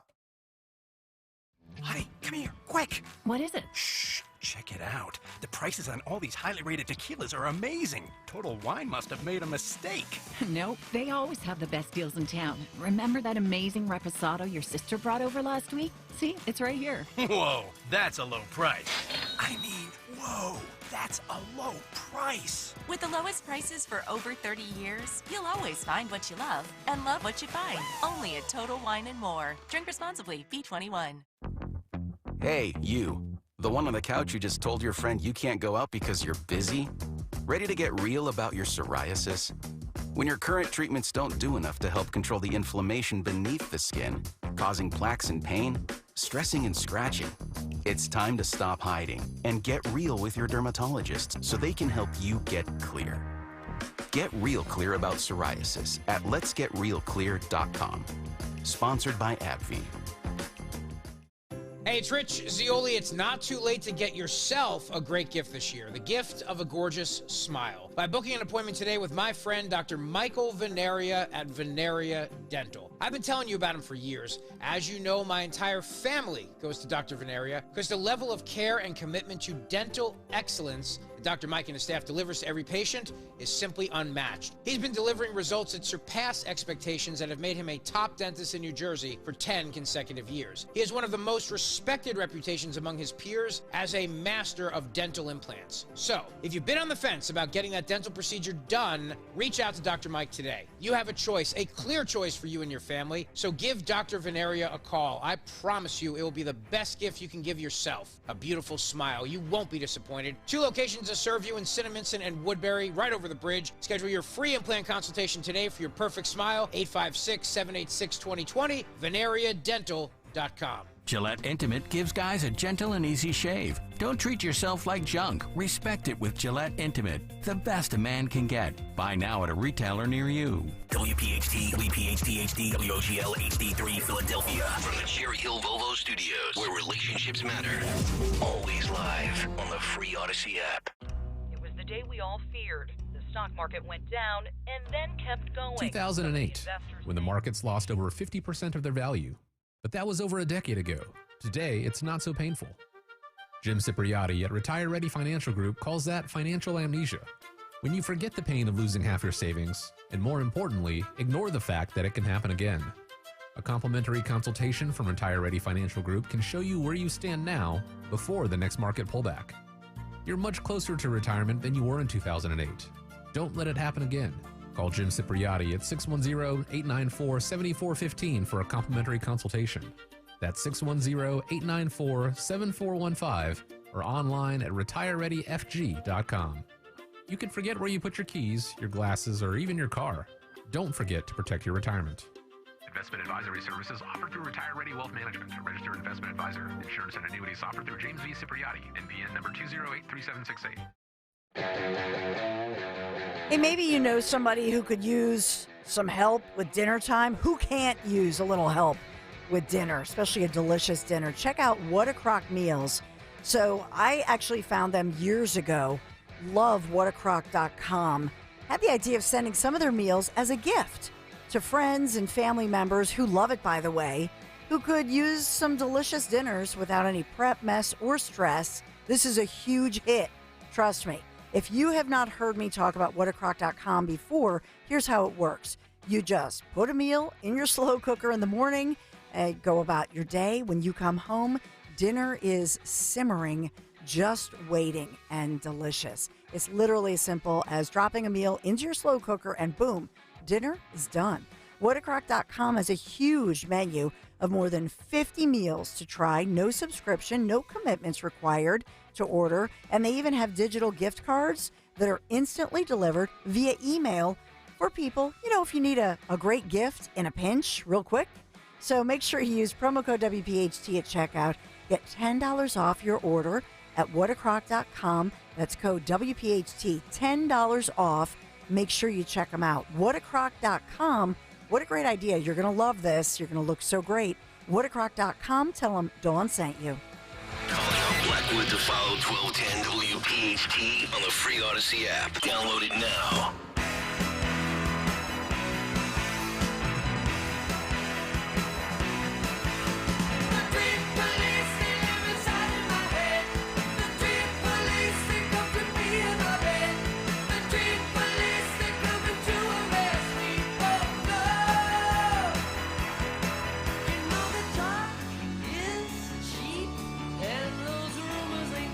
Kayal and Company, 9:30. Hopefully all of you having a great start to your Monday, 1 week out from Christmas, as wet and sloppy as it is out there. Still ahead this morning, we've got Dawn Stensland's Big Three, What's on the Cut Sheet Part 2, What's on tap for the Dawn Show, Who on Twitter and YouTube today. But right now, time to give away our 4-pack of tickets to the Battleship, New Jersey New Year's Eve Firework Bonanza. We have Mike in Wilmington, Delaware with us this morning. I'm assuming this is not Mike Opelka from Wilmington. But, Mike, you go right ahead. What movie clip did we just play for you, sir? Good morning. It was Star Wars, Episode 7. There you go. Yeah. Congratulations, sir. You got your 4-pack of tickets to your choice on New Year's Eve at 6 p.m. or at midnight. Thanks for playing, Mike. Great. Thank you, everybody. Have a great Christmas. You too, Mike. There he is. You can hear him actually sloshing through the water live on the radio. Yeah. I don't admire people, not admire, but I don't envy people going into work this morning. Yeah. It was probably a mess. Or leaving at 10 o'clock like some of us will be in a couple of minutes. That's all right. I have a truck. I'll plow through it. I'm strong like that. All right, 9:31. Let's get to a Dawn Stensland Big Three at the bottom of the hour. It's the Big 3 and 9 on Kayal and Company. Big 3 at 9. We are sponsored by Piazza Auto Group this morning.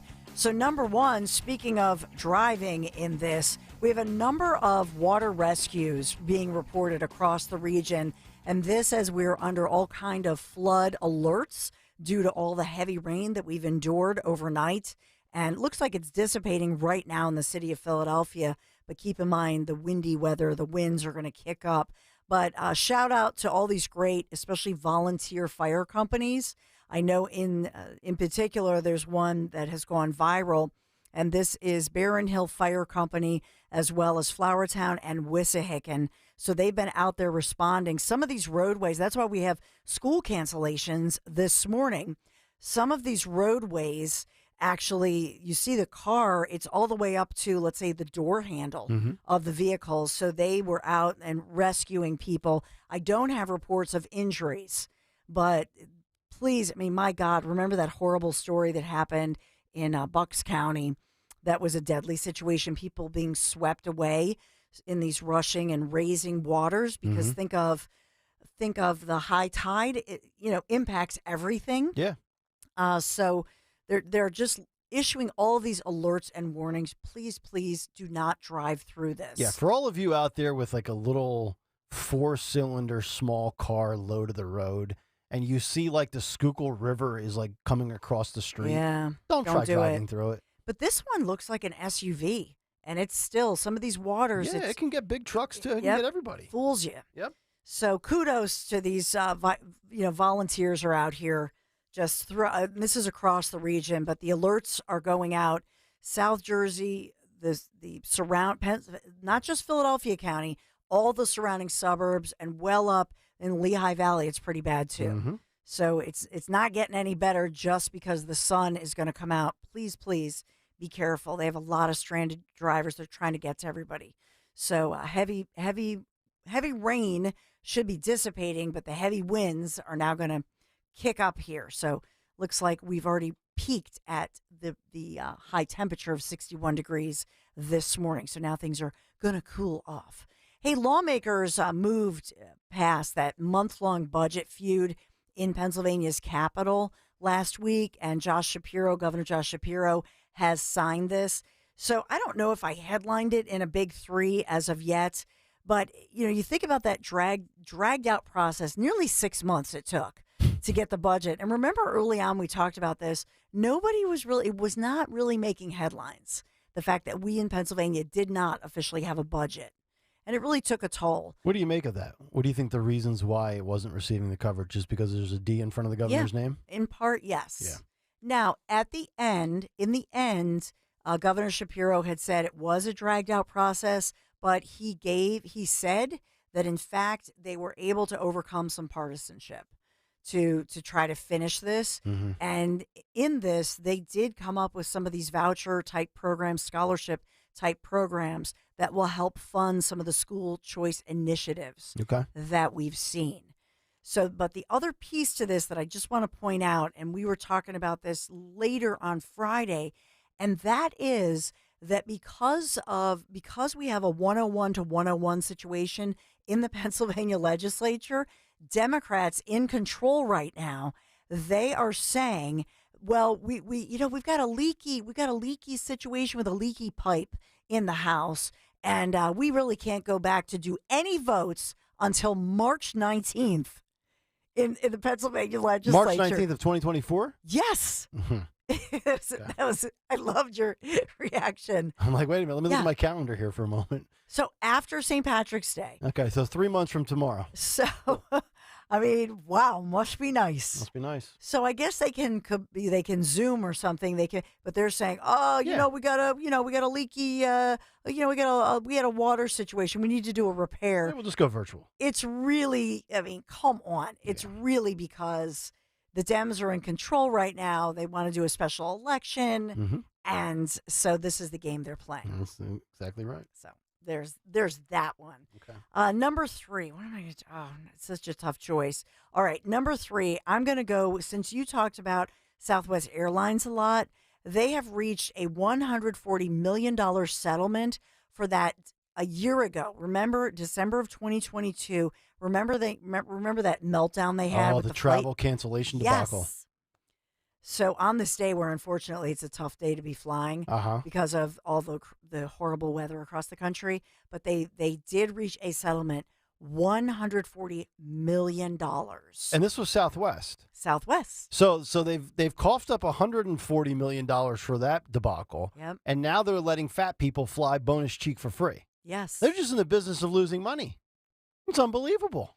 Yeah, so we'll see. Will they have layoffs now or something of that nature? Yeah. Or some CEO will probably give themselves $1 million bonus.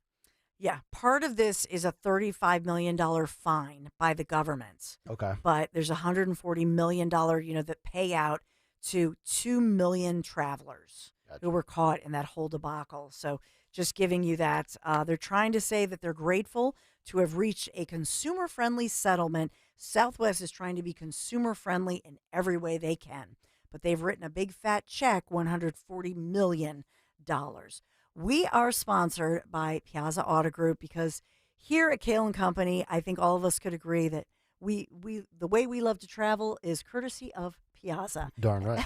And Piazza Auto Group sponsors us. Happy Honda Days from Piazza Honda of Philadelphia, Langhorne, Pottstown, Reading, and Springfield. You can get financing as low as 3.9% for 48 months on their most popular new models, which is part of the reason I am like this week, might just go trade in my Honda Odyssey minivan. My stepson Jonathan just did this. These deals are unbelievable. Do this. Shop Honda, PiazzaHonda.com, Piazza, PiazzaHonda.com. Thank you, Piazza Auto Group, for sponsoring our Big Three. All right, Dawn, thank you very much. Before we get to the cut sheet part due, let me go to Bill in Montgomery County. He's been on hold since Saturday. Bill, you're on Talk Radio 1210. You go right ahead, sir.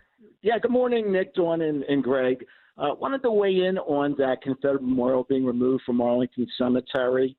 I've traveled with the military extensively in Germany, and when you drive through a small German town, in the town square, you'll see a monument honoring the German war dead from 1914 to 1918, obviously World War I, and then 1939 to 1945, honoring the war dead from World War II. Mm-hmm. So even the German people with Nazism and the Holocaust, they still respect their war dead. They don't diss their war dead. They have a memorial to their war dead. And to tie into the military recruitment, half of the U.S. military, the U.S. Army, is recruited from 12 red states. And I think what you're seeing happening is a lot of these military legacy families from the South that maybe had a great-great-grandfather that fought in the Civil War, they're seeing their dead being disrespected. It's going to be a turnoff to them joining the military. And we rely on those red states to supply our recruits. Yeah, that's a good point. And, Bill, I appreciate that information. I did not know that. So I'm actually going to jot that down for further reference in the future. 50% of our military recruits come from 12 red states. Wow. That's good to know. I mean, I kind of figured it would be more red versus blue, or at least maybe conservative versus liberal. But, I mean, you get 50% from, that's one, so 12 red states, that's just under 25% of the states in our country. So, nice little factoid from Bill. We appreciate it. Bill in Montgomery County. All right, 9:40. Let's get to a Monday edition of What's on the Cut Sheet Part 2. What's on the Cut Sheet? Part 2. What's on the Cut Sheet Part 2, sponsored by Joseph Anthony Retreat Spa and Salon. Joseph Anthony Retreat Spa and Salon, the secret to finishing your holiday shopping, with 3 locations, Glen Mills, Springfield, and Center City at the Lowe's Hotel. Visit in person or online at josephanthony.com, where gift cards are available. That's josephanthony.com, josephanthony.com. Thank you for sponsoring What's on the Cut Sheet Part 2. I'm going to piggyback off of what Dawn was just talking about the $140 million fine against Southwest Airlines. Mayor Pete was on... I'm waiting for you. Yeah, it's been a long time since we've used a Mayor Pete. I got to find my Mayor Pete inventory. There he is. Mayor Pete. There we go. Mayor Pete was on with the Morning Joes this morning and says, look, we're setting a new precedent for this. I just pulled this, guys. If you don't have the video, it's okay. But here we go. Go. That's exactly 48 past the hour as we gear up for the heavy holiday travel season. For the holidays and plans that were destroyed a year ago, but also about setting a new precedent. This is a multiple, depending how you do the math, about 30 times the biggest penalty we've ever assessed, because we really need to send a message to the entire airline industry that you have to take care of passengers, do the right thing, run your operations well, or there will be a consequence, and our department will hold you accountable. What's happening in this case is a $140 million penalty. Now, about $35 million of that is a cash fine. But we want to make sure the majority of it doesn't go to the U.S. Treasury, but rather goes to customers. So as part of this settlement, Southwest will have to pay $75 vouchers going forward to any other passengers over the next 3 years who are stranded, have a delay of more than 3 hours, or or a cancellation that Southwest is responsible for. So it's really forward-looking as well as dealing with what happened just about a year ago. Imagine if this administration was that tough on the southern border, China, things that really, really ultimately matter from a national security standpoint. But I will give them some credit. I mean, I think for far too long, these airline industries have been ripping off Americans. I disagree with the whole your bonus butt cheek gets to fly free concept. But, that debacle last year at Christmas was unacceptable. And I'm glad that they slapped these corporations like Southwest. We spent a lot of time last week on the Hunter Biden press conference that he did. Jen Psaki, who used to be the White House spokesperson, was on Meet the Press on Sunday discussing it, and she said, "Look, if you're the White House, you're like, please, Hunter Biden, stop talking in public." So we're wondering how this is looking or how this is being played in the White House. If Jen Psaki has her ear to the ground, which I assume she does, not very well, cut 7 guys go. Jen Psaki, you had this surprise press conference by Hunter Biden this Yeah. week. Did it help or did it hurt? Look, I think if you're sitting in the White House right now, you're like, please, Hunter Biden, we know your dad loves you. Please stop talking in public. This is not helpful to any of them for him to be out there. But at the same time, the president loves his son. That takes precedent over anything else. That is appealing. I'm thinking of the woman in your focus group who talked about family. He loves his son. He loves his family. He's worried about his mental health. But yes, the White House would like him to probably go away right now. Well, between Jen Psaki and the binder, have we come to the conclusion we all agree that nobody has ever loved the son as much as Joe Biden has loved his son Hunter?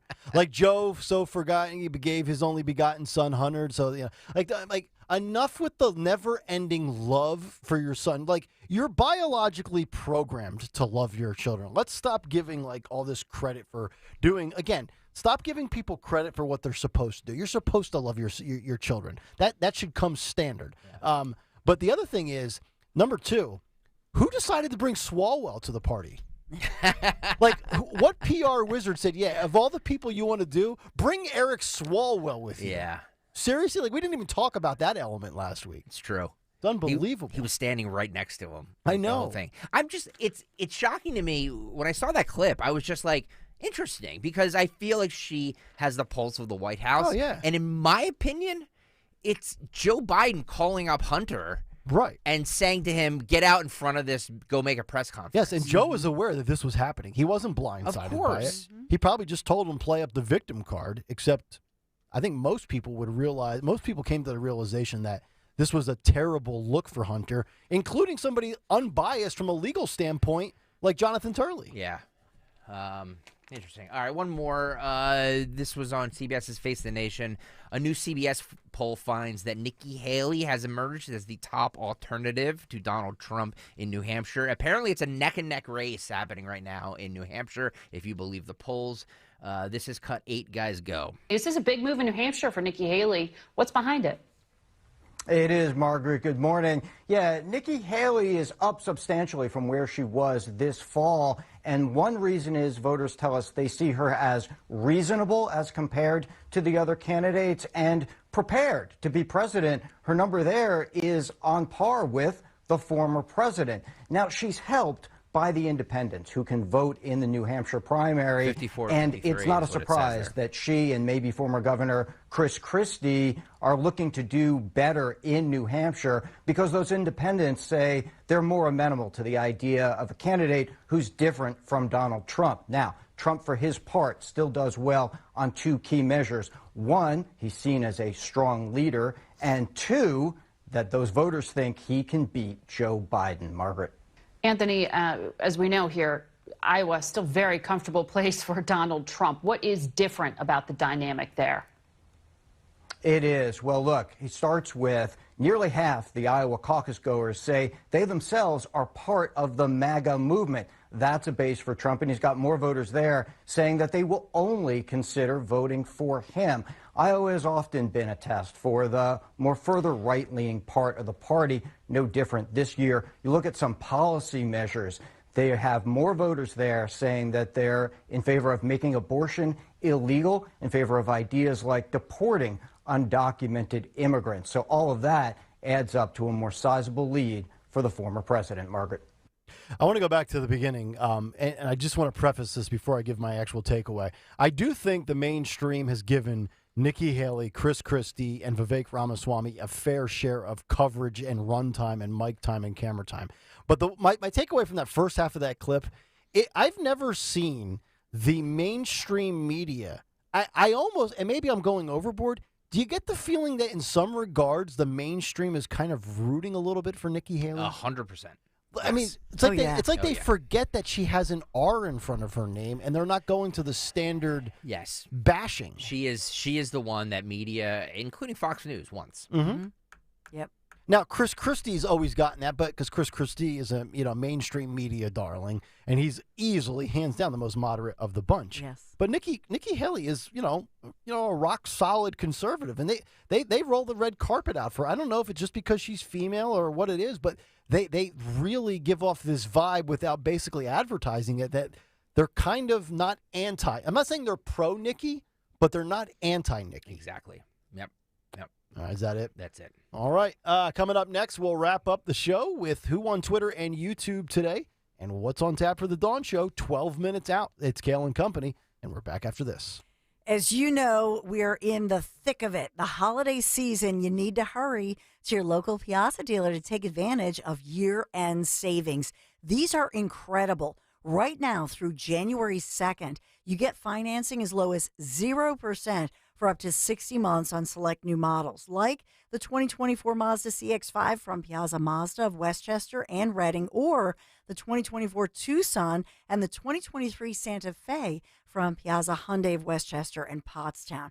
Visit your local Piazza dealer for all the details and additional offers. Some of these offers we haven't seen in years. This is incredible. You got to do this. My stepson Jonathan just went and got a vehicle just a couple days ago from Piazza. So please shop online, piazzaautogroup.com, Piazza, piazzaautogroup.com. Tell them Dawn sent you.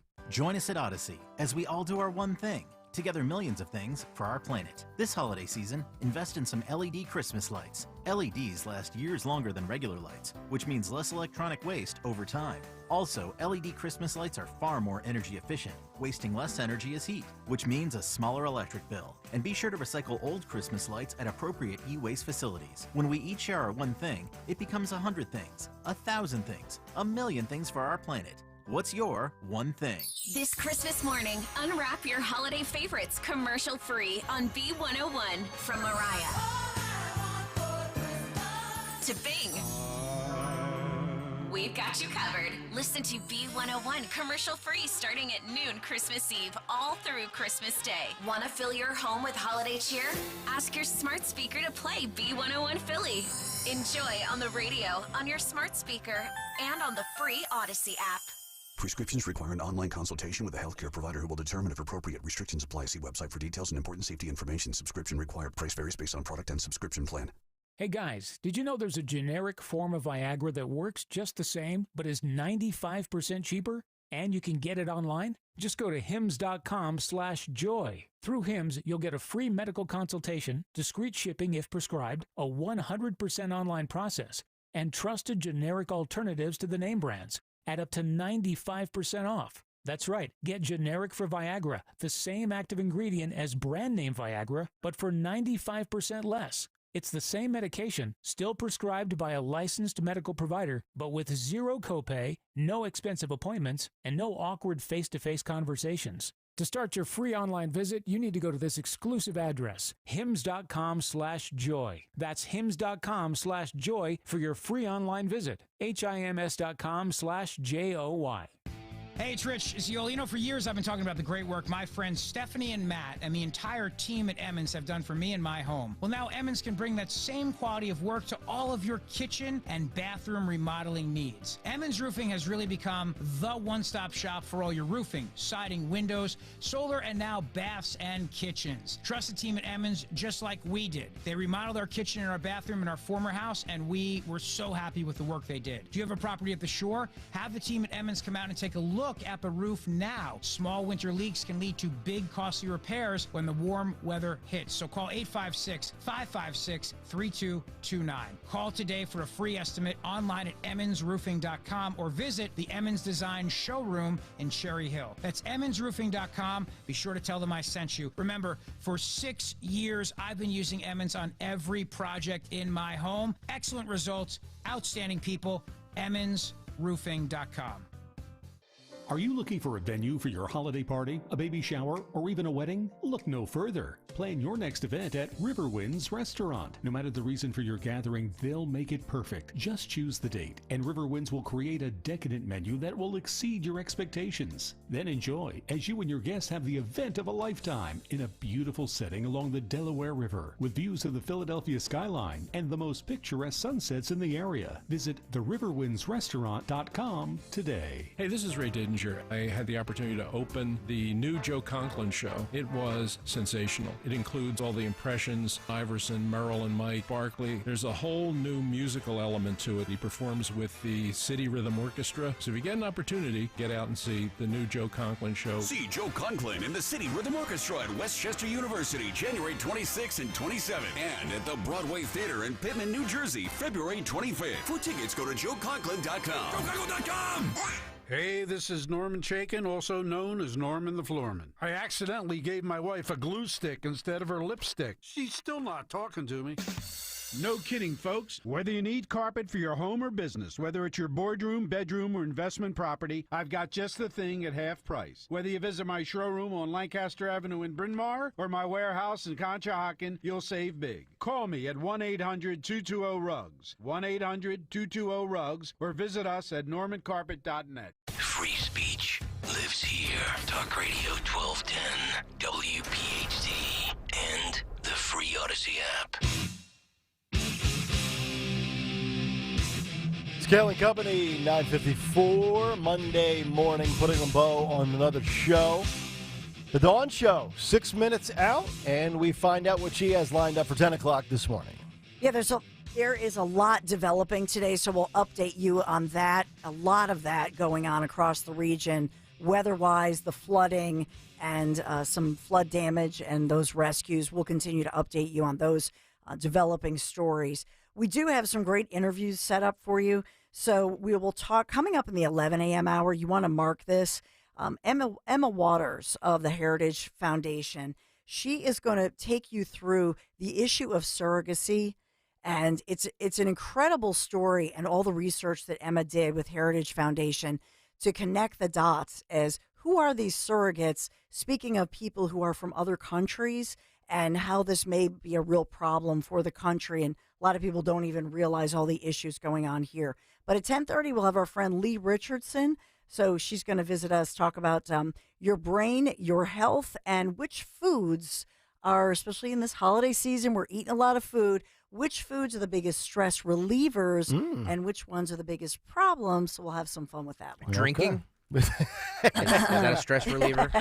It is for me. How about mustard? Is that Mustard. Yeah. Is that a stress reliever? Yeah. The Eagles could be a stress reliever or a stress inducer, depending on which team decides to show up. I guess we'll make our Monday Night Football pick before we get out of here in about 2 minutes. But let's just do who on Twitter first. Yeah, let's do that first.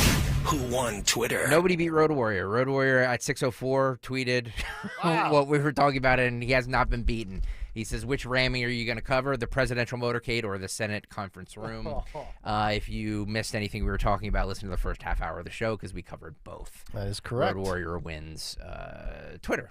3 hours and 50 minutes went by, and nobody could top him. Nobody could top him. That's what we call setting the bar very high. Exactly. All right, so Eagles and Seahawks tonight, Monday Night Football. It looks like Geno Smith likely out, Jalen Hurts likely in, so that's good for the Eagles.